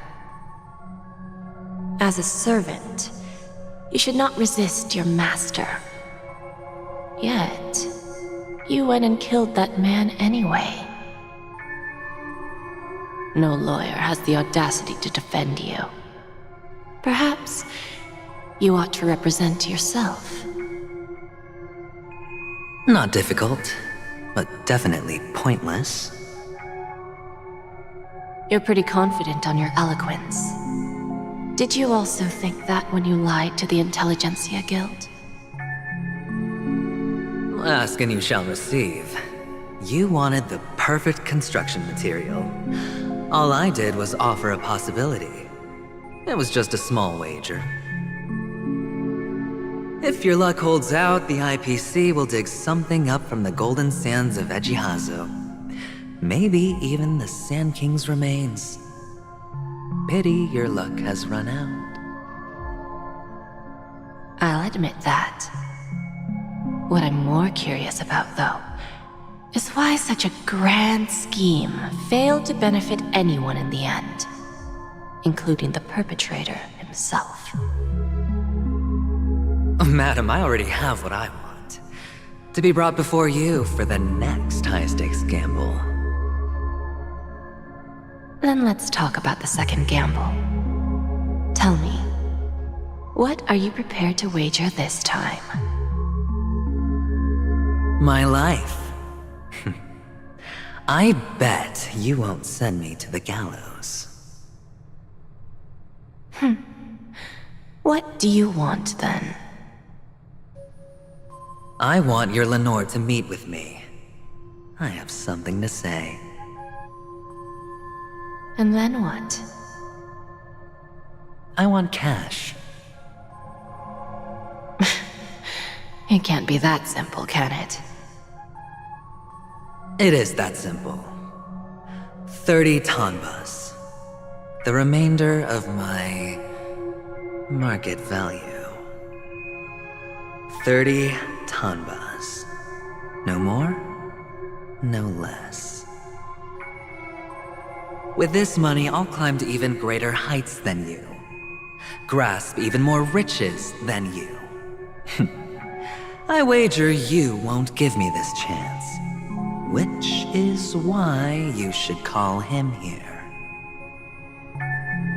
Interesting. A pity Diamond won't see you. No one gets to see him. From here on out, I am Diamond's representative, and I will decide on his behalf. You're wrong. 30 tanbas. He'll give you that. And much more than that. Wealth, status, power.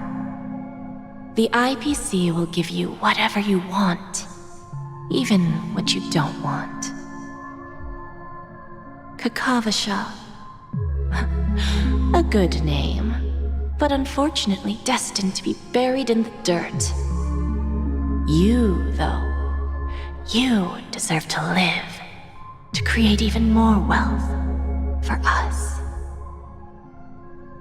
Go, pick the clothes you like, then choose your desired identity. And then, use them well, child. May your plans never suffer failure. Life is like a long-term investment. Those who choose correctly, do the correct things, reach the correct outcomes, and show the world their value. People can't always make the right choices in their lives. But luck has always been on my side.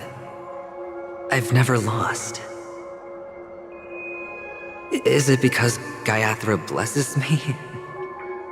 Well, if that's the case, she must also be looking upon me right now. My success is inevitable. But what then? Even if I overcome this difficult trial, What would come next? What awaits me after this glorious gamble? An even more glorious one? Will I return triumphant with unending riches after countless successes, or will I encounter failure, never to return?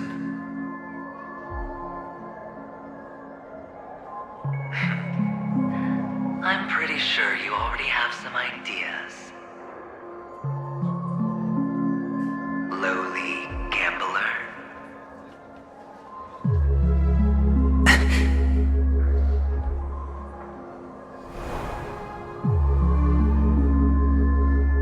What?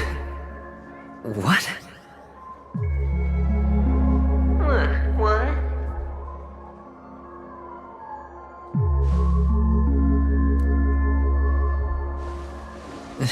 Am I dreaming, or have I gone completely insane? Perhaps both. Forgotten me already?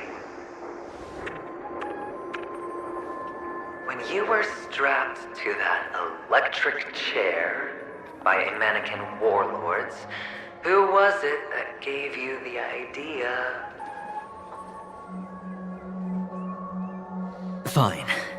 I may be crazy, but I'm not stupid. Get out of my head, newborn of the Harmony. The Harmony? Oh, don't play the fool. It's not the first time we've met. No need to be so polite. I'm you, and perhaps even more aware of yourself than you. Of what exactly you want. You're dying. And you still want to drag a bunch of unfortunate fools with you through death's door. That's why you're here, isn't it? A grand unveiling. You really think you can pull it off?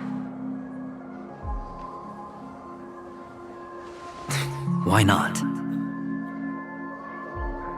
Well, you may have fooled everyone, but you can't fool yourself. I can show you. Before you're entirely gone, I'll be with you for the last stretch of your road. Let's have a heart-to-heart while we walk.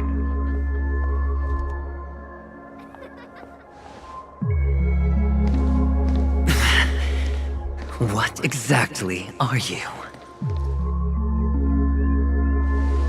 Most people in this world spend their entire lives just to reach one outcome. And I am that outcome. Kakavasha, I am your future. First, I'm hearing things, and now I'm seeing them. Great. Am I going to be elevated into the Harmony's Emanator next? Why are there no guests here? What's that featherhead doing?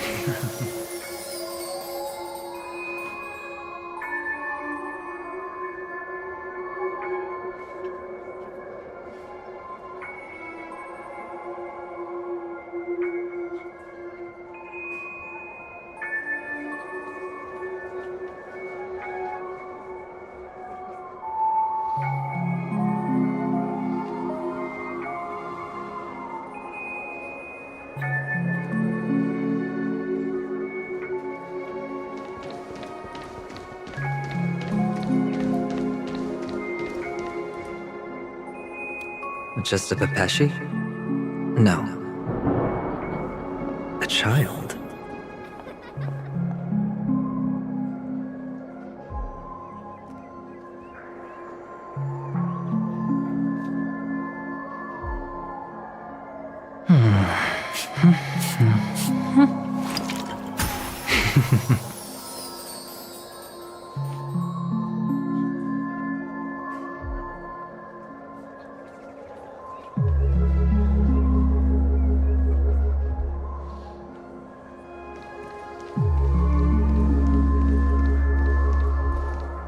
thought minors weren't allowed in Golden Hour.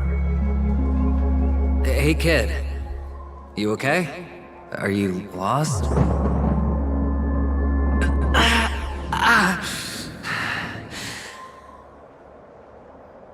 What's wrong, mister? You don't look well.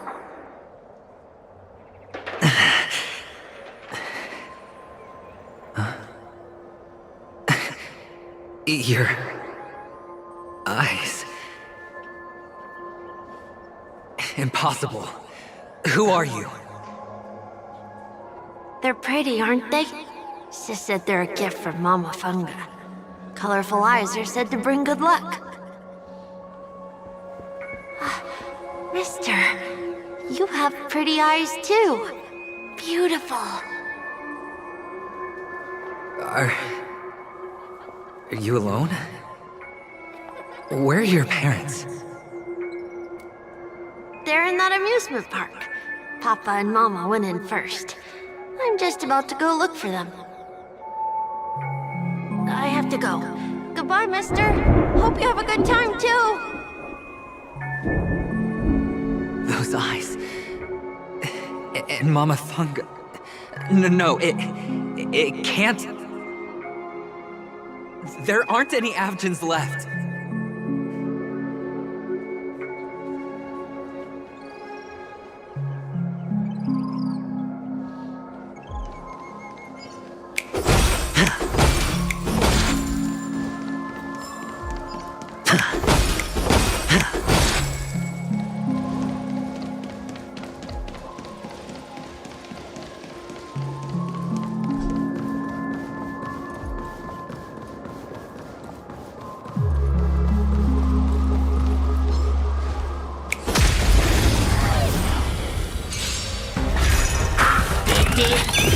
Existence is unity.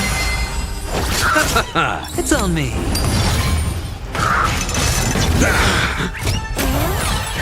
Your end approaches.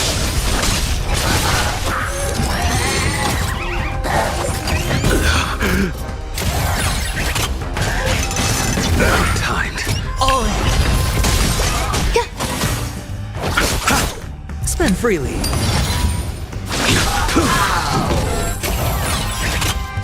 All will be swept away by the wind.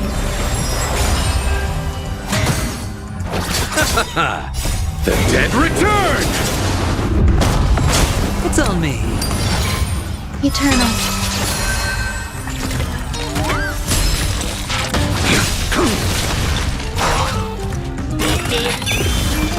Savor it for me. Receive divinity. Repay. Failed to send you.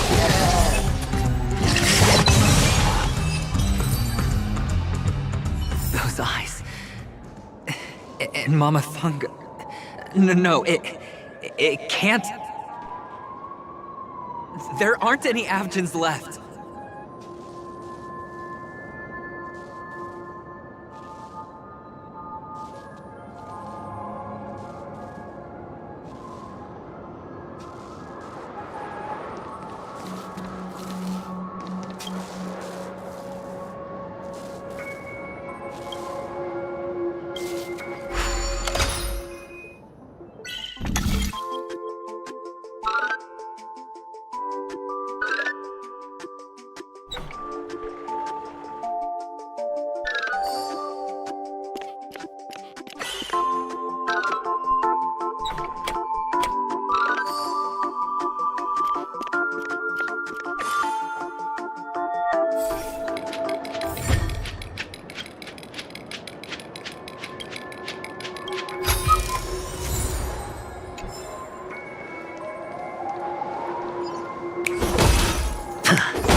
Only on penacony, am I right? What are you still doing here? Well, you've known all along. The family truly showed leniency to everyone who came seeking help. Why would there be a need for such high walls and deep moats? However, people don't see it like that. Especially since the flavor of the dream syrup is so alluring. You will receive no charity on penacony. And relying on your own strength alone to topple high walls? Not a likely fate. Which is why, once you step into the hotel, you remove your high hat and beg everyone you come across for help. Like a hyena scavenging for scraps in the desert. Because you know that opportunities are fleeting. Well, when you put it like that, even Ratio's a teeny peacock analogy sounds pleasant. Well, you know how rare it is for me to give you the straight dope, so listen while you can. It's good timing that you mentioned the doctor. I'm especially fond of what you and he have in common. The conspiracies, calculations. Especially the part about the finale, a magnificent act of betrayal. Oh, when everyone thinks this way, who would even suspect that it was another trap you've meticulously devised?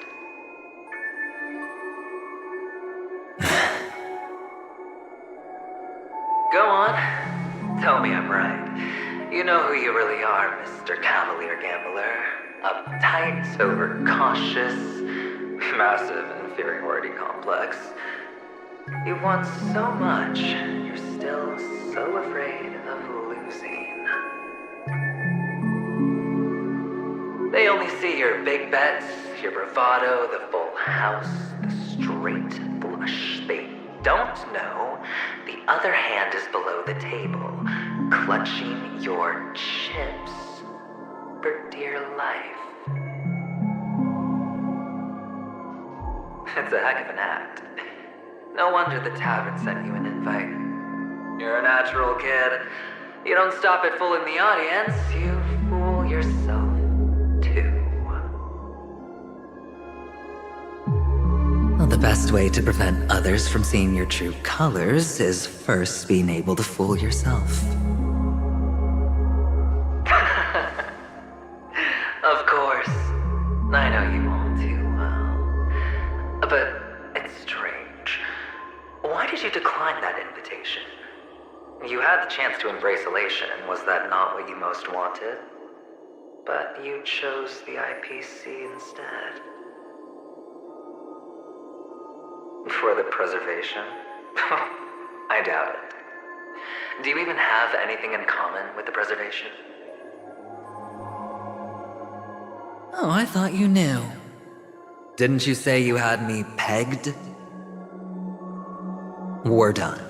Either stop talking or disappear from my sight. That's fine. But who exactly is about to disappear here? Well, it's not going to be me, anyway.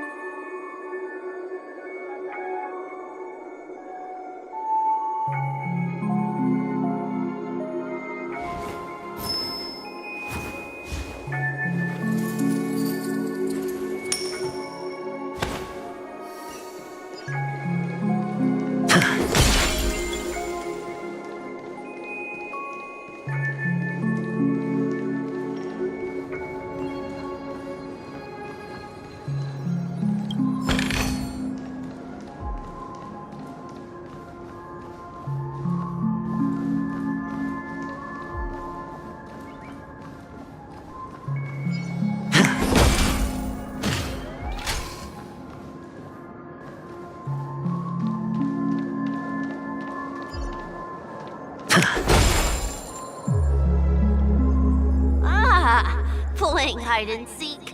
I'm really good at this.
Eternal.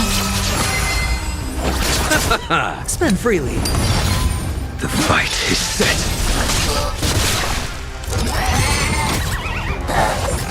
Stay away.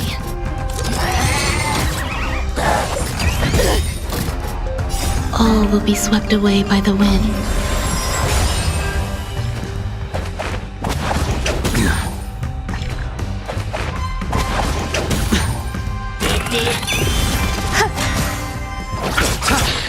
It's on me. Bust. Or maybe I'll take it all. Watch your head.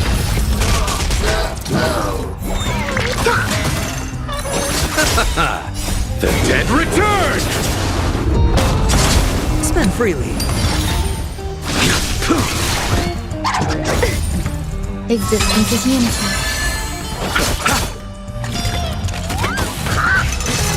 Stay away. All in. I underestimated you. Watch your head.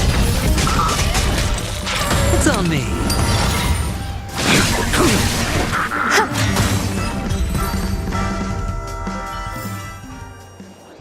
It's my turn to hide now. I bet you guys can't find me.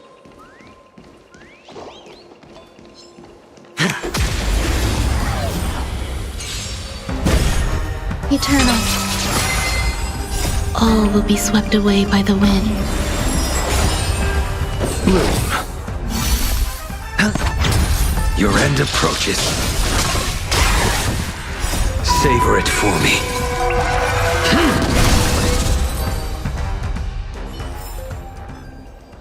It's my turn to hide now. I bet you guys can't find me.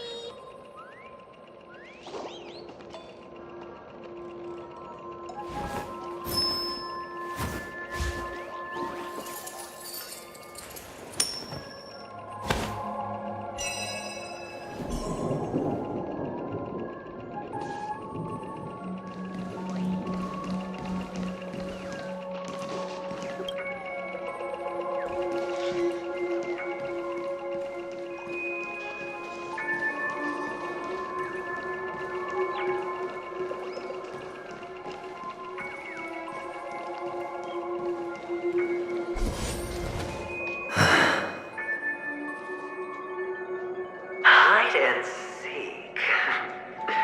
What sweet childhood memories. When Mama said goodbye that day, how many catechins were like jackals hot on your heels? I know you won't forget that sound anytime soon. Those shrill cackles. You had to hide right under the noses of those savages. You and Big Sis, playing dead, drifting in all that bloody water. Completely ruined that shirt. Shame. Wasn't that the last one Dad left behind? It wasn't ruined. I've always kept it. Come on. It's a rag. It's not like you can ever wear it. Now you don't have to hide. You probably won't even deign to get your pretty outfit wet in the rain. And your social capital has changed after all. I I've never changed. On the contrary, now you're the one who does the hunting. The last round of hide and seek, and you get to be it. You should enjoy it.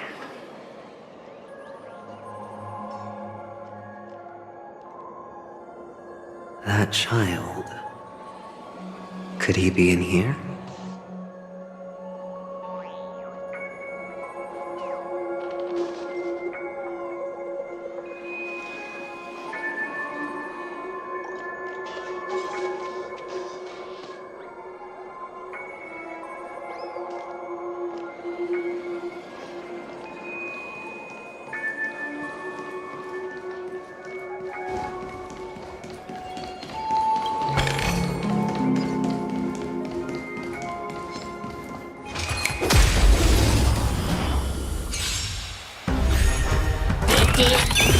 Existence is unity. Spend freely. Bust. Or maybe I'll take it all! Enjoying yourself? The fight is set.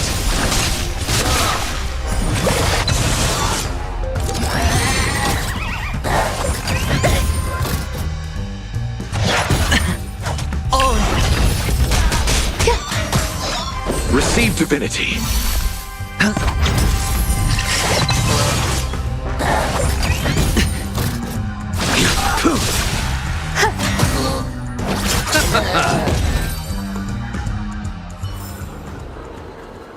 That child. Could he be in here?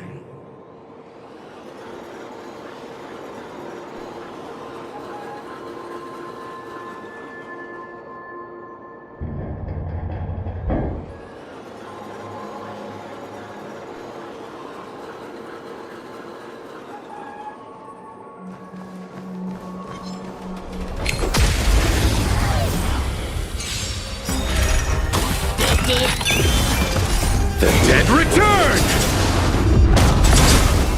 All will be swept away by the wind.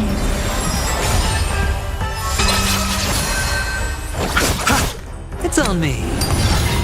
Your end approaches.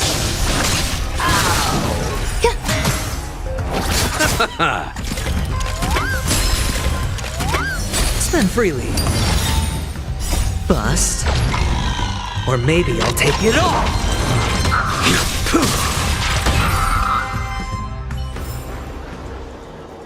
That child. Could he be in here?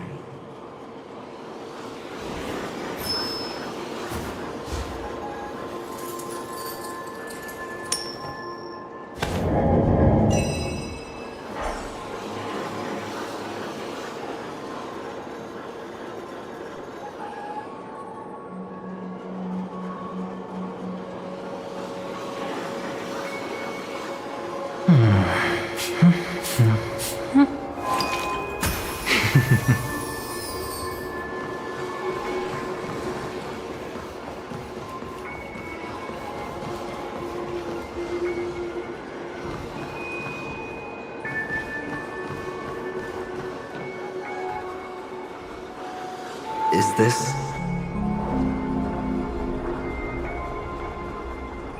a topaz? What is this doing here?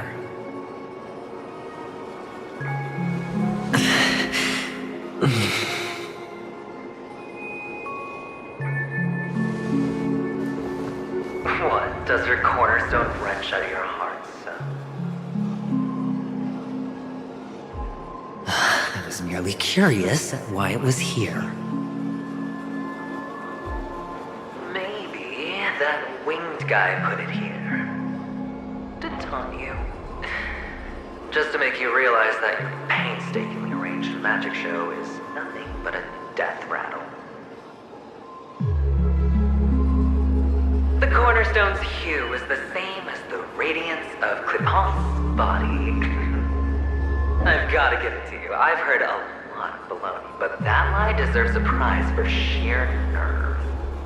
If he were just a little bit smarter, the jig would have been up right there. This is just bait. why Ratio's betrayal was one of the keys to your plan.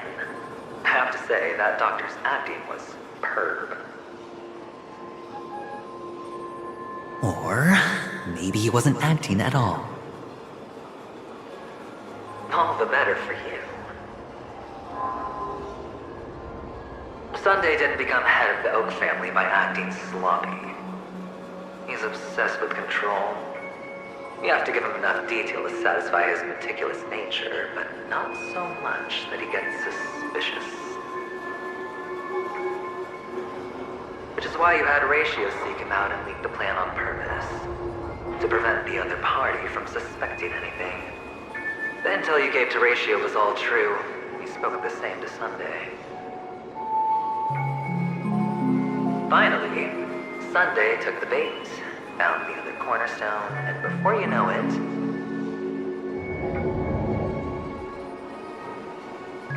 everyone's distracted enough for you to steal the third stone right out from under them.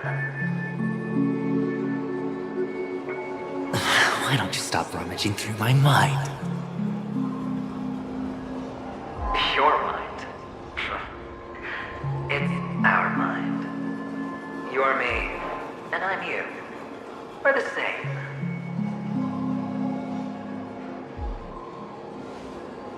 The best way to prevent others from seeing your true colors is to first be able to fool yourself. Really? You can't even fool yourself. You just got lucky this time.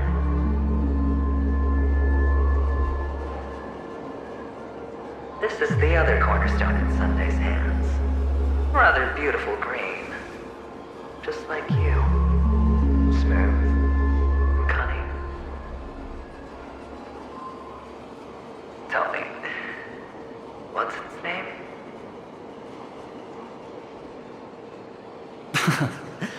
Why are you even asking me? Must I do all the work? Aventurine is the stone of luck and trickery. That's what she said when you received the stone, wasn't it? This type of stone isn't rare, but its hue is very similar to a certain gem.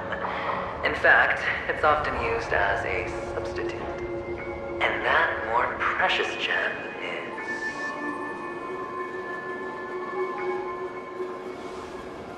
Jade. Even Sunday can't tell the difference. Oh, looks like Jade can be substituted for Aventurine, too. Sauce for the goose. Aventurine, Topaz, Jade. 3 elites, 3 cornerstones who, for a measly penacony, offered their everything. Oh, you're even more united than the family. As I've said before, 3 chips are sufficient. All or nothing. But will it be the former or the latter? We'll find out soon enough. So, where's the real Aventurine stone? Take it out, let's have a look. Suddenly you don't know where it is? I just want to hear you say it. After all, it really does resemble its owner.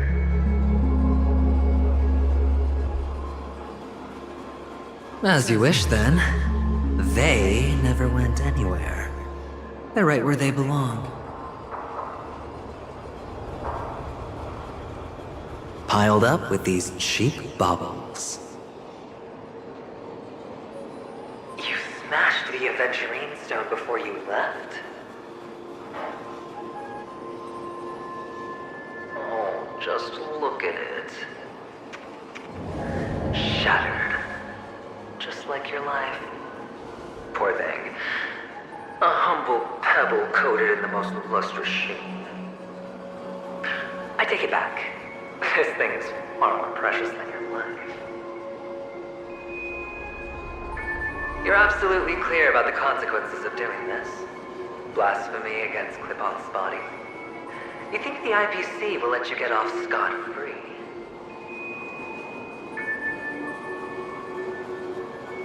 Well, Diamond has always been all about results. As long as I could create value far beyond the cost, the ends justify the means. How else would the family be fooled if there was no price to pay? It doesn't matter. Even smashed to smithereens, the preservation's cornerstone can still be used. Its effect may be greatly diminished, but it's enough for me. Now I'm really curious.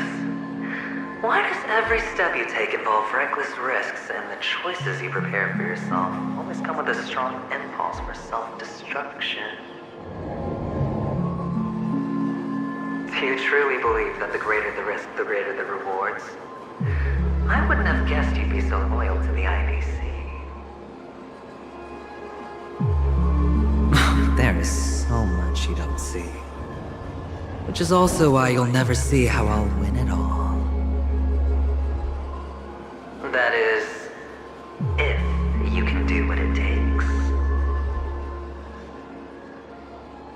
We'll just have to wait and see then. The cornerstone is gone. Another illusion of the harmony. Huh?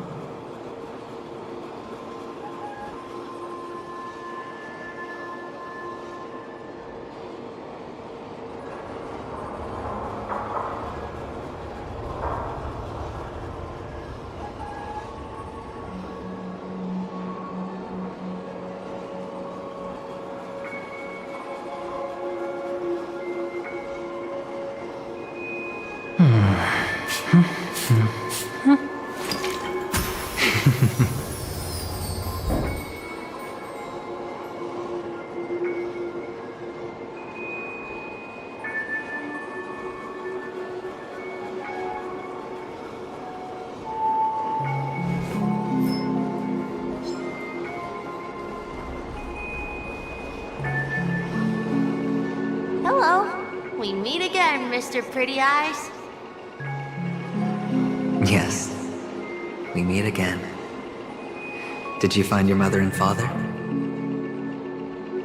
Of course. Big Sis is there too. The four of us were just playing hide and seek. I'm so happy. On our way here, Papa even brought me to see a blimp. I think you mean film. Yes, that's it.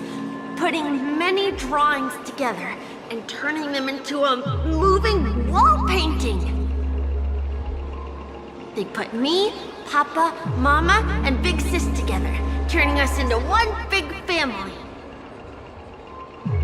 You should give it a try too, mister. You look sad. The amusement park will cheer you up. Sure.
How's that? Not a bad score, eh?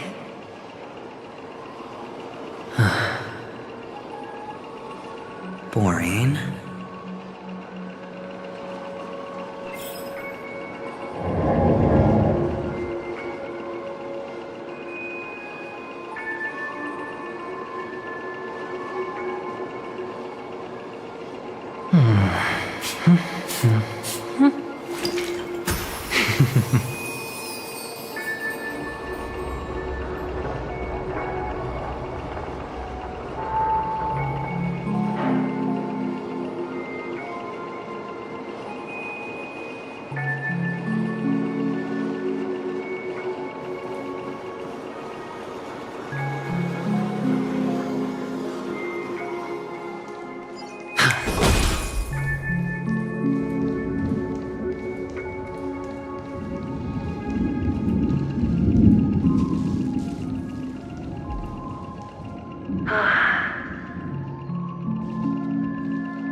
Why aren't you talking?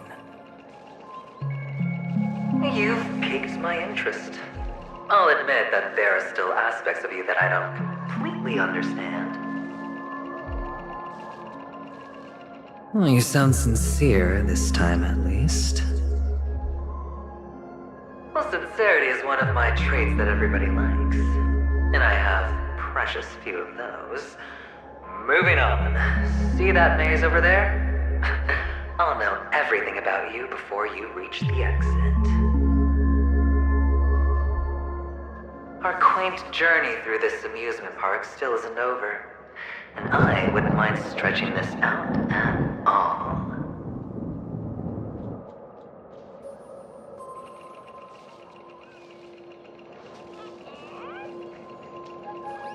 Feeling lucky.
This one's for you.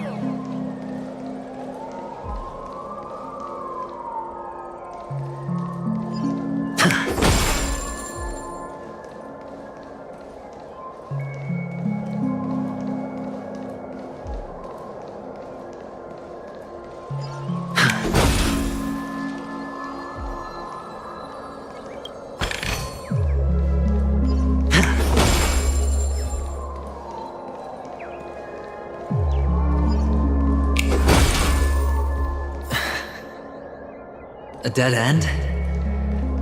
Oh, is this the wrong way?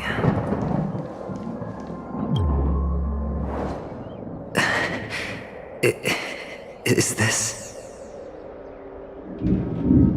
Oh, what's on your mind? It's got nothing to do with you. Do you need a hint? These are manacles on you. That man gave you your first job, and you made your first pot of gold. I remember it all too well. You wrapped that iron chain around your fist, for that is the only tool you could find. Then, in that maze, you... Shut up! Oh, you don't wish to face your past? Unwilling to admit that your life is worth only 60 tamas. Well, from what I see, you refuse to confront it. Because it only proves your weakness.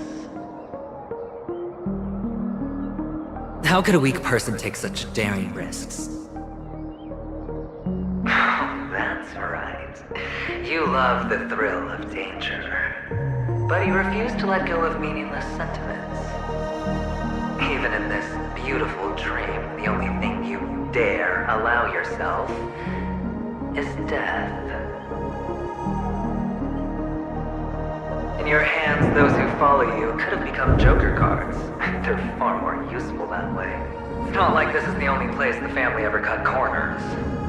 Could have had tons of action if you weren't so all or nothing. All it takes is a meager sacrifice. I bet Opal would have resolved this without a fuss. A pity you're not him. Well, you wouldn't be in this state if you could just get with the program. And why couldn't you? Out of professional integrity. Those techniques you mentioned are highly efficient, but it's not that I don't know about them. It's more like I couldn't care less. Get it? What fun is it if the fight isn't fair? Fair? You assume your opponents would fight fair in the first place. The odds are obviously not in your favor, so how are you just breezing by? But did that masked fool's words awaken something in you? Well, she gave me an answer that could turn everything upside down. Everything? You mean it could make all the cards on the table just disappear?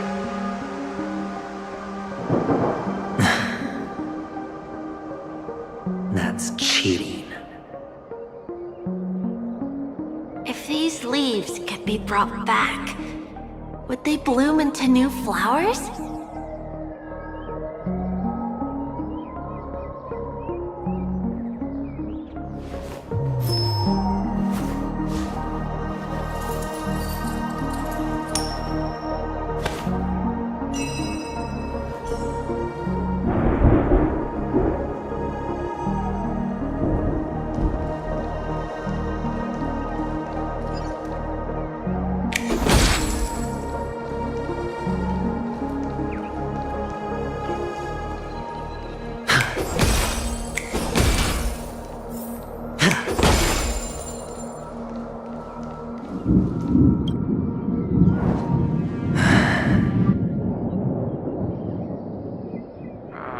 Your expression right now is hard to put into words. The lucky charm Mama left you is made from gold. Why did you never consider selling it? You obviously could have lived a normal life like Big Sis that way. Looking back, that was the better choice. Mama only left us with 2 pieces of jewelry. A necklace and a lucky charm. There won't ever be a 3rd piece. That's what you always say, but you actually regret it, don't you? That you didn't sell them. You can zip it if there's nothing to talk about. I know. You must remember what Big Sis told you. You are a child blessed by Gaiathra Triclops, and can lead the clan to happiness.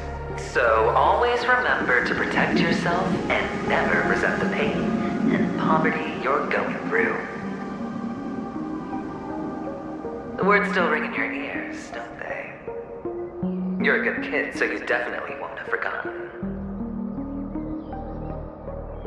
So, you surely won't forget how tragic her last moments of life were. How the piercing laughter behind you felt like it was drilling into your heart. You ran away without looking back, just as she told you to.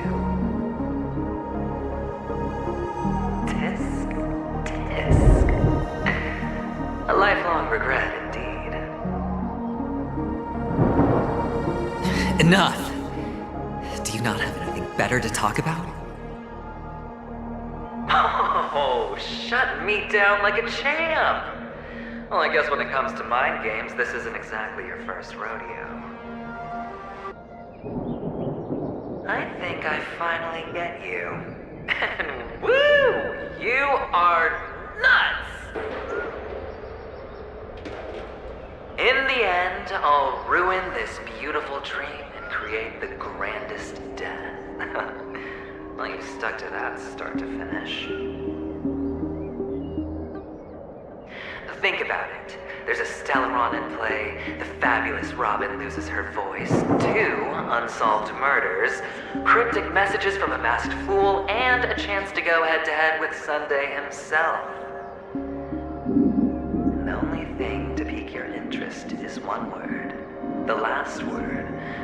A word that's right there at your fingertips. Death. But whose exactly? We'll know when the dice falls. All right then. Reserve a seat for me in the audience. I'm curious to see just how capable you are. Still, you never answered my question. If you could start over, would you still want to be the child who received Gayathra's blessing?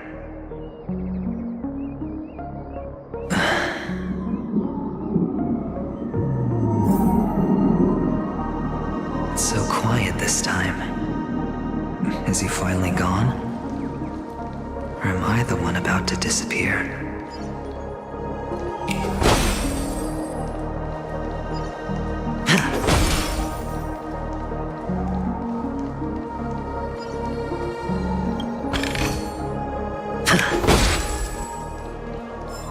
Finally, made it out of this place. We're going home? But I don't want to go back yet.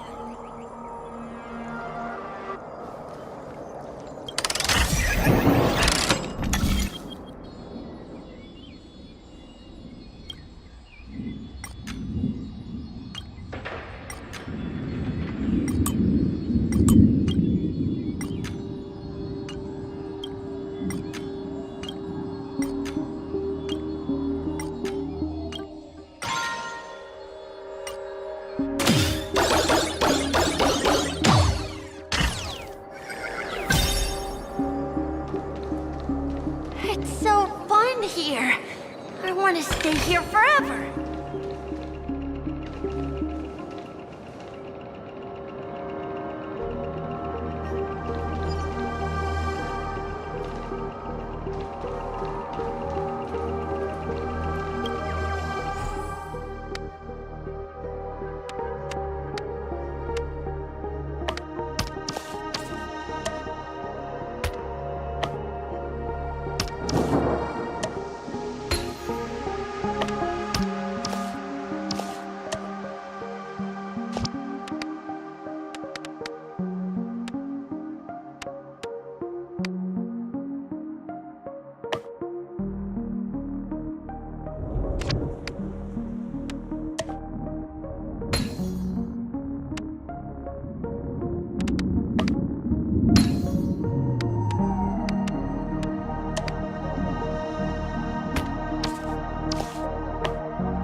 There's only one place he can be going, whether it's in the past, present, or future.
that you? I hear the sound of leather shoes.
Eternal.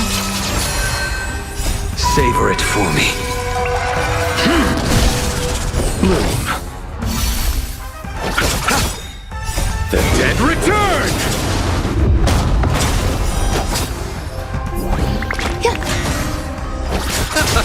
It's on me. Your end approaches. All will be swept away by the wind.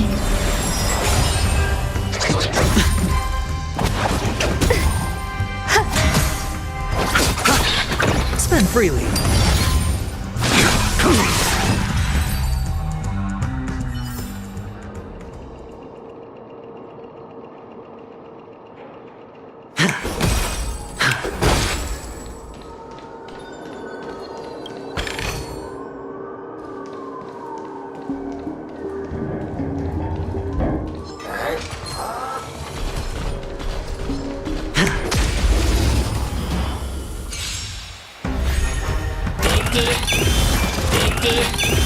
Existence is unity.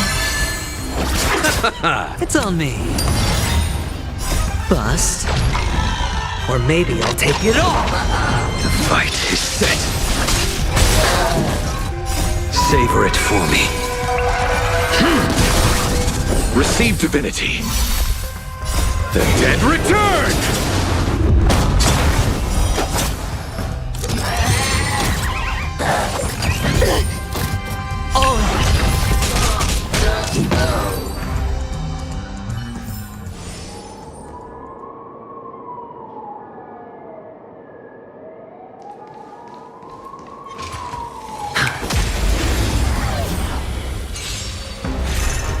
Eternal.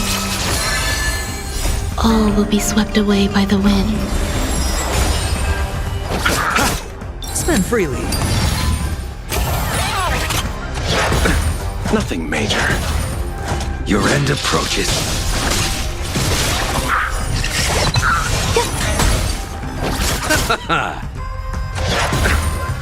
It's on me. Bust. Or maybe I'll take it all!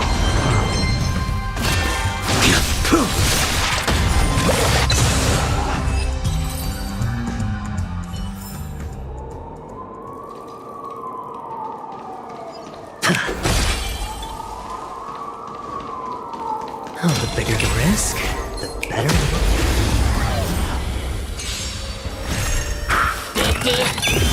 Existence is unity.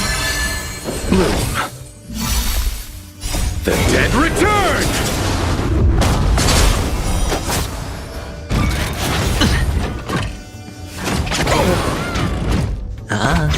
The fight is set.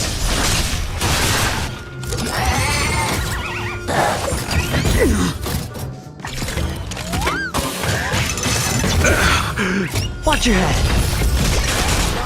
I underestimated you.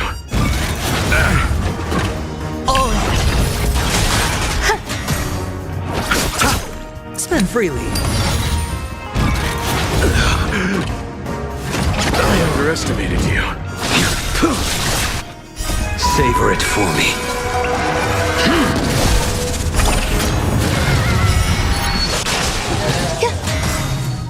All will be swept away by the wind. It's on me.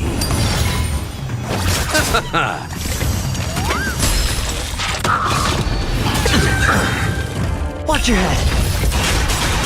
Bust. Or maybe I'll take it all. The dead return! Eternal.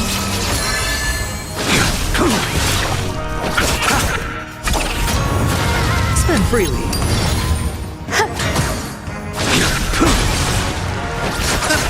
It's on me.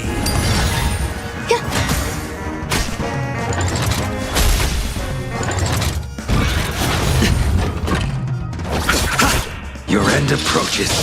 Bloom. Repay. The dead return! Savor it for me.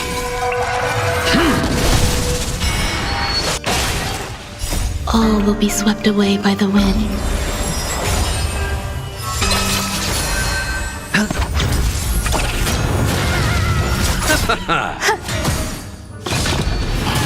I underestimated you. Watch your head. Bust. Or maybe I'll take it all.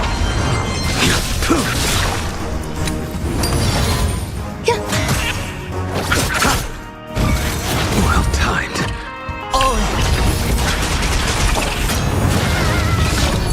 No dirty tricks, alright? All will be swept away by the wind. It's on me. Eternal. The dead return! Spend freely. Bust. Or maybe I'll take it all.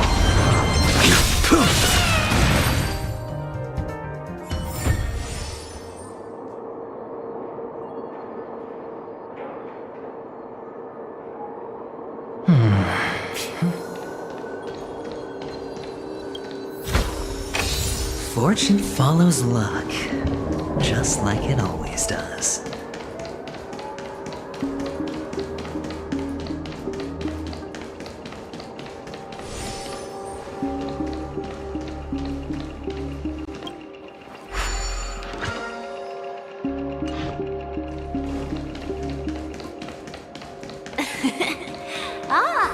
It really is you. I don't know why, mister, but you always give me a special feeling that makes me more curious about you. It's sad that I can't get to know you more. We have to say goodbye. Did you have fun? You're going back?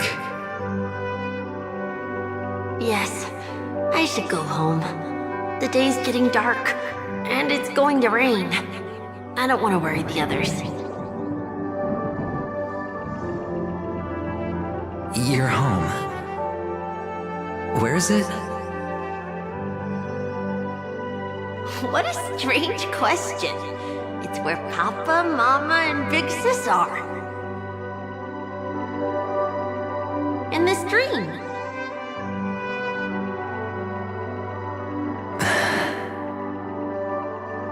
This amusement park.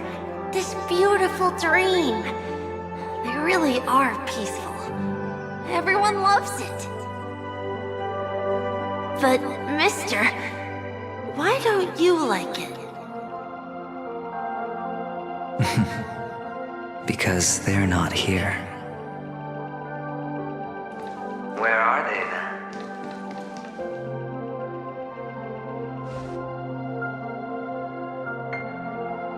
I don't know. You do know. But there's no point pressing the issue.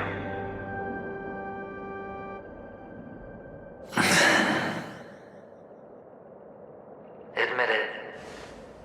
You're tired.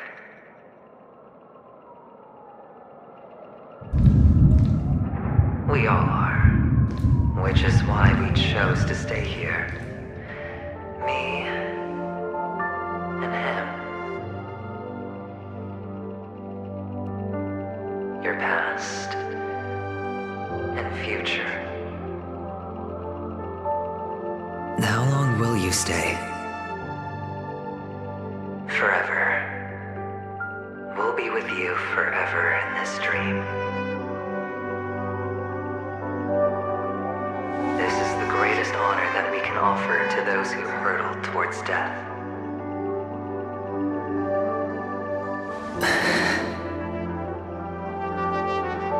The road less traveled is less traveled for a reason. But you've never gone in any other direction. Your own life is the chip you're most eager to lay down. Always has been. You don't care who the real murderer is, and the Watchmaker's so-called legacy couldn't be more boring. What you want, what you need, is to be the smooth operator, the solid gold deal maker who doesn't waste a drop of sweat, even when he's up to his neck in danger, deep inside family territory. You want to be polished up, cuffed with red-hot chains, and spotlit center stage.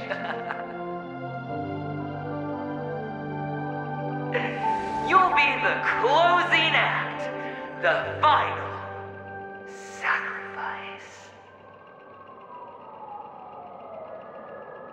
I can do it.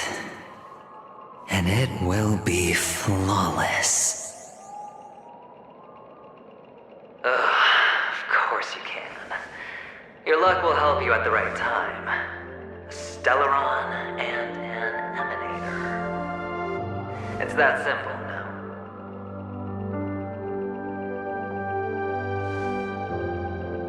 That way, the IBC will earn a place at the table.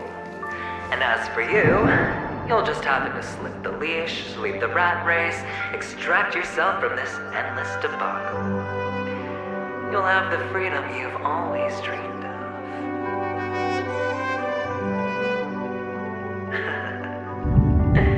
This isn't the first time. You've been an escape artist from day one.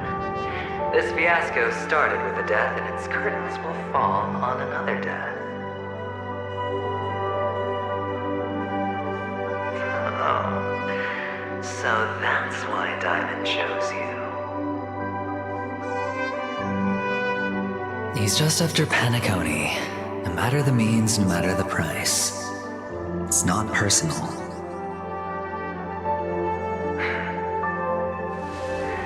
It's hard, isn't it? Well, don't get soft on me now. What, did you suddenly grow a conscience? was born from yourself.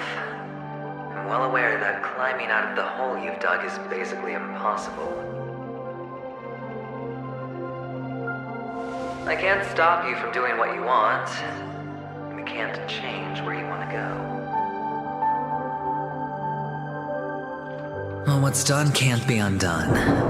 All we can do is play the cards we're dealt and rake in as much time as possible. Yes. Alas, people won't make all the right choices in their lifetime. Though luck always seems like it's on your side. You will keep winning, having never lost before, but why you? Why must it be you? If all your luck is built on the pain of someone you love, on the loss of dozens more, if these windfalls, these jackpots, aren't a gift from Gaiathra, if all they are is a long string of meaningless deaths, then what did we do to deserve living in a world like that?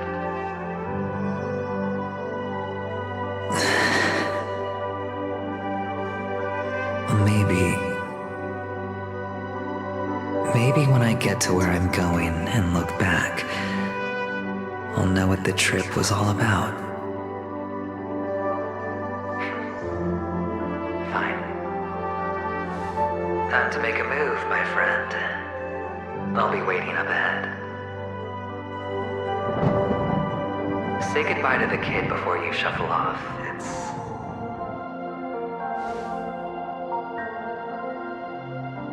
It's best to die without regrets.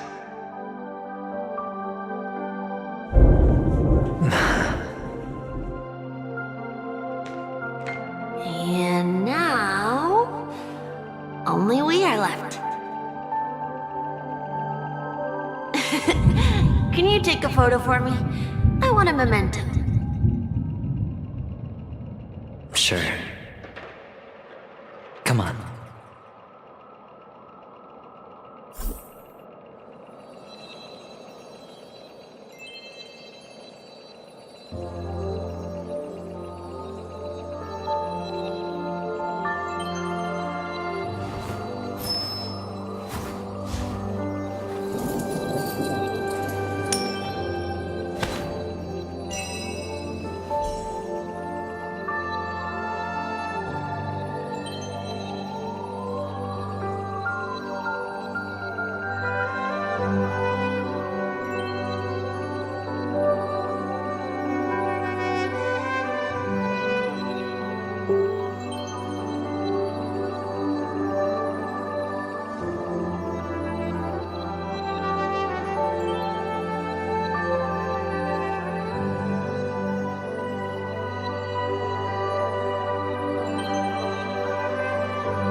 Can you take a photo for me? I want a memento.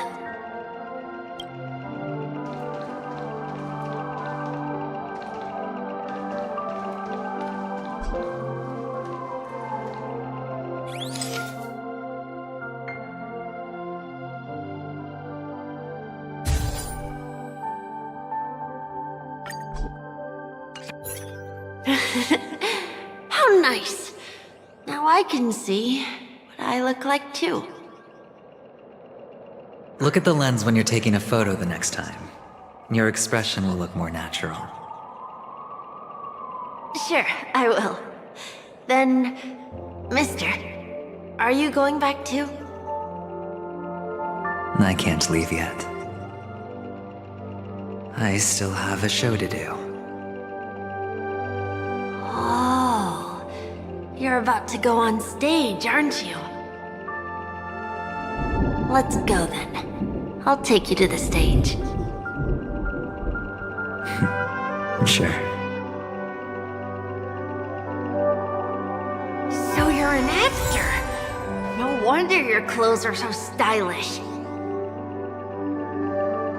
I'm actually a merchant. But I do have a show to do. Are you the same as those men in black in the sky? But you're not wearing black. Only ordinary employees have to wear that. My position is much higher than theirs. Awesome! I hope I can become as good looking as you when I grow up. Of course you can. You'll be better and stronger than me.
Savor it for me. Receive divinity. Existence is unity.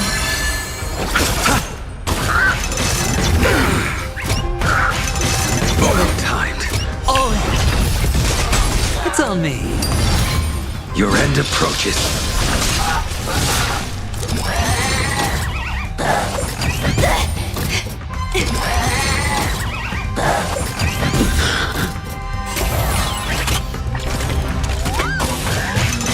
I underestimated you. Watch your head.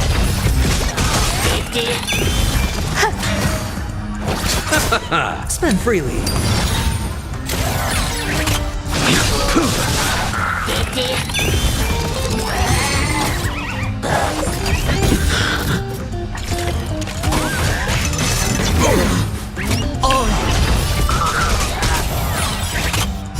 Savor it for me. Bloom. Repay. Fail to send you. Well timed. Watch your head.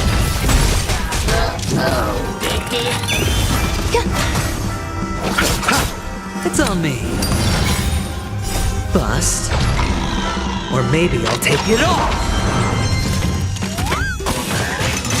Well timed. Eternal.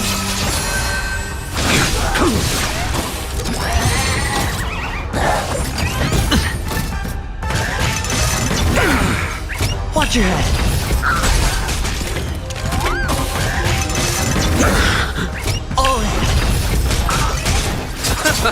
Spend freely.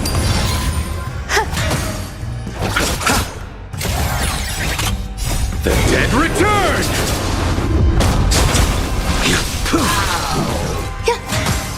It's on me. Existence is unity. The fight is set.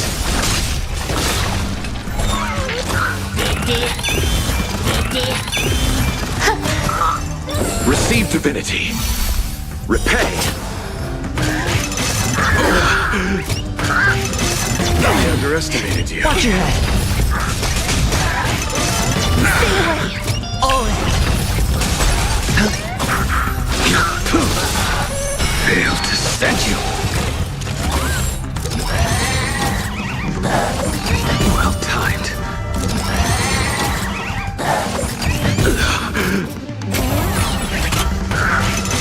I underestimated you. Watch your head.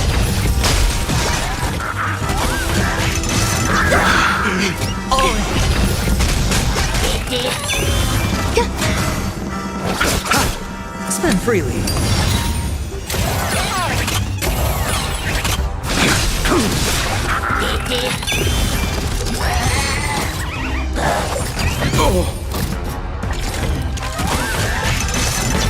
Timed. Watch your head.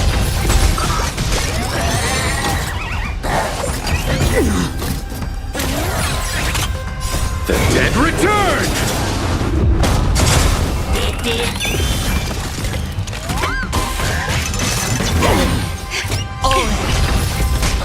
Eternal. It's on me.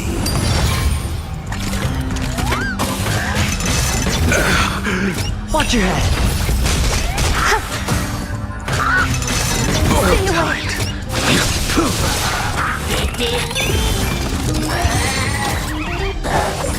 I underestimated you.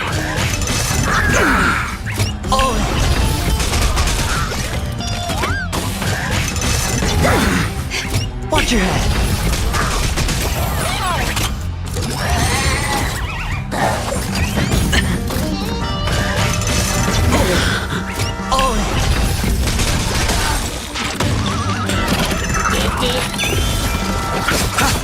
Spend freely.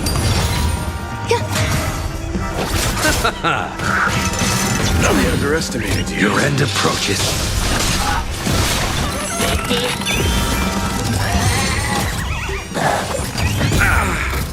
Watch your head.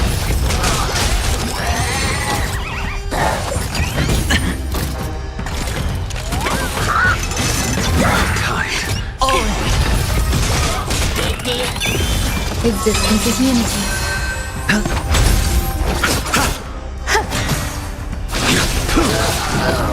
Failed to send you. It's on me.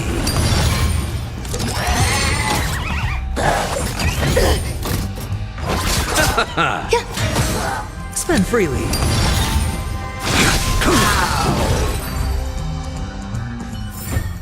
So you're an actor. No wonder your clothes are so stylish. I'm actually a merchant. But I do have a show to do.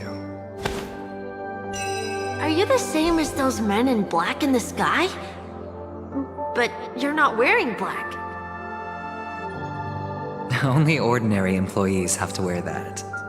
My position is much higher than theirs. Awesome! I hope I can become as good looking as you when I grow up.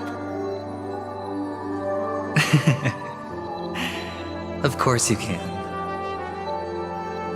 You'll be better and stronger than me.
this curtain is the grand stage.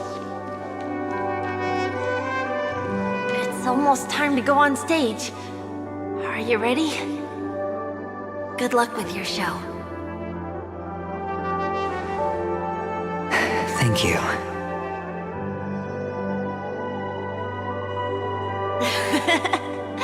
You still seem pretty nervous.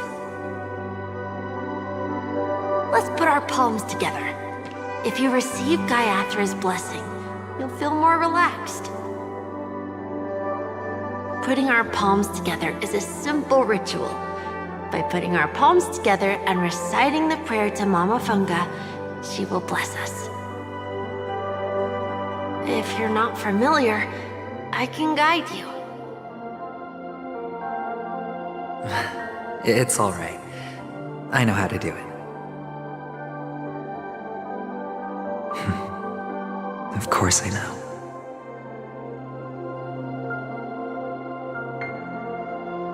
This is where we go our own way, Kakavasha. The catechins are coming. Why? The catechins have already taken all our money, food, and they killed our parents. What more do they want? Catechins are bloodthirsty, cruel, and insatiably greedy. They want everything only to end up with nothing. This is a trick, an act of revenge. Remember? Today is the day of the Kakava, and also your birthday. They know the Avgin will surely hold a festival today. With the aid of this rain, they will come to destroy our wagons and take everything they want. Little did the catechins know, this time we will fight back. The men in black that descend from the skies are on our side. The catechins stand no chance against them, and will surely pay for their arrogance. Without this rain, the catechins would never take action, and we would not have the chance to turn the tide.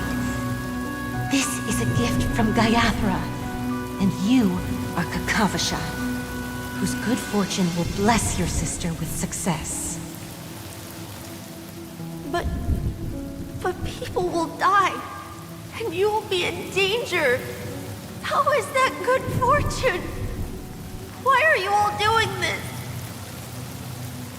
The Avgin always return their blood debts. Gaiathra calls for me, while Papa and Mama are waiting for me. I must answer the call.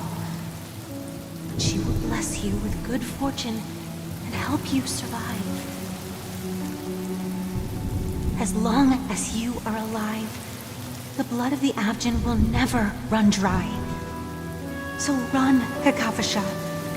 Do not be afraid. And do not look back. Go to the other side of the mountain. The rain will accompany you, and the rain will bless you. As for us, we will reunite in Kakava's next aurora.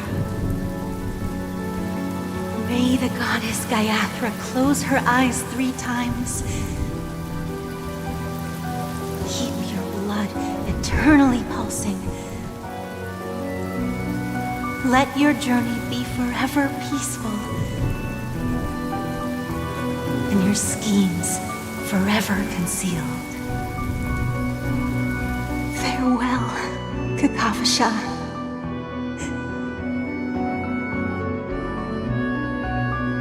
Newsflash from the Interastral Peace broadcast. The IPC Marketing Development Department spokesperson confirms that a small-scale rebellion has broken out in the unclaimed region of Sigonia. The situation is now under control.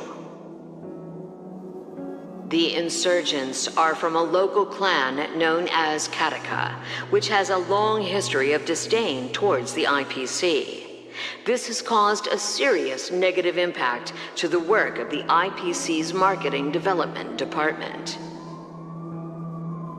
The clan launched a massive attack on the Avgin, who were under the protection of the IPC, resulting in 6,728 deaths and 3,452 missing. The casualties are currently under the care of the frontline trauma team. The spokesperson expresses his deepest condolences for this devastating humanitarian disaster. At the same time, delivering an important message on this matter to all interplanetary citizens. Finally, he proclaims, the hammer of preservation will fall on all beings, regardless of life or death, regardless of race, regardless of ideology, to uphold the basic rights we inherently possess.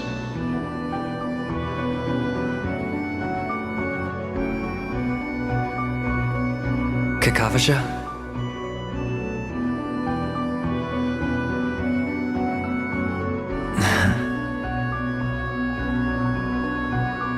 Bye.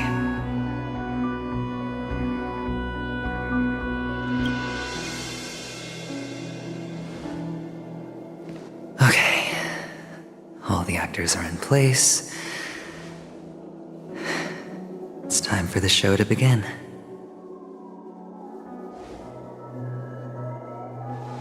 This act is dedicated to you. I hope it'll be an unforgettable memory for you.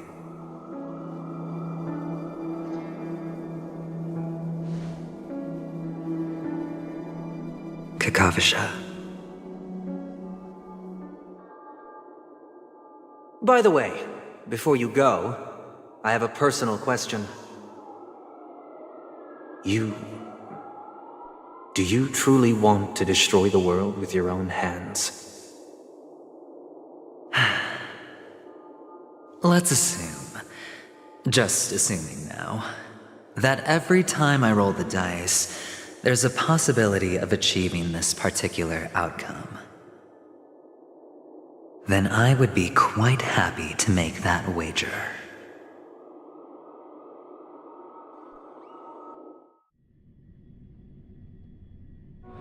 Is this Miss Acheron?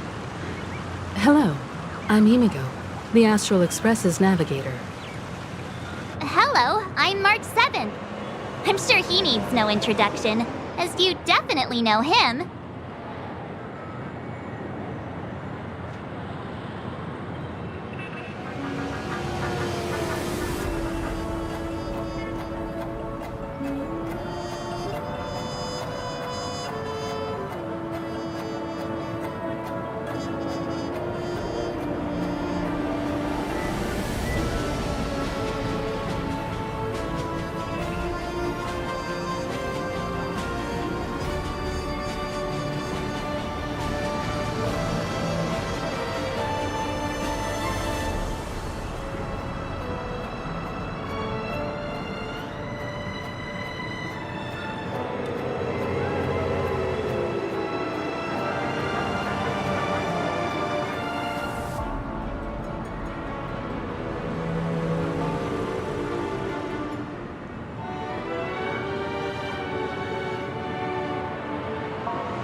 Hello?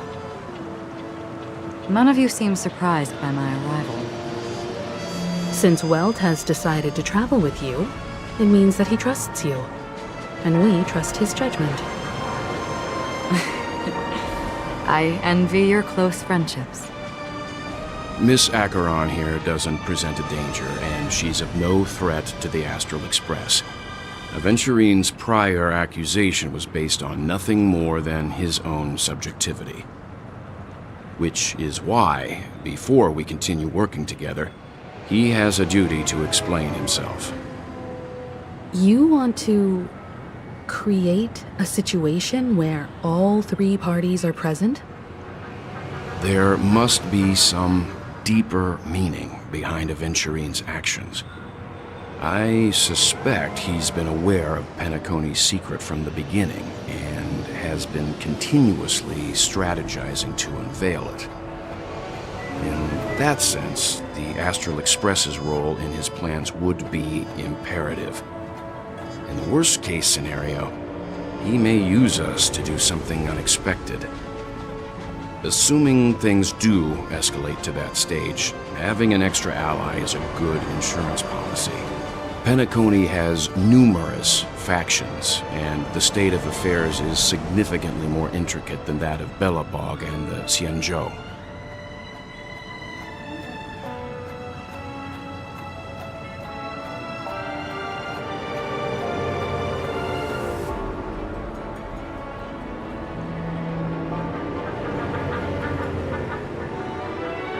You're talking weird again. But it's a good vibe. No matter what, we can't ignore the safety of Penacony. To solve the mystery of the Watchmaker, it is crucial to get the IPC's intel. The path ahead is fraught with danger. But what's trailblazing without a little danger? Sounds like we've reached a consensus. Now, Miss Acheron? I will accompany you, of course. Let's move out then! But where do we start looking for him? No need to rush. If he truly has laid a trap, he will definitely use every means to lure us in. Ladies and gentlemen, the most wondrous, most magnificent show in Penacony's history is about to begin. The IPC cordially invites everyone to Clock Studios Theme Park. Look. Should both the performers and spectators fail to arrive, won't all of Aventurine's plans be for nothing? Let's get going, everyone. The hour of trailblazing is upon us.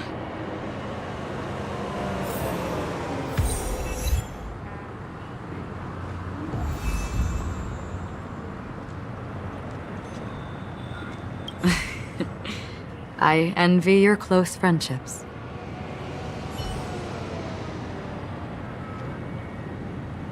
Let's get going, everyone. The hour of trailblazing is upon us. To solve the mystery of the Watchmaker, it is crucial to get the IPC's intel. The path ahead is fraught with danger. But what's trailblazing without a little danger?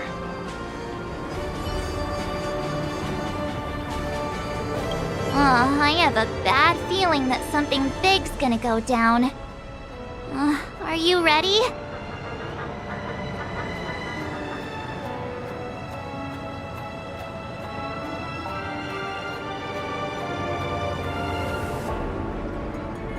Let's waste no time and head to the theme park then.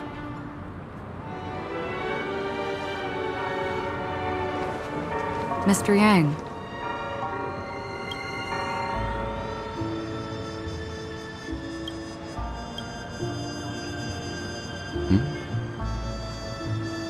Why did you not tell your companions about my true identity? It's just like you said, an inability rather than an unwillingness. Plus, it's a long story, not something that can be summed up in a few words. But I chose to believe you, and my trust in you stems more from my own personal judgment. I also believe that if it were their choice to make, they would make the same one.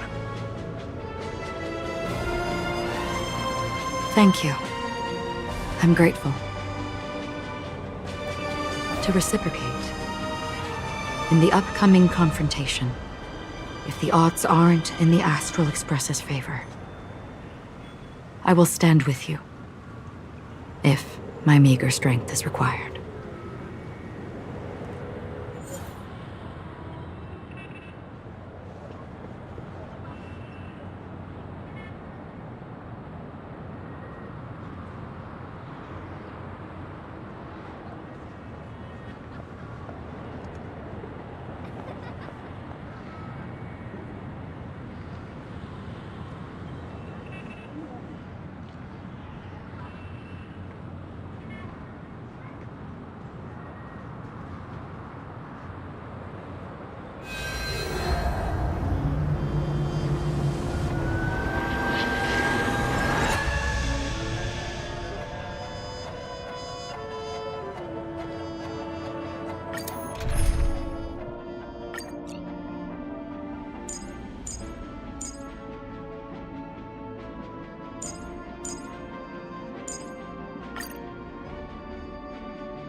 we're back here again. Aventurine actually chose a really conspicuous location.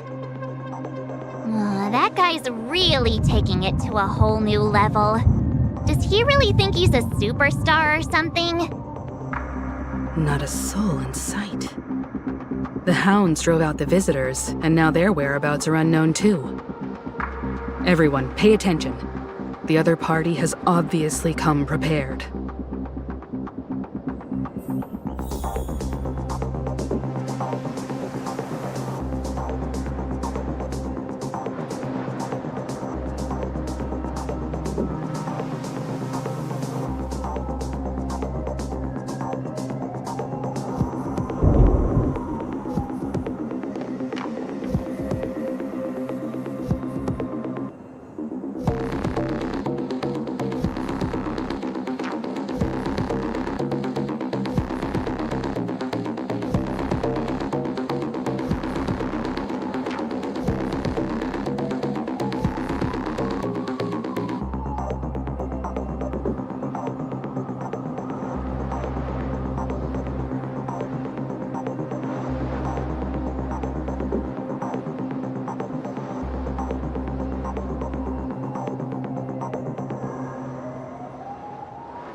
Also not forgetting the nameless of the renowned Astral Express.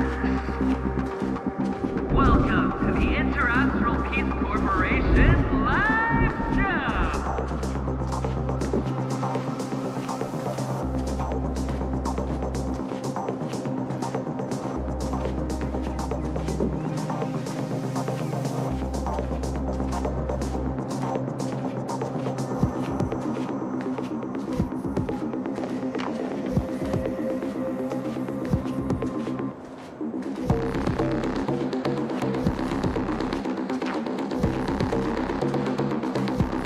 Astral Express, you're late.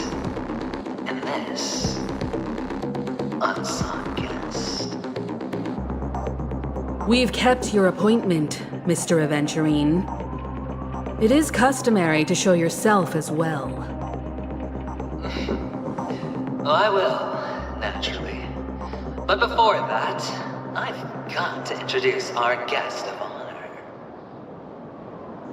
Everyone, give it up for Mr. Stellaron!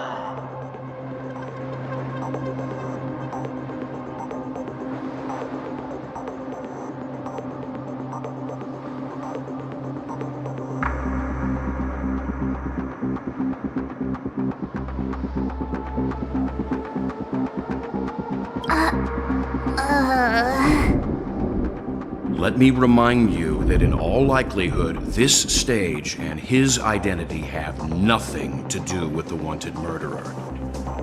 Oh no, they do. Of course they do.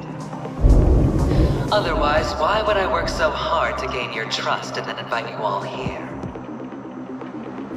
Because he's the only one who saw all 3 homicides. He is the key to proving that the family's death does not exist in Drain's promise is nothing but a sham! 3 homicides? That's right, madam. The 3rd one is about to happen right now, right here, in Clock Studios theme park. A truly grand death. You,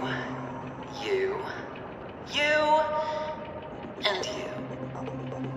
All of you are going to die, and it's all because of you, Mr. Stellaron. You will become the personification of death.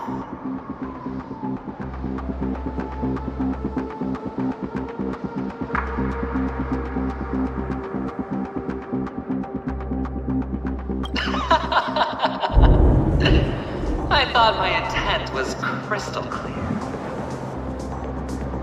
Let me be a little clearer.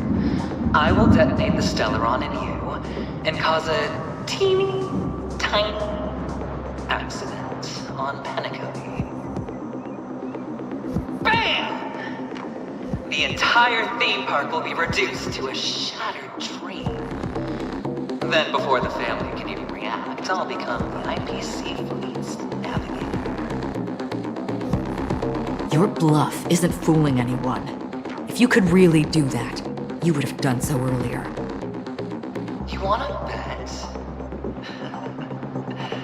Sure, I'll bet with you. I'm betting that it'll be a sweeping victory for me. By detonating an unprecedented explosion to prove that the vow of harmony is a complete and utter joke. You won't do it. Of course I can. It's just another gamble. I came from the wastelands of Sigonia. For just 60 red copper coins, people paid to brand me. Put me in chains.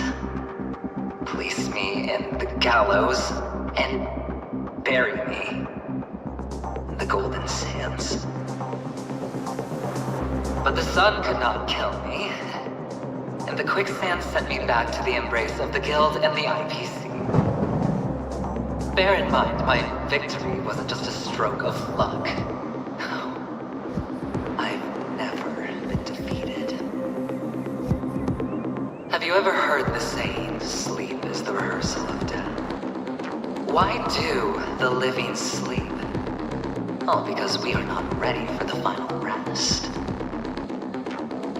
Every night is practice for the end. You and I are escaping into our dreams for fear of death at this very moment. And death will surface in our dreams. Friends, the game has commenced, and you cannot choose to decline. Nor do you have any reason or grounds to!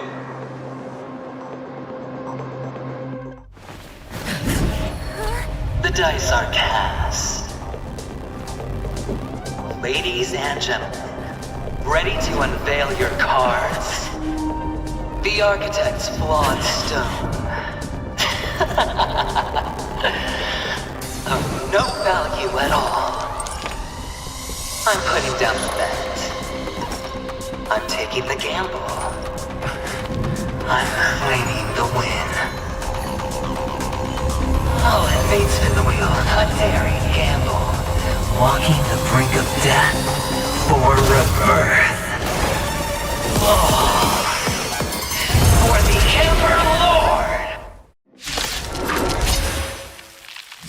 All right. Let's see who has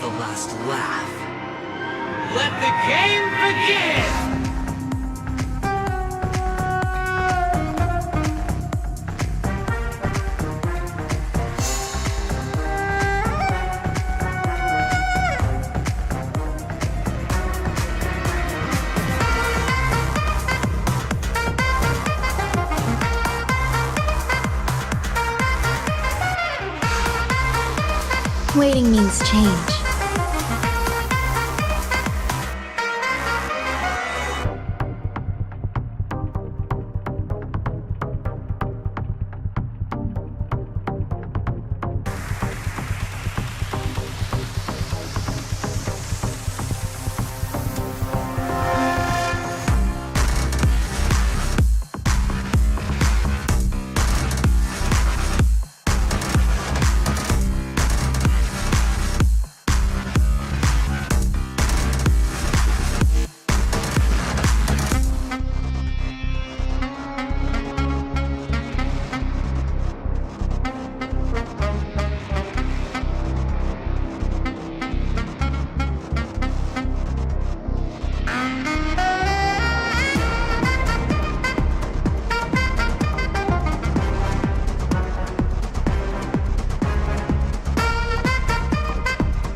All things are as one. Tedious. Every petal in life's garden. All will be swept away by the wind.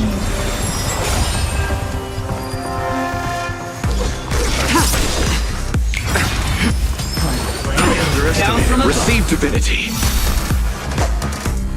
Eternal sleep. The dead return!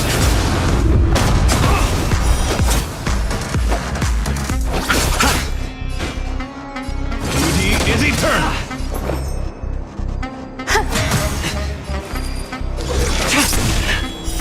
Blade of moonlight.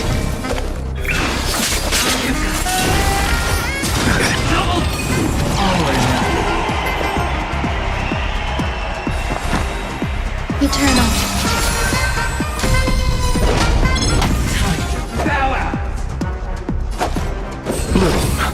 So this is the warmth of life. Prepare for Slipping away. Grace and elegance. My oath is to a solitary rose. Wretched and fleeting! Stand down. I will protect all beauty!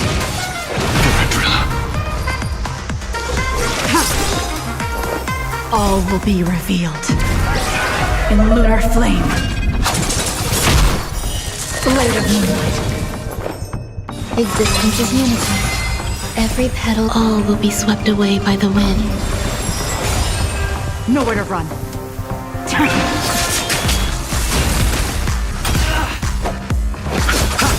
Eternal sleep. The dead return! My guiding light. Beauty is eternal!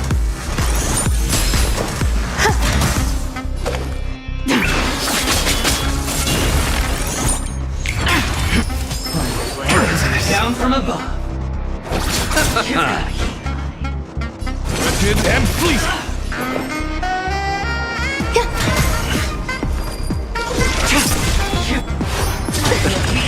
Receive divinity. Save it for your own skin. All or none. Tedious.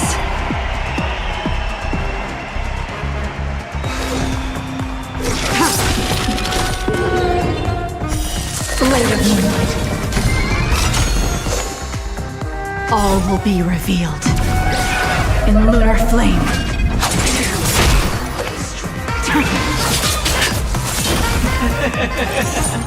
Even on a losing streak, as long as people still have hope, they'll keep throwing money on the table. The chance, how small. The potential is what you hang on to. That's what justifies the gamble.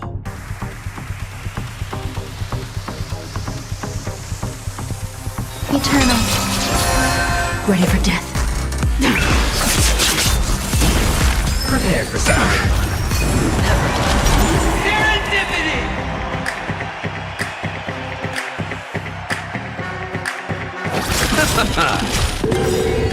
Eternal sleep, the dead Return! My guiding light. Beauty is eternal. Existence is unity. Every petal and all will be swept away by the wind.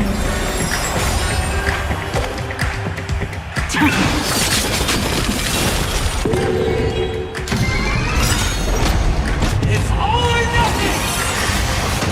Try harder. receive divinity. Save it for your own skin.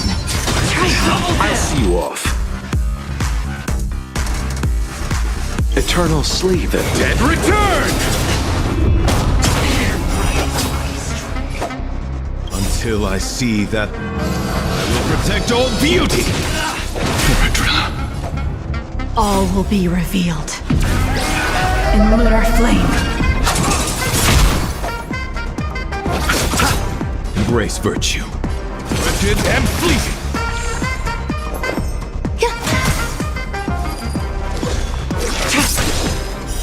Blade of moonlight.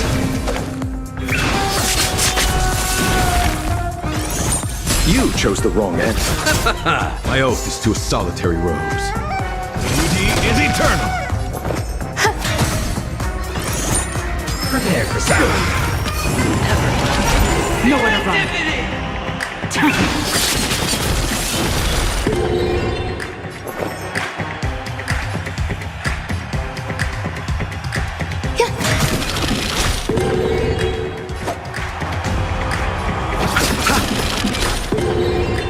My guiding light. Wretched and fleeting. Until I see I will protect all beauty.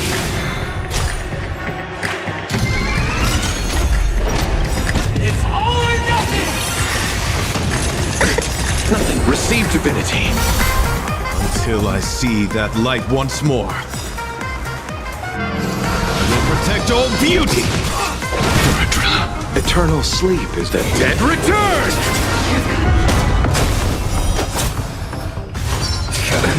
Nothing major.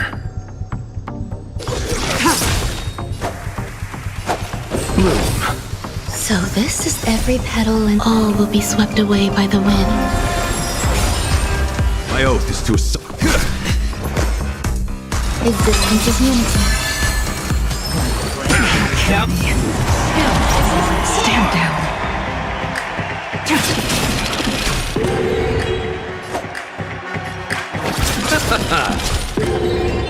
My guiding light. Beauty is eternal.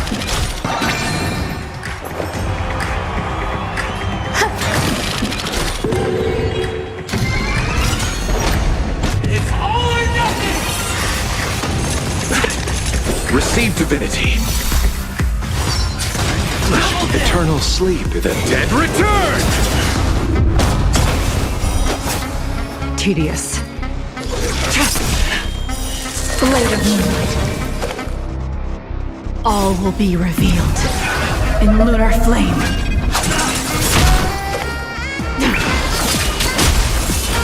Everybody's like that, down to the last player. So why can't I be happy too?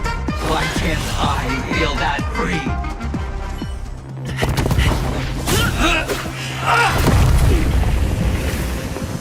Always hide your ace with a straight face. I'm starting to get a little impatient with you all.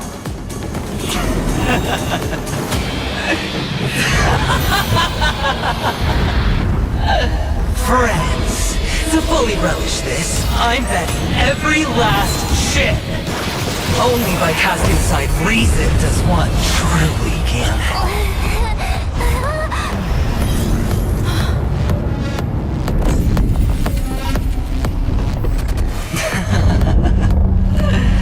Emanator, I know you'll match my wager, right? You're leaving?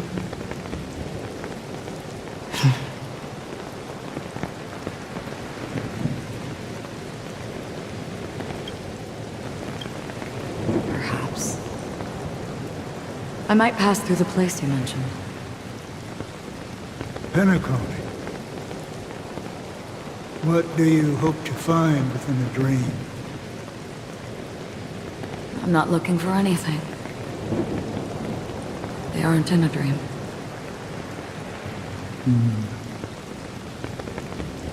I'm afraid the family will not open the doors for you. Why?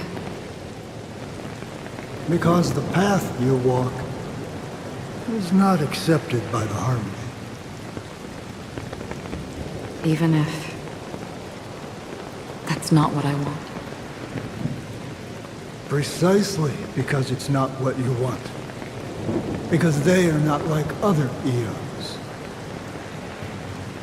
They have never glanced at anyone, and they never need to.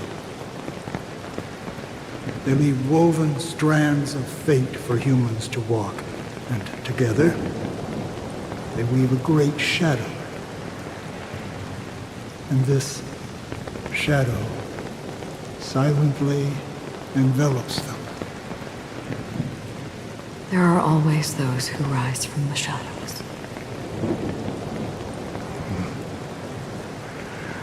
They mostly become a part of the shadow.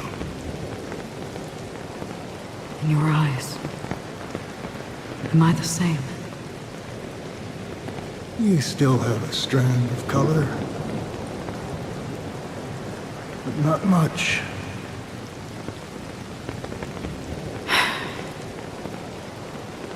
That is enough. Before they vanish completely, I will reach the Nihility's end.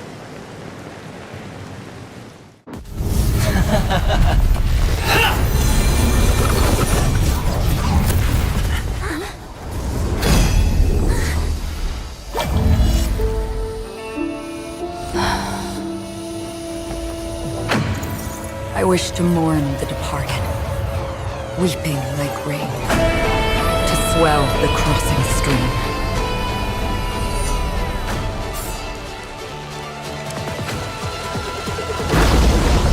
As the tide arrives, leading you back home.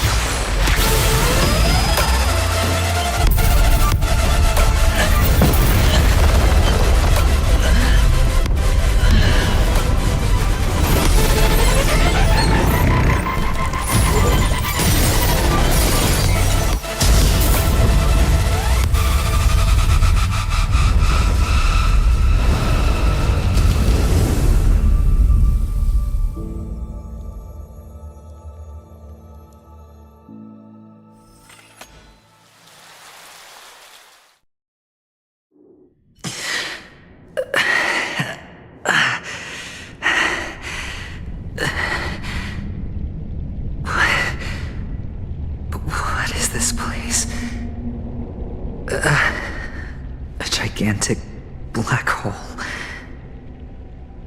And see...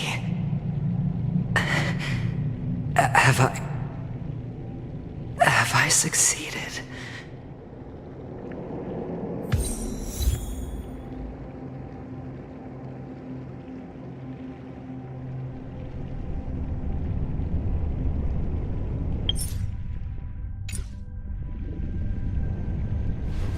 Welcome to this sad world, Kakavasha.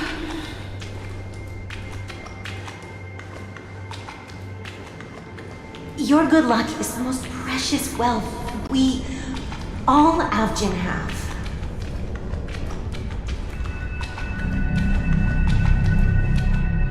You came out alive after 2 days. It proves that you are the real deal.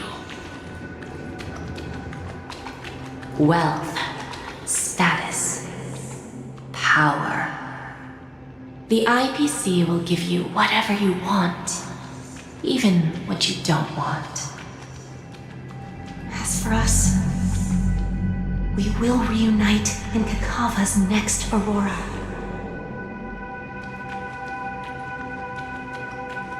It's a pity this is not the place you were expecting.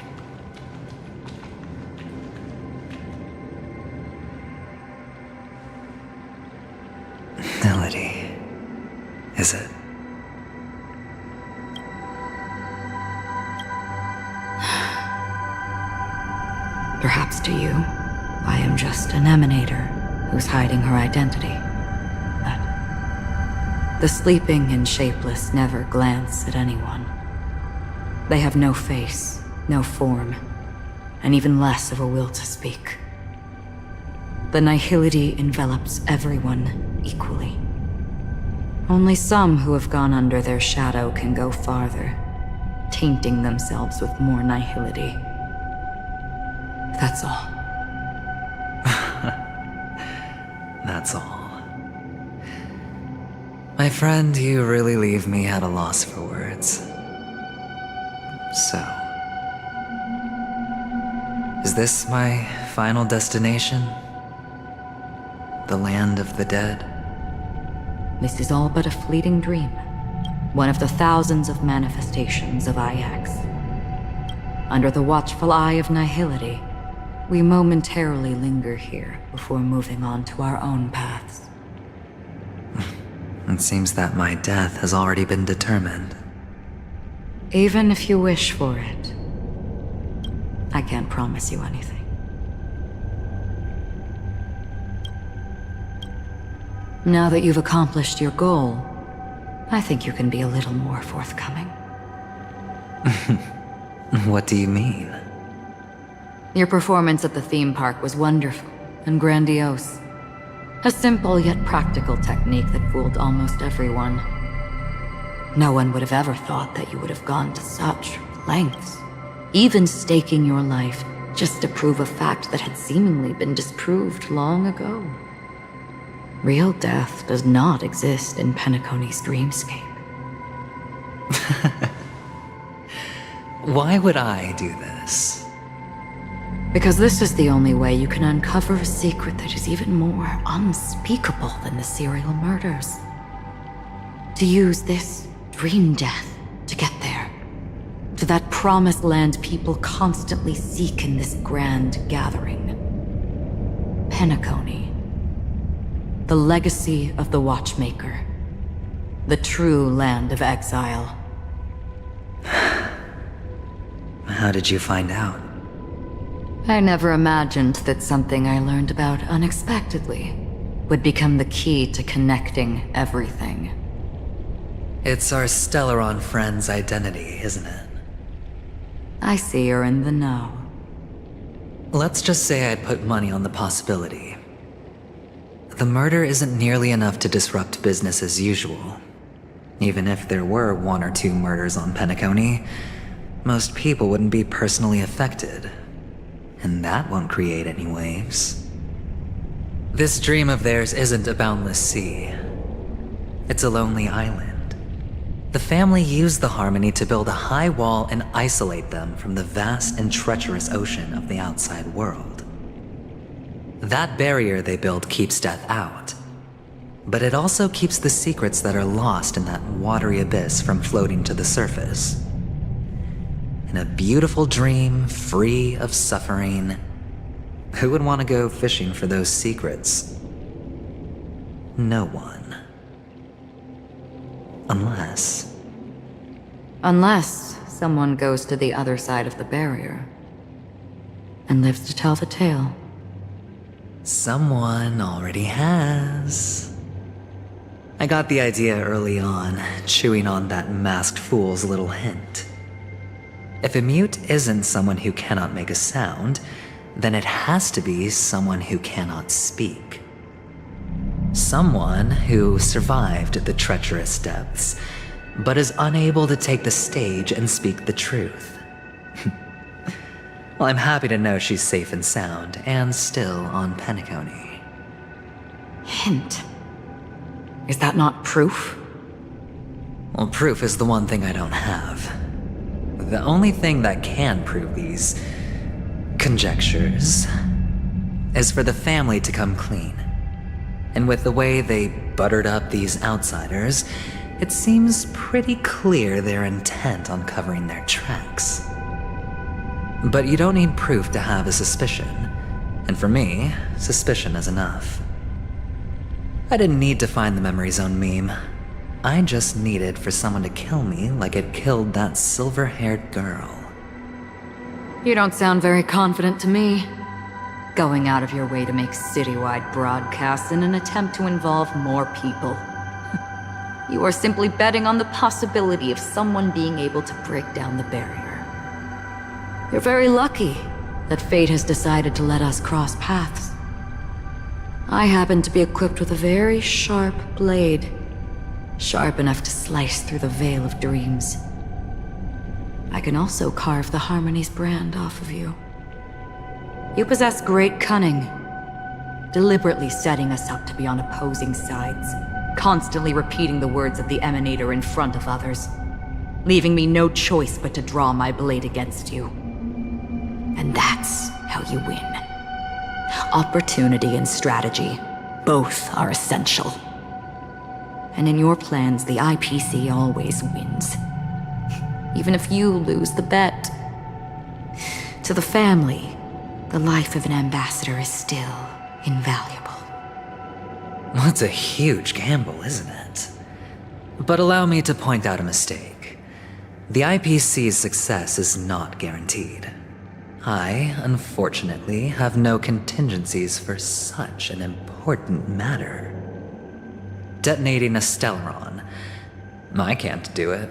The Aventurine Stone is too broken to even safeguard my escape from the stage.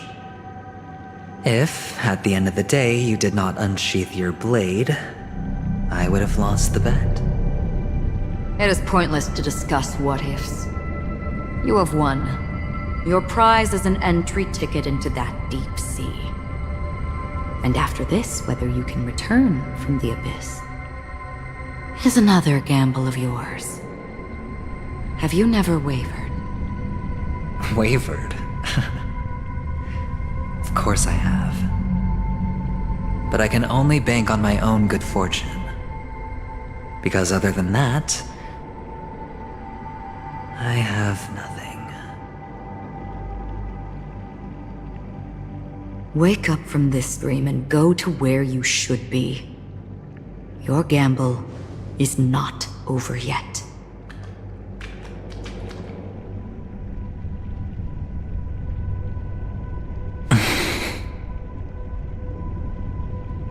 Before we part,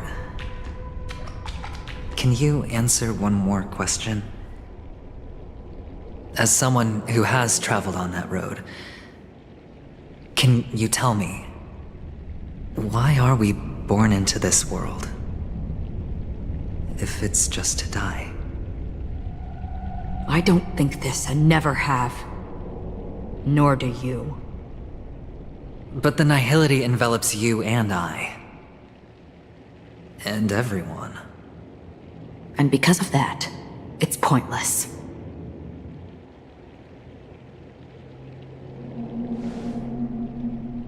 But it is still there.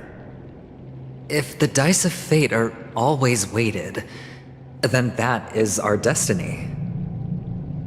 Why, then, do we struggle against it? My answer might not be able to resolve your confusion, because it has been with you throughout your journey and is already a part of your life. But you said, sleep is the rehearsal of death. So why does life sleep? Because we are not ready to welcome death. So you can definitely understand why we want to be prepared. Even if the ending has been predetermined, that's fine. There are countless things that humans cannot change. But before the end, there are many things that humans can do while on their journey. And because of this, the end will thus reveal a completely different meaning. Take a good look at your pocket. Your friend has already given you the answer. Good luck.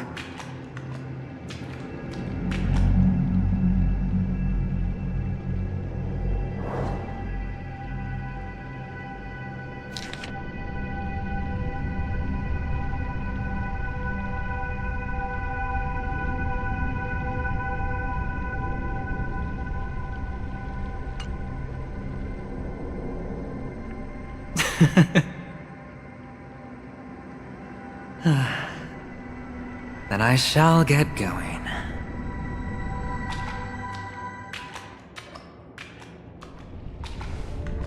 Mister? You're leaving?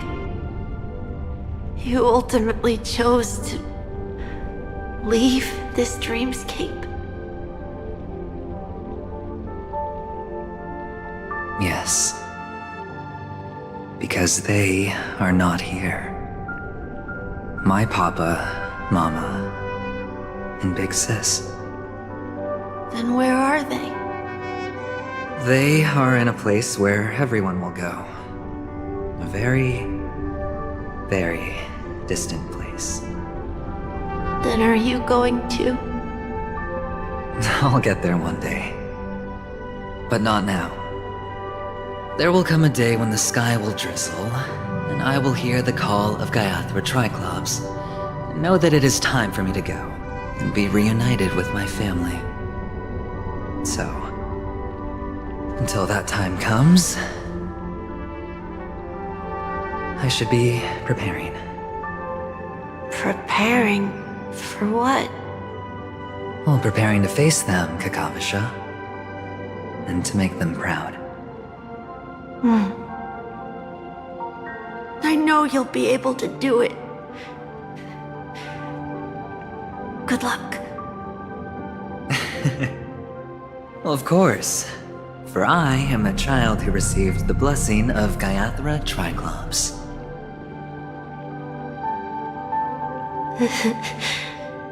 But you still seem nervous. Well, I seem that way because I am nervous. You know what? Maybe you can help. What do you say? One last time? Put our palms together?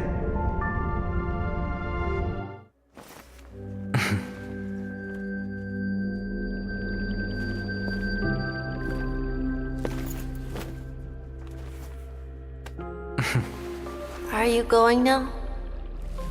Yes.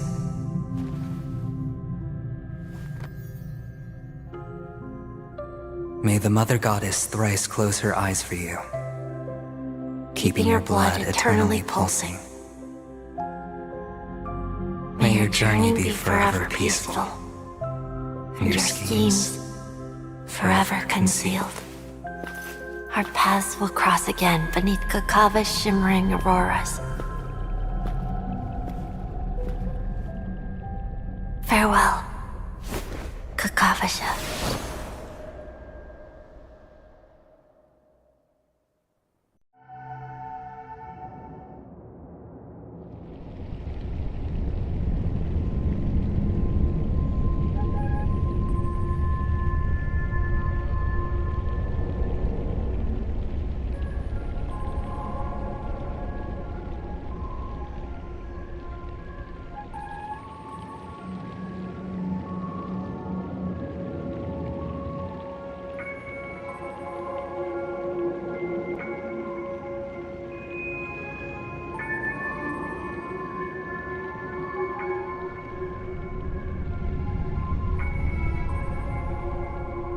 The light of the Aventurine Stone has disappeared.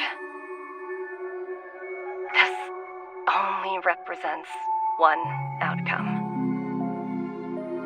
He kept his promise and got what he wanted.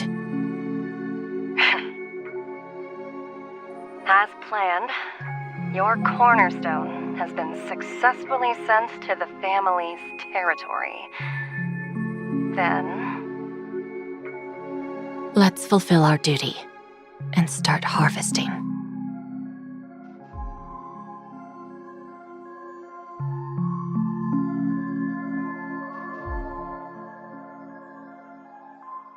I come for an audience. I come to fill wine, and I come to claim. I bestow poison in the guise of sweet dew. Come the toil of spring and yield a fall. I patiently wait for the branches to be heavy with withered fruits. All for the Amber Lord.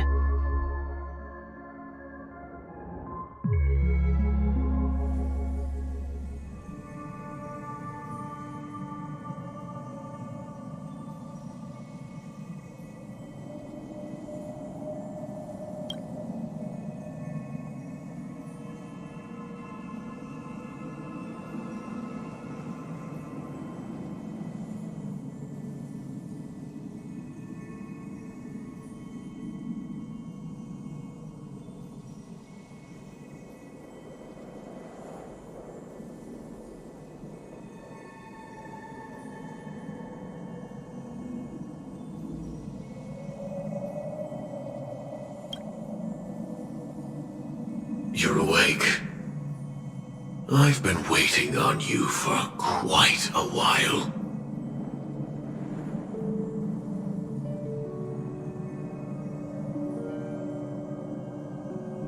I didn't do anything but wait for you to wake up. You've met me before. I'm Sam, a Stellaron hunter. I originally planned on showing up earlier to reveal some truths to you. But I encountered more roadblocks than expected. 11 times I've tried, but ended in failure. Before I knew it, this world and I became too intertwined, and it became too difficult to escape the constraints of the script. Elio is right. In this land of the dreams, you and I will reap unforgettable gains. I don't know people's hearts as well as he and Kafka do. Nor do I have a specialty like Silverwolf and Blade. Most of the things that I'm good at only apply to villains who need no mercy. So, there is only one method that I use. This is to show you.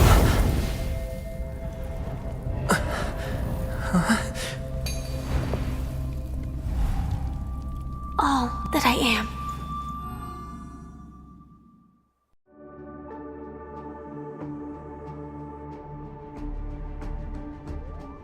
Labyrinth-like corridors and halls? Traps everywhere?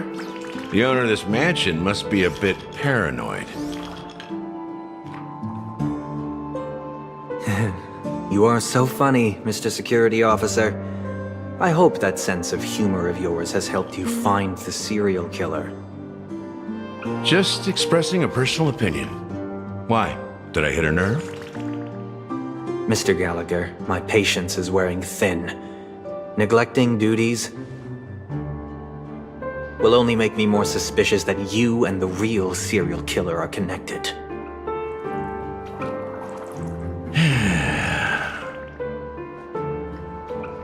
Scoundrel, punk, drunk, hooligan. I have heard this trash talk all too often. But I have never once thought that I'd be treated as an accomplice to a murderer. I take back what I said.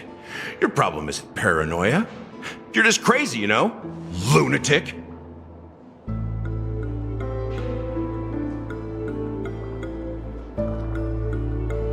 You, the family, you broke my spine and pulled out my fangs, and now you want to accuse me of murder?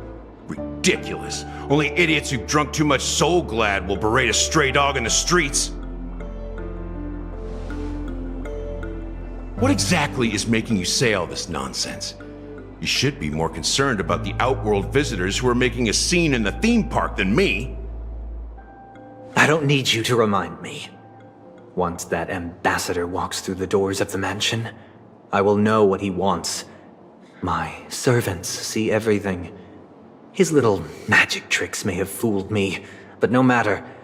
I'm happy to see how it's turned out. Why do you think that I just let him go? And why do you think I emptied the theme park stage? Because my target from the beginning has always been you, Hound. The more noise he makes, the more opportunities I have to make you and your true master pay in blood. If I were really the murderer, why would you need to be so secretive? Ha! I forgot. You also have a difficult master to serve, telling you to ignore the murder case and focus solely on that Charmony festival. Isn't that right, my brother? Looks like your disguise has helped you successfully understand every facet of the family. Disguise? You must be blind to be accusing me of being a fake. Open your eyes, take a good look.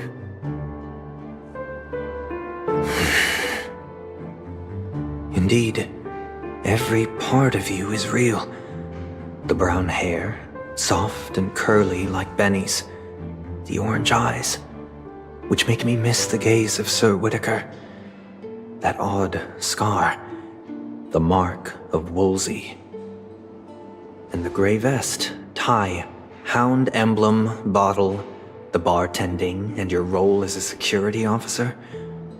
These are all true traits. From all 52 loyal family members. When they are gathered, countless tiny truths are woven together into a lie. You collected a small piece of each of them and claimed them for yourself. Then you invented this facade, a complete Gallagher. Tell me I'm wrong.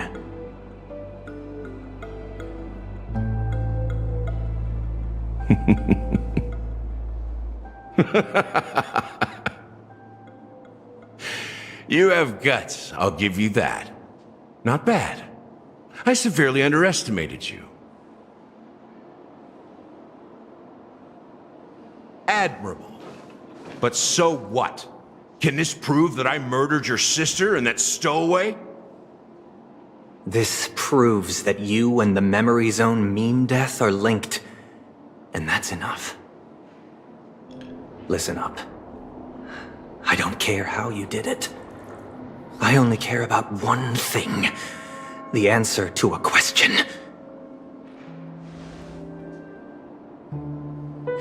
You devil. You wretched, despicable dog. Why did you kill her?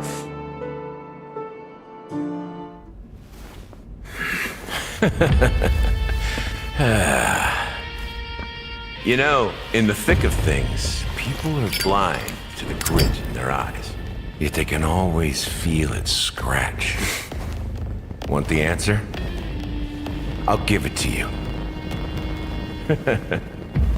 The whole thing is just fate playing a cruel joke on us.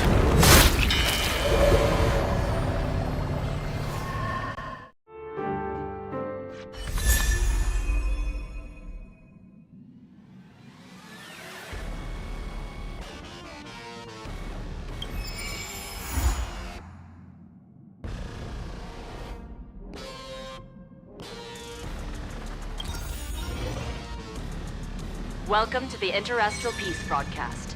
Good evening, everyone. Good evening. Welcome to a new episode of Interastral Peace broadcast. We are here to bring you the latest news from across the galaxy.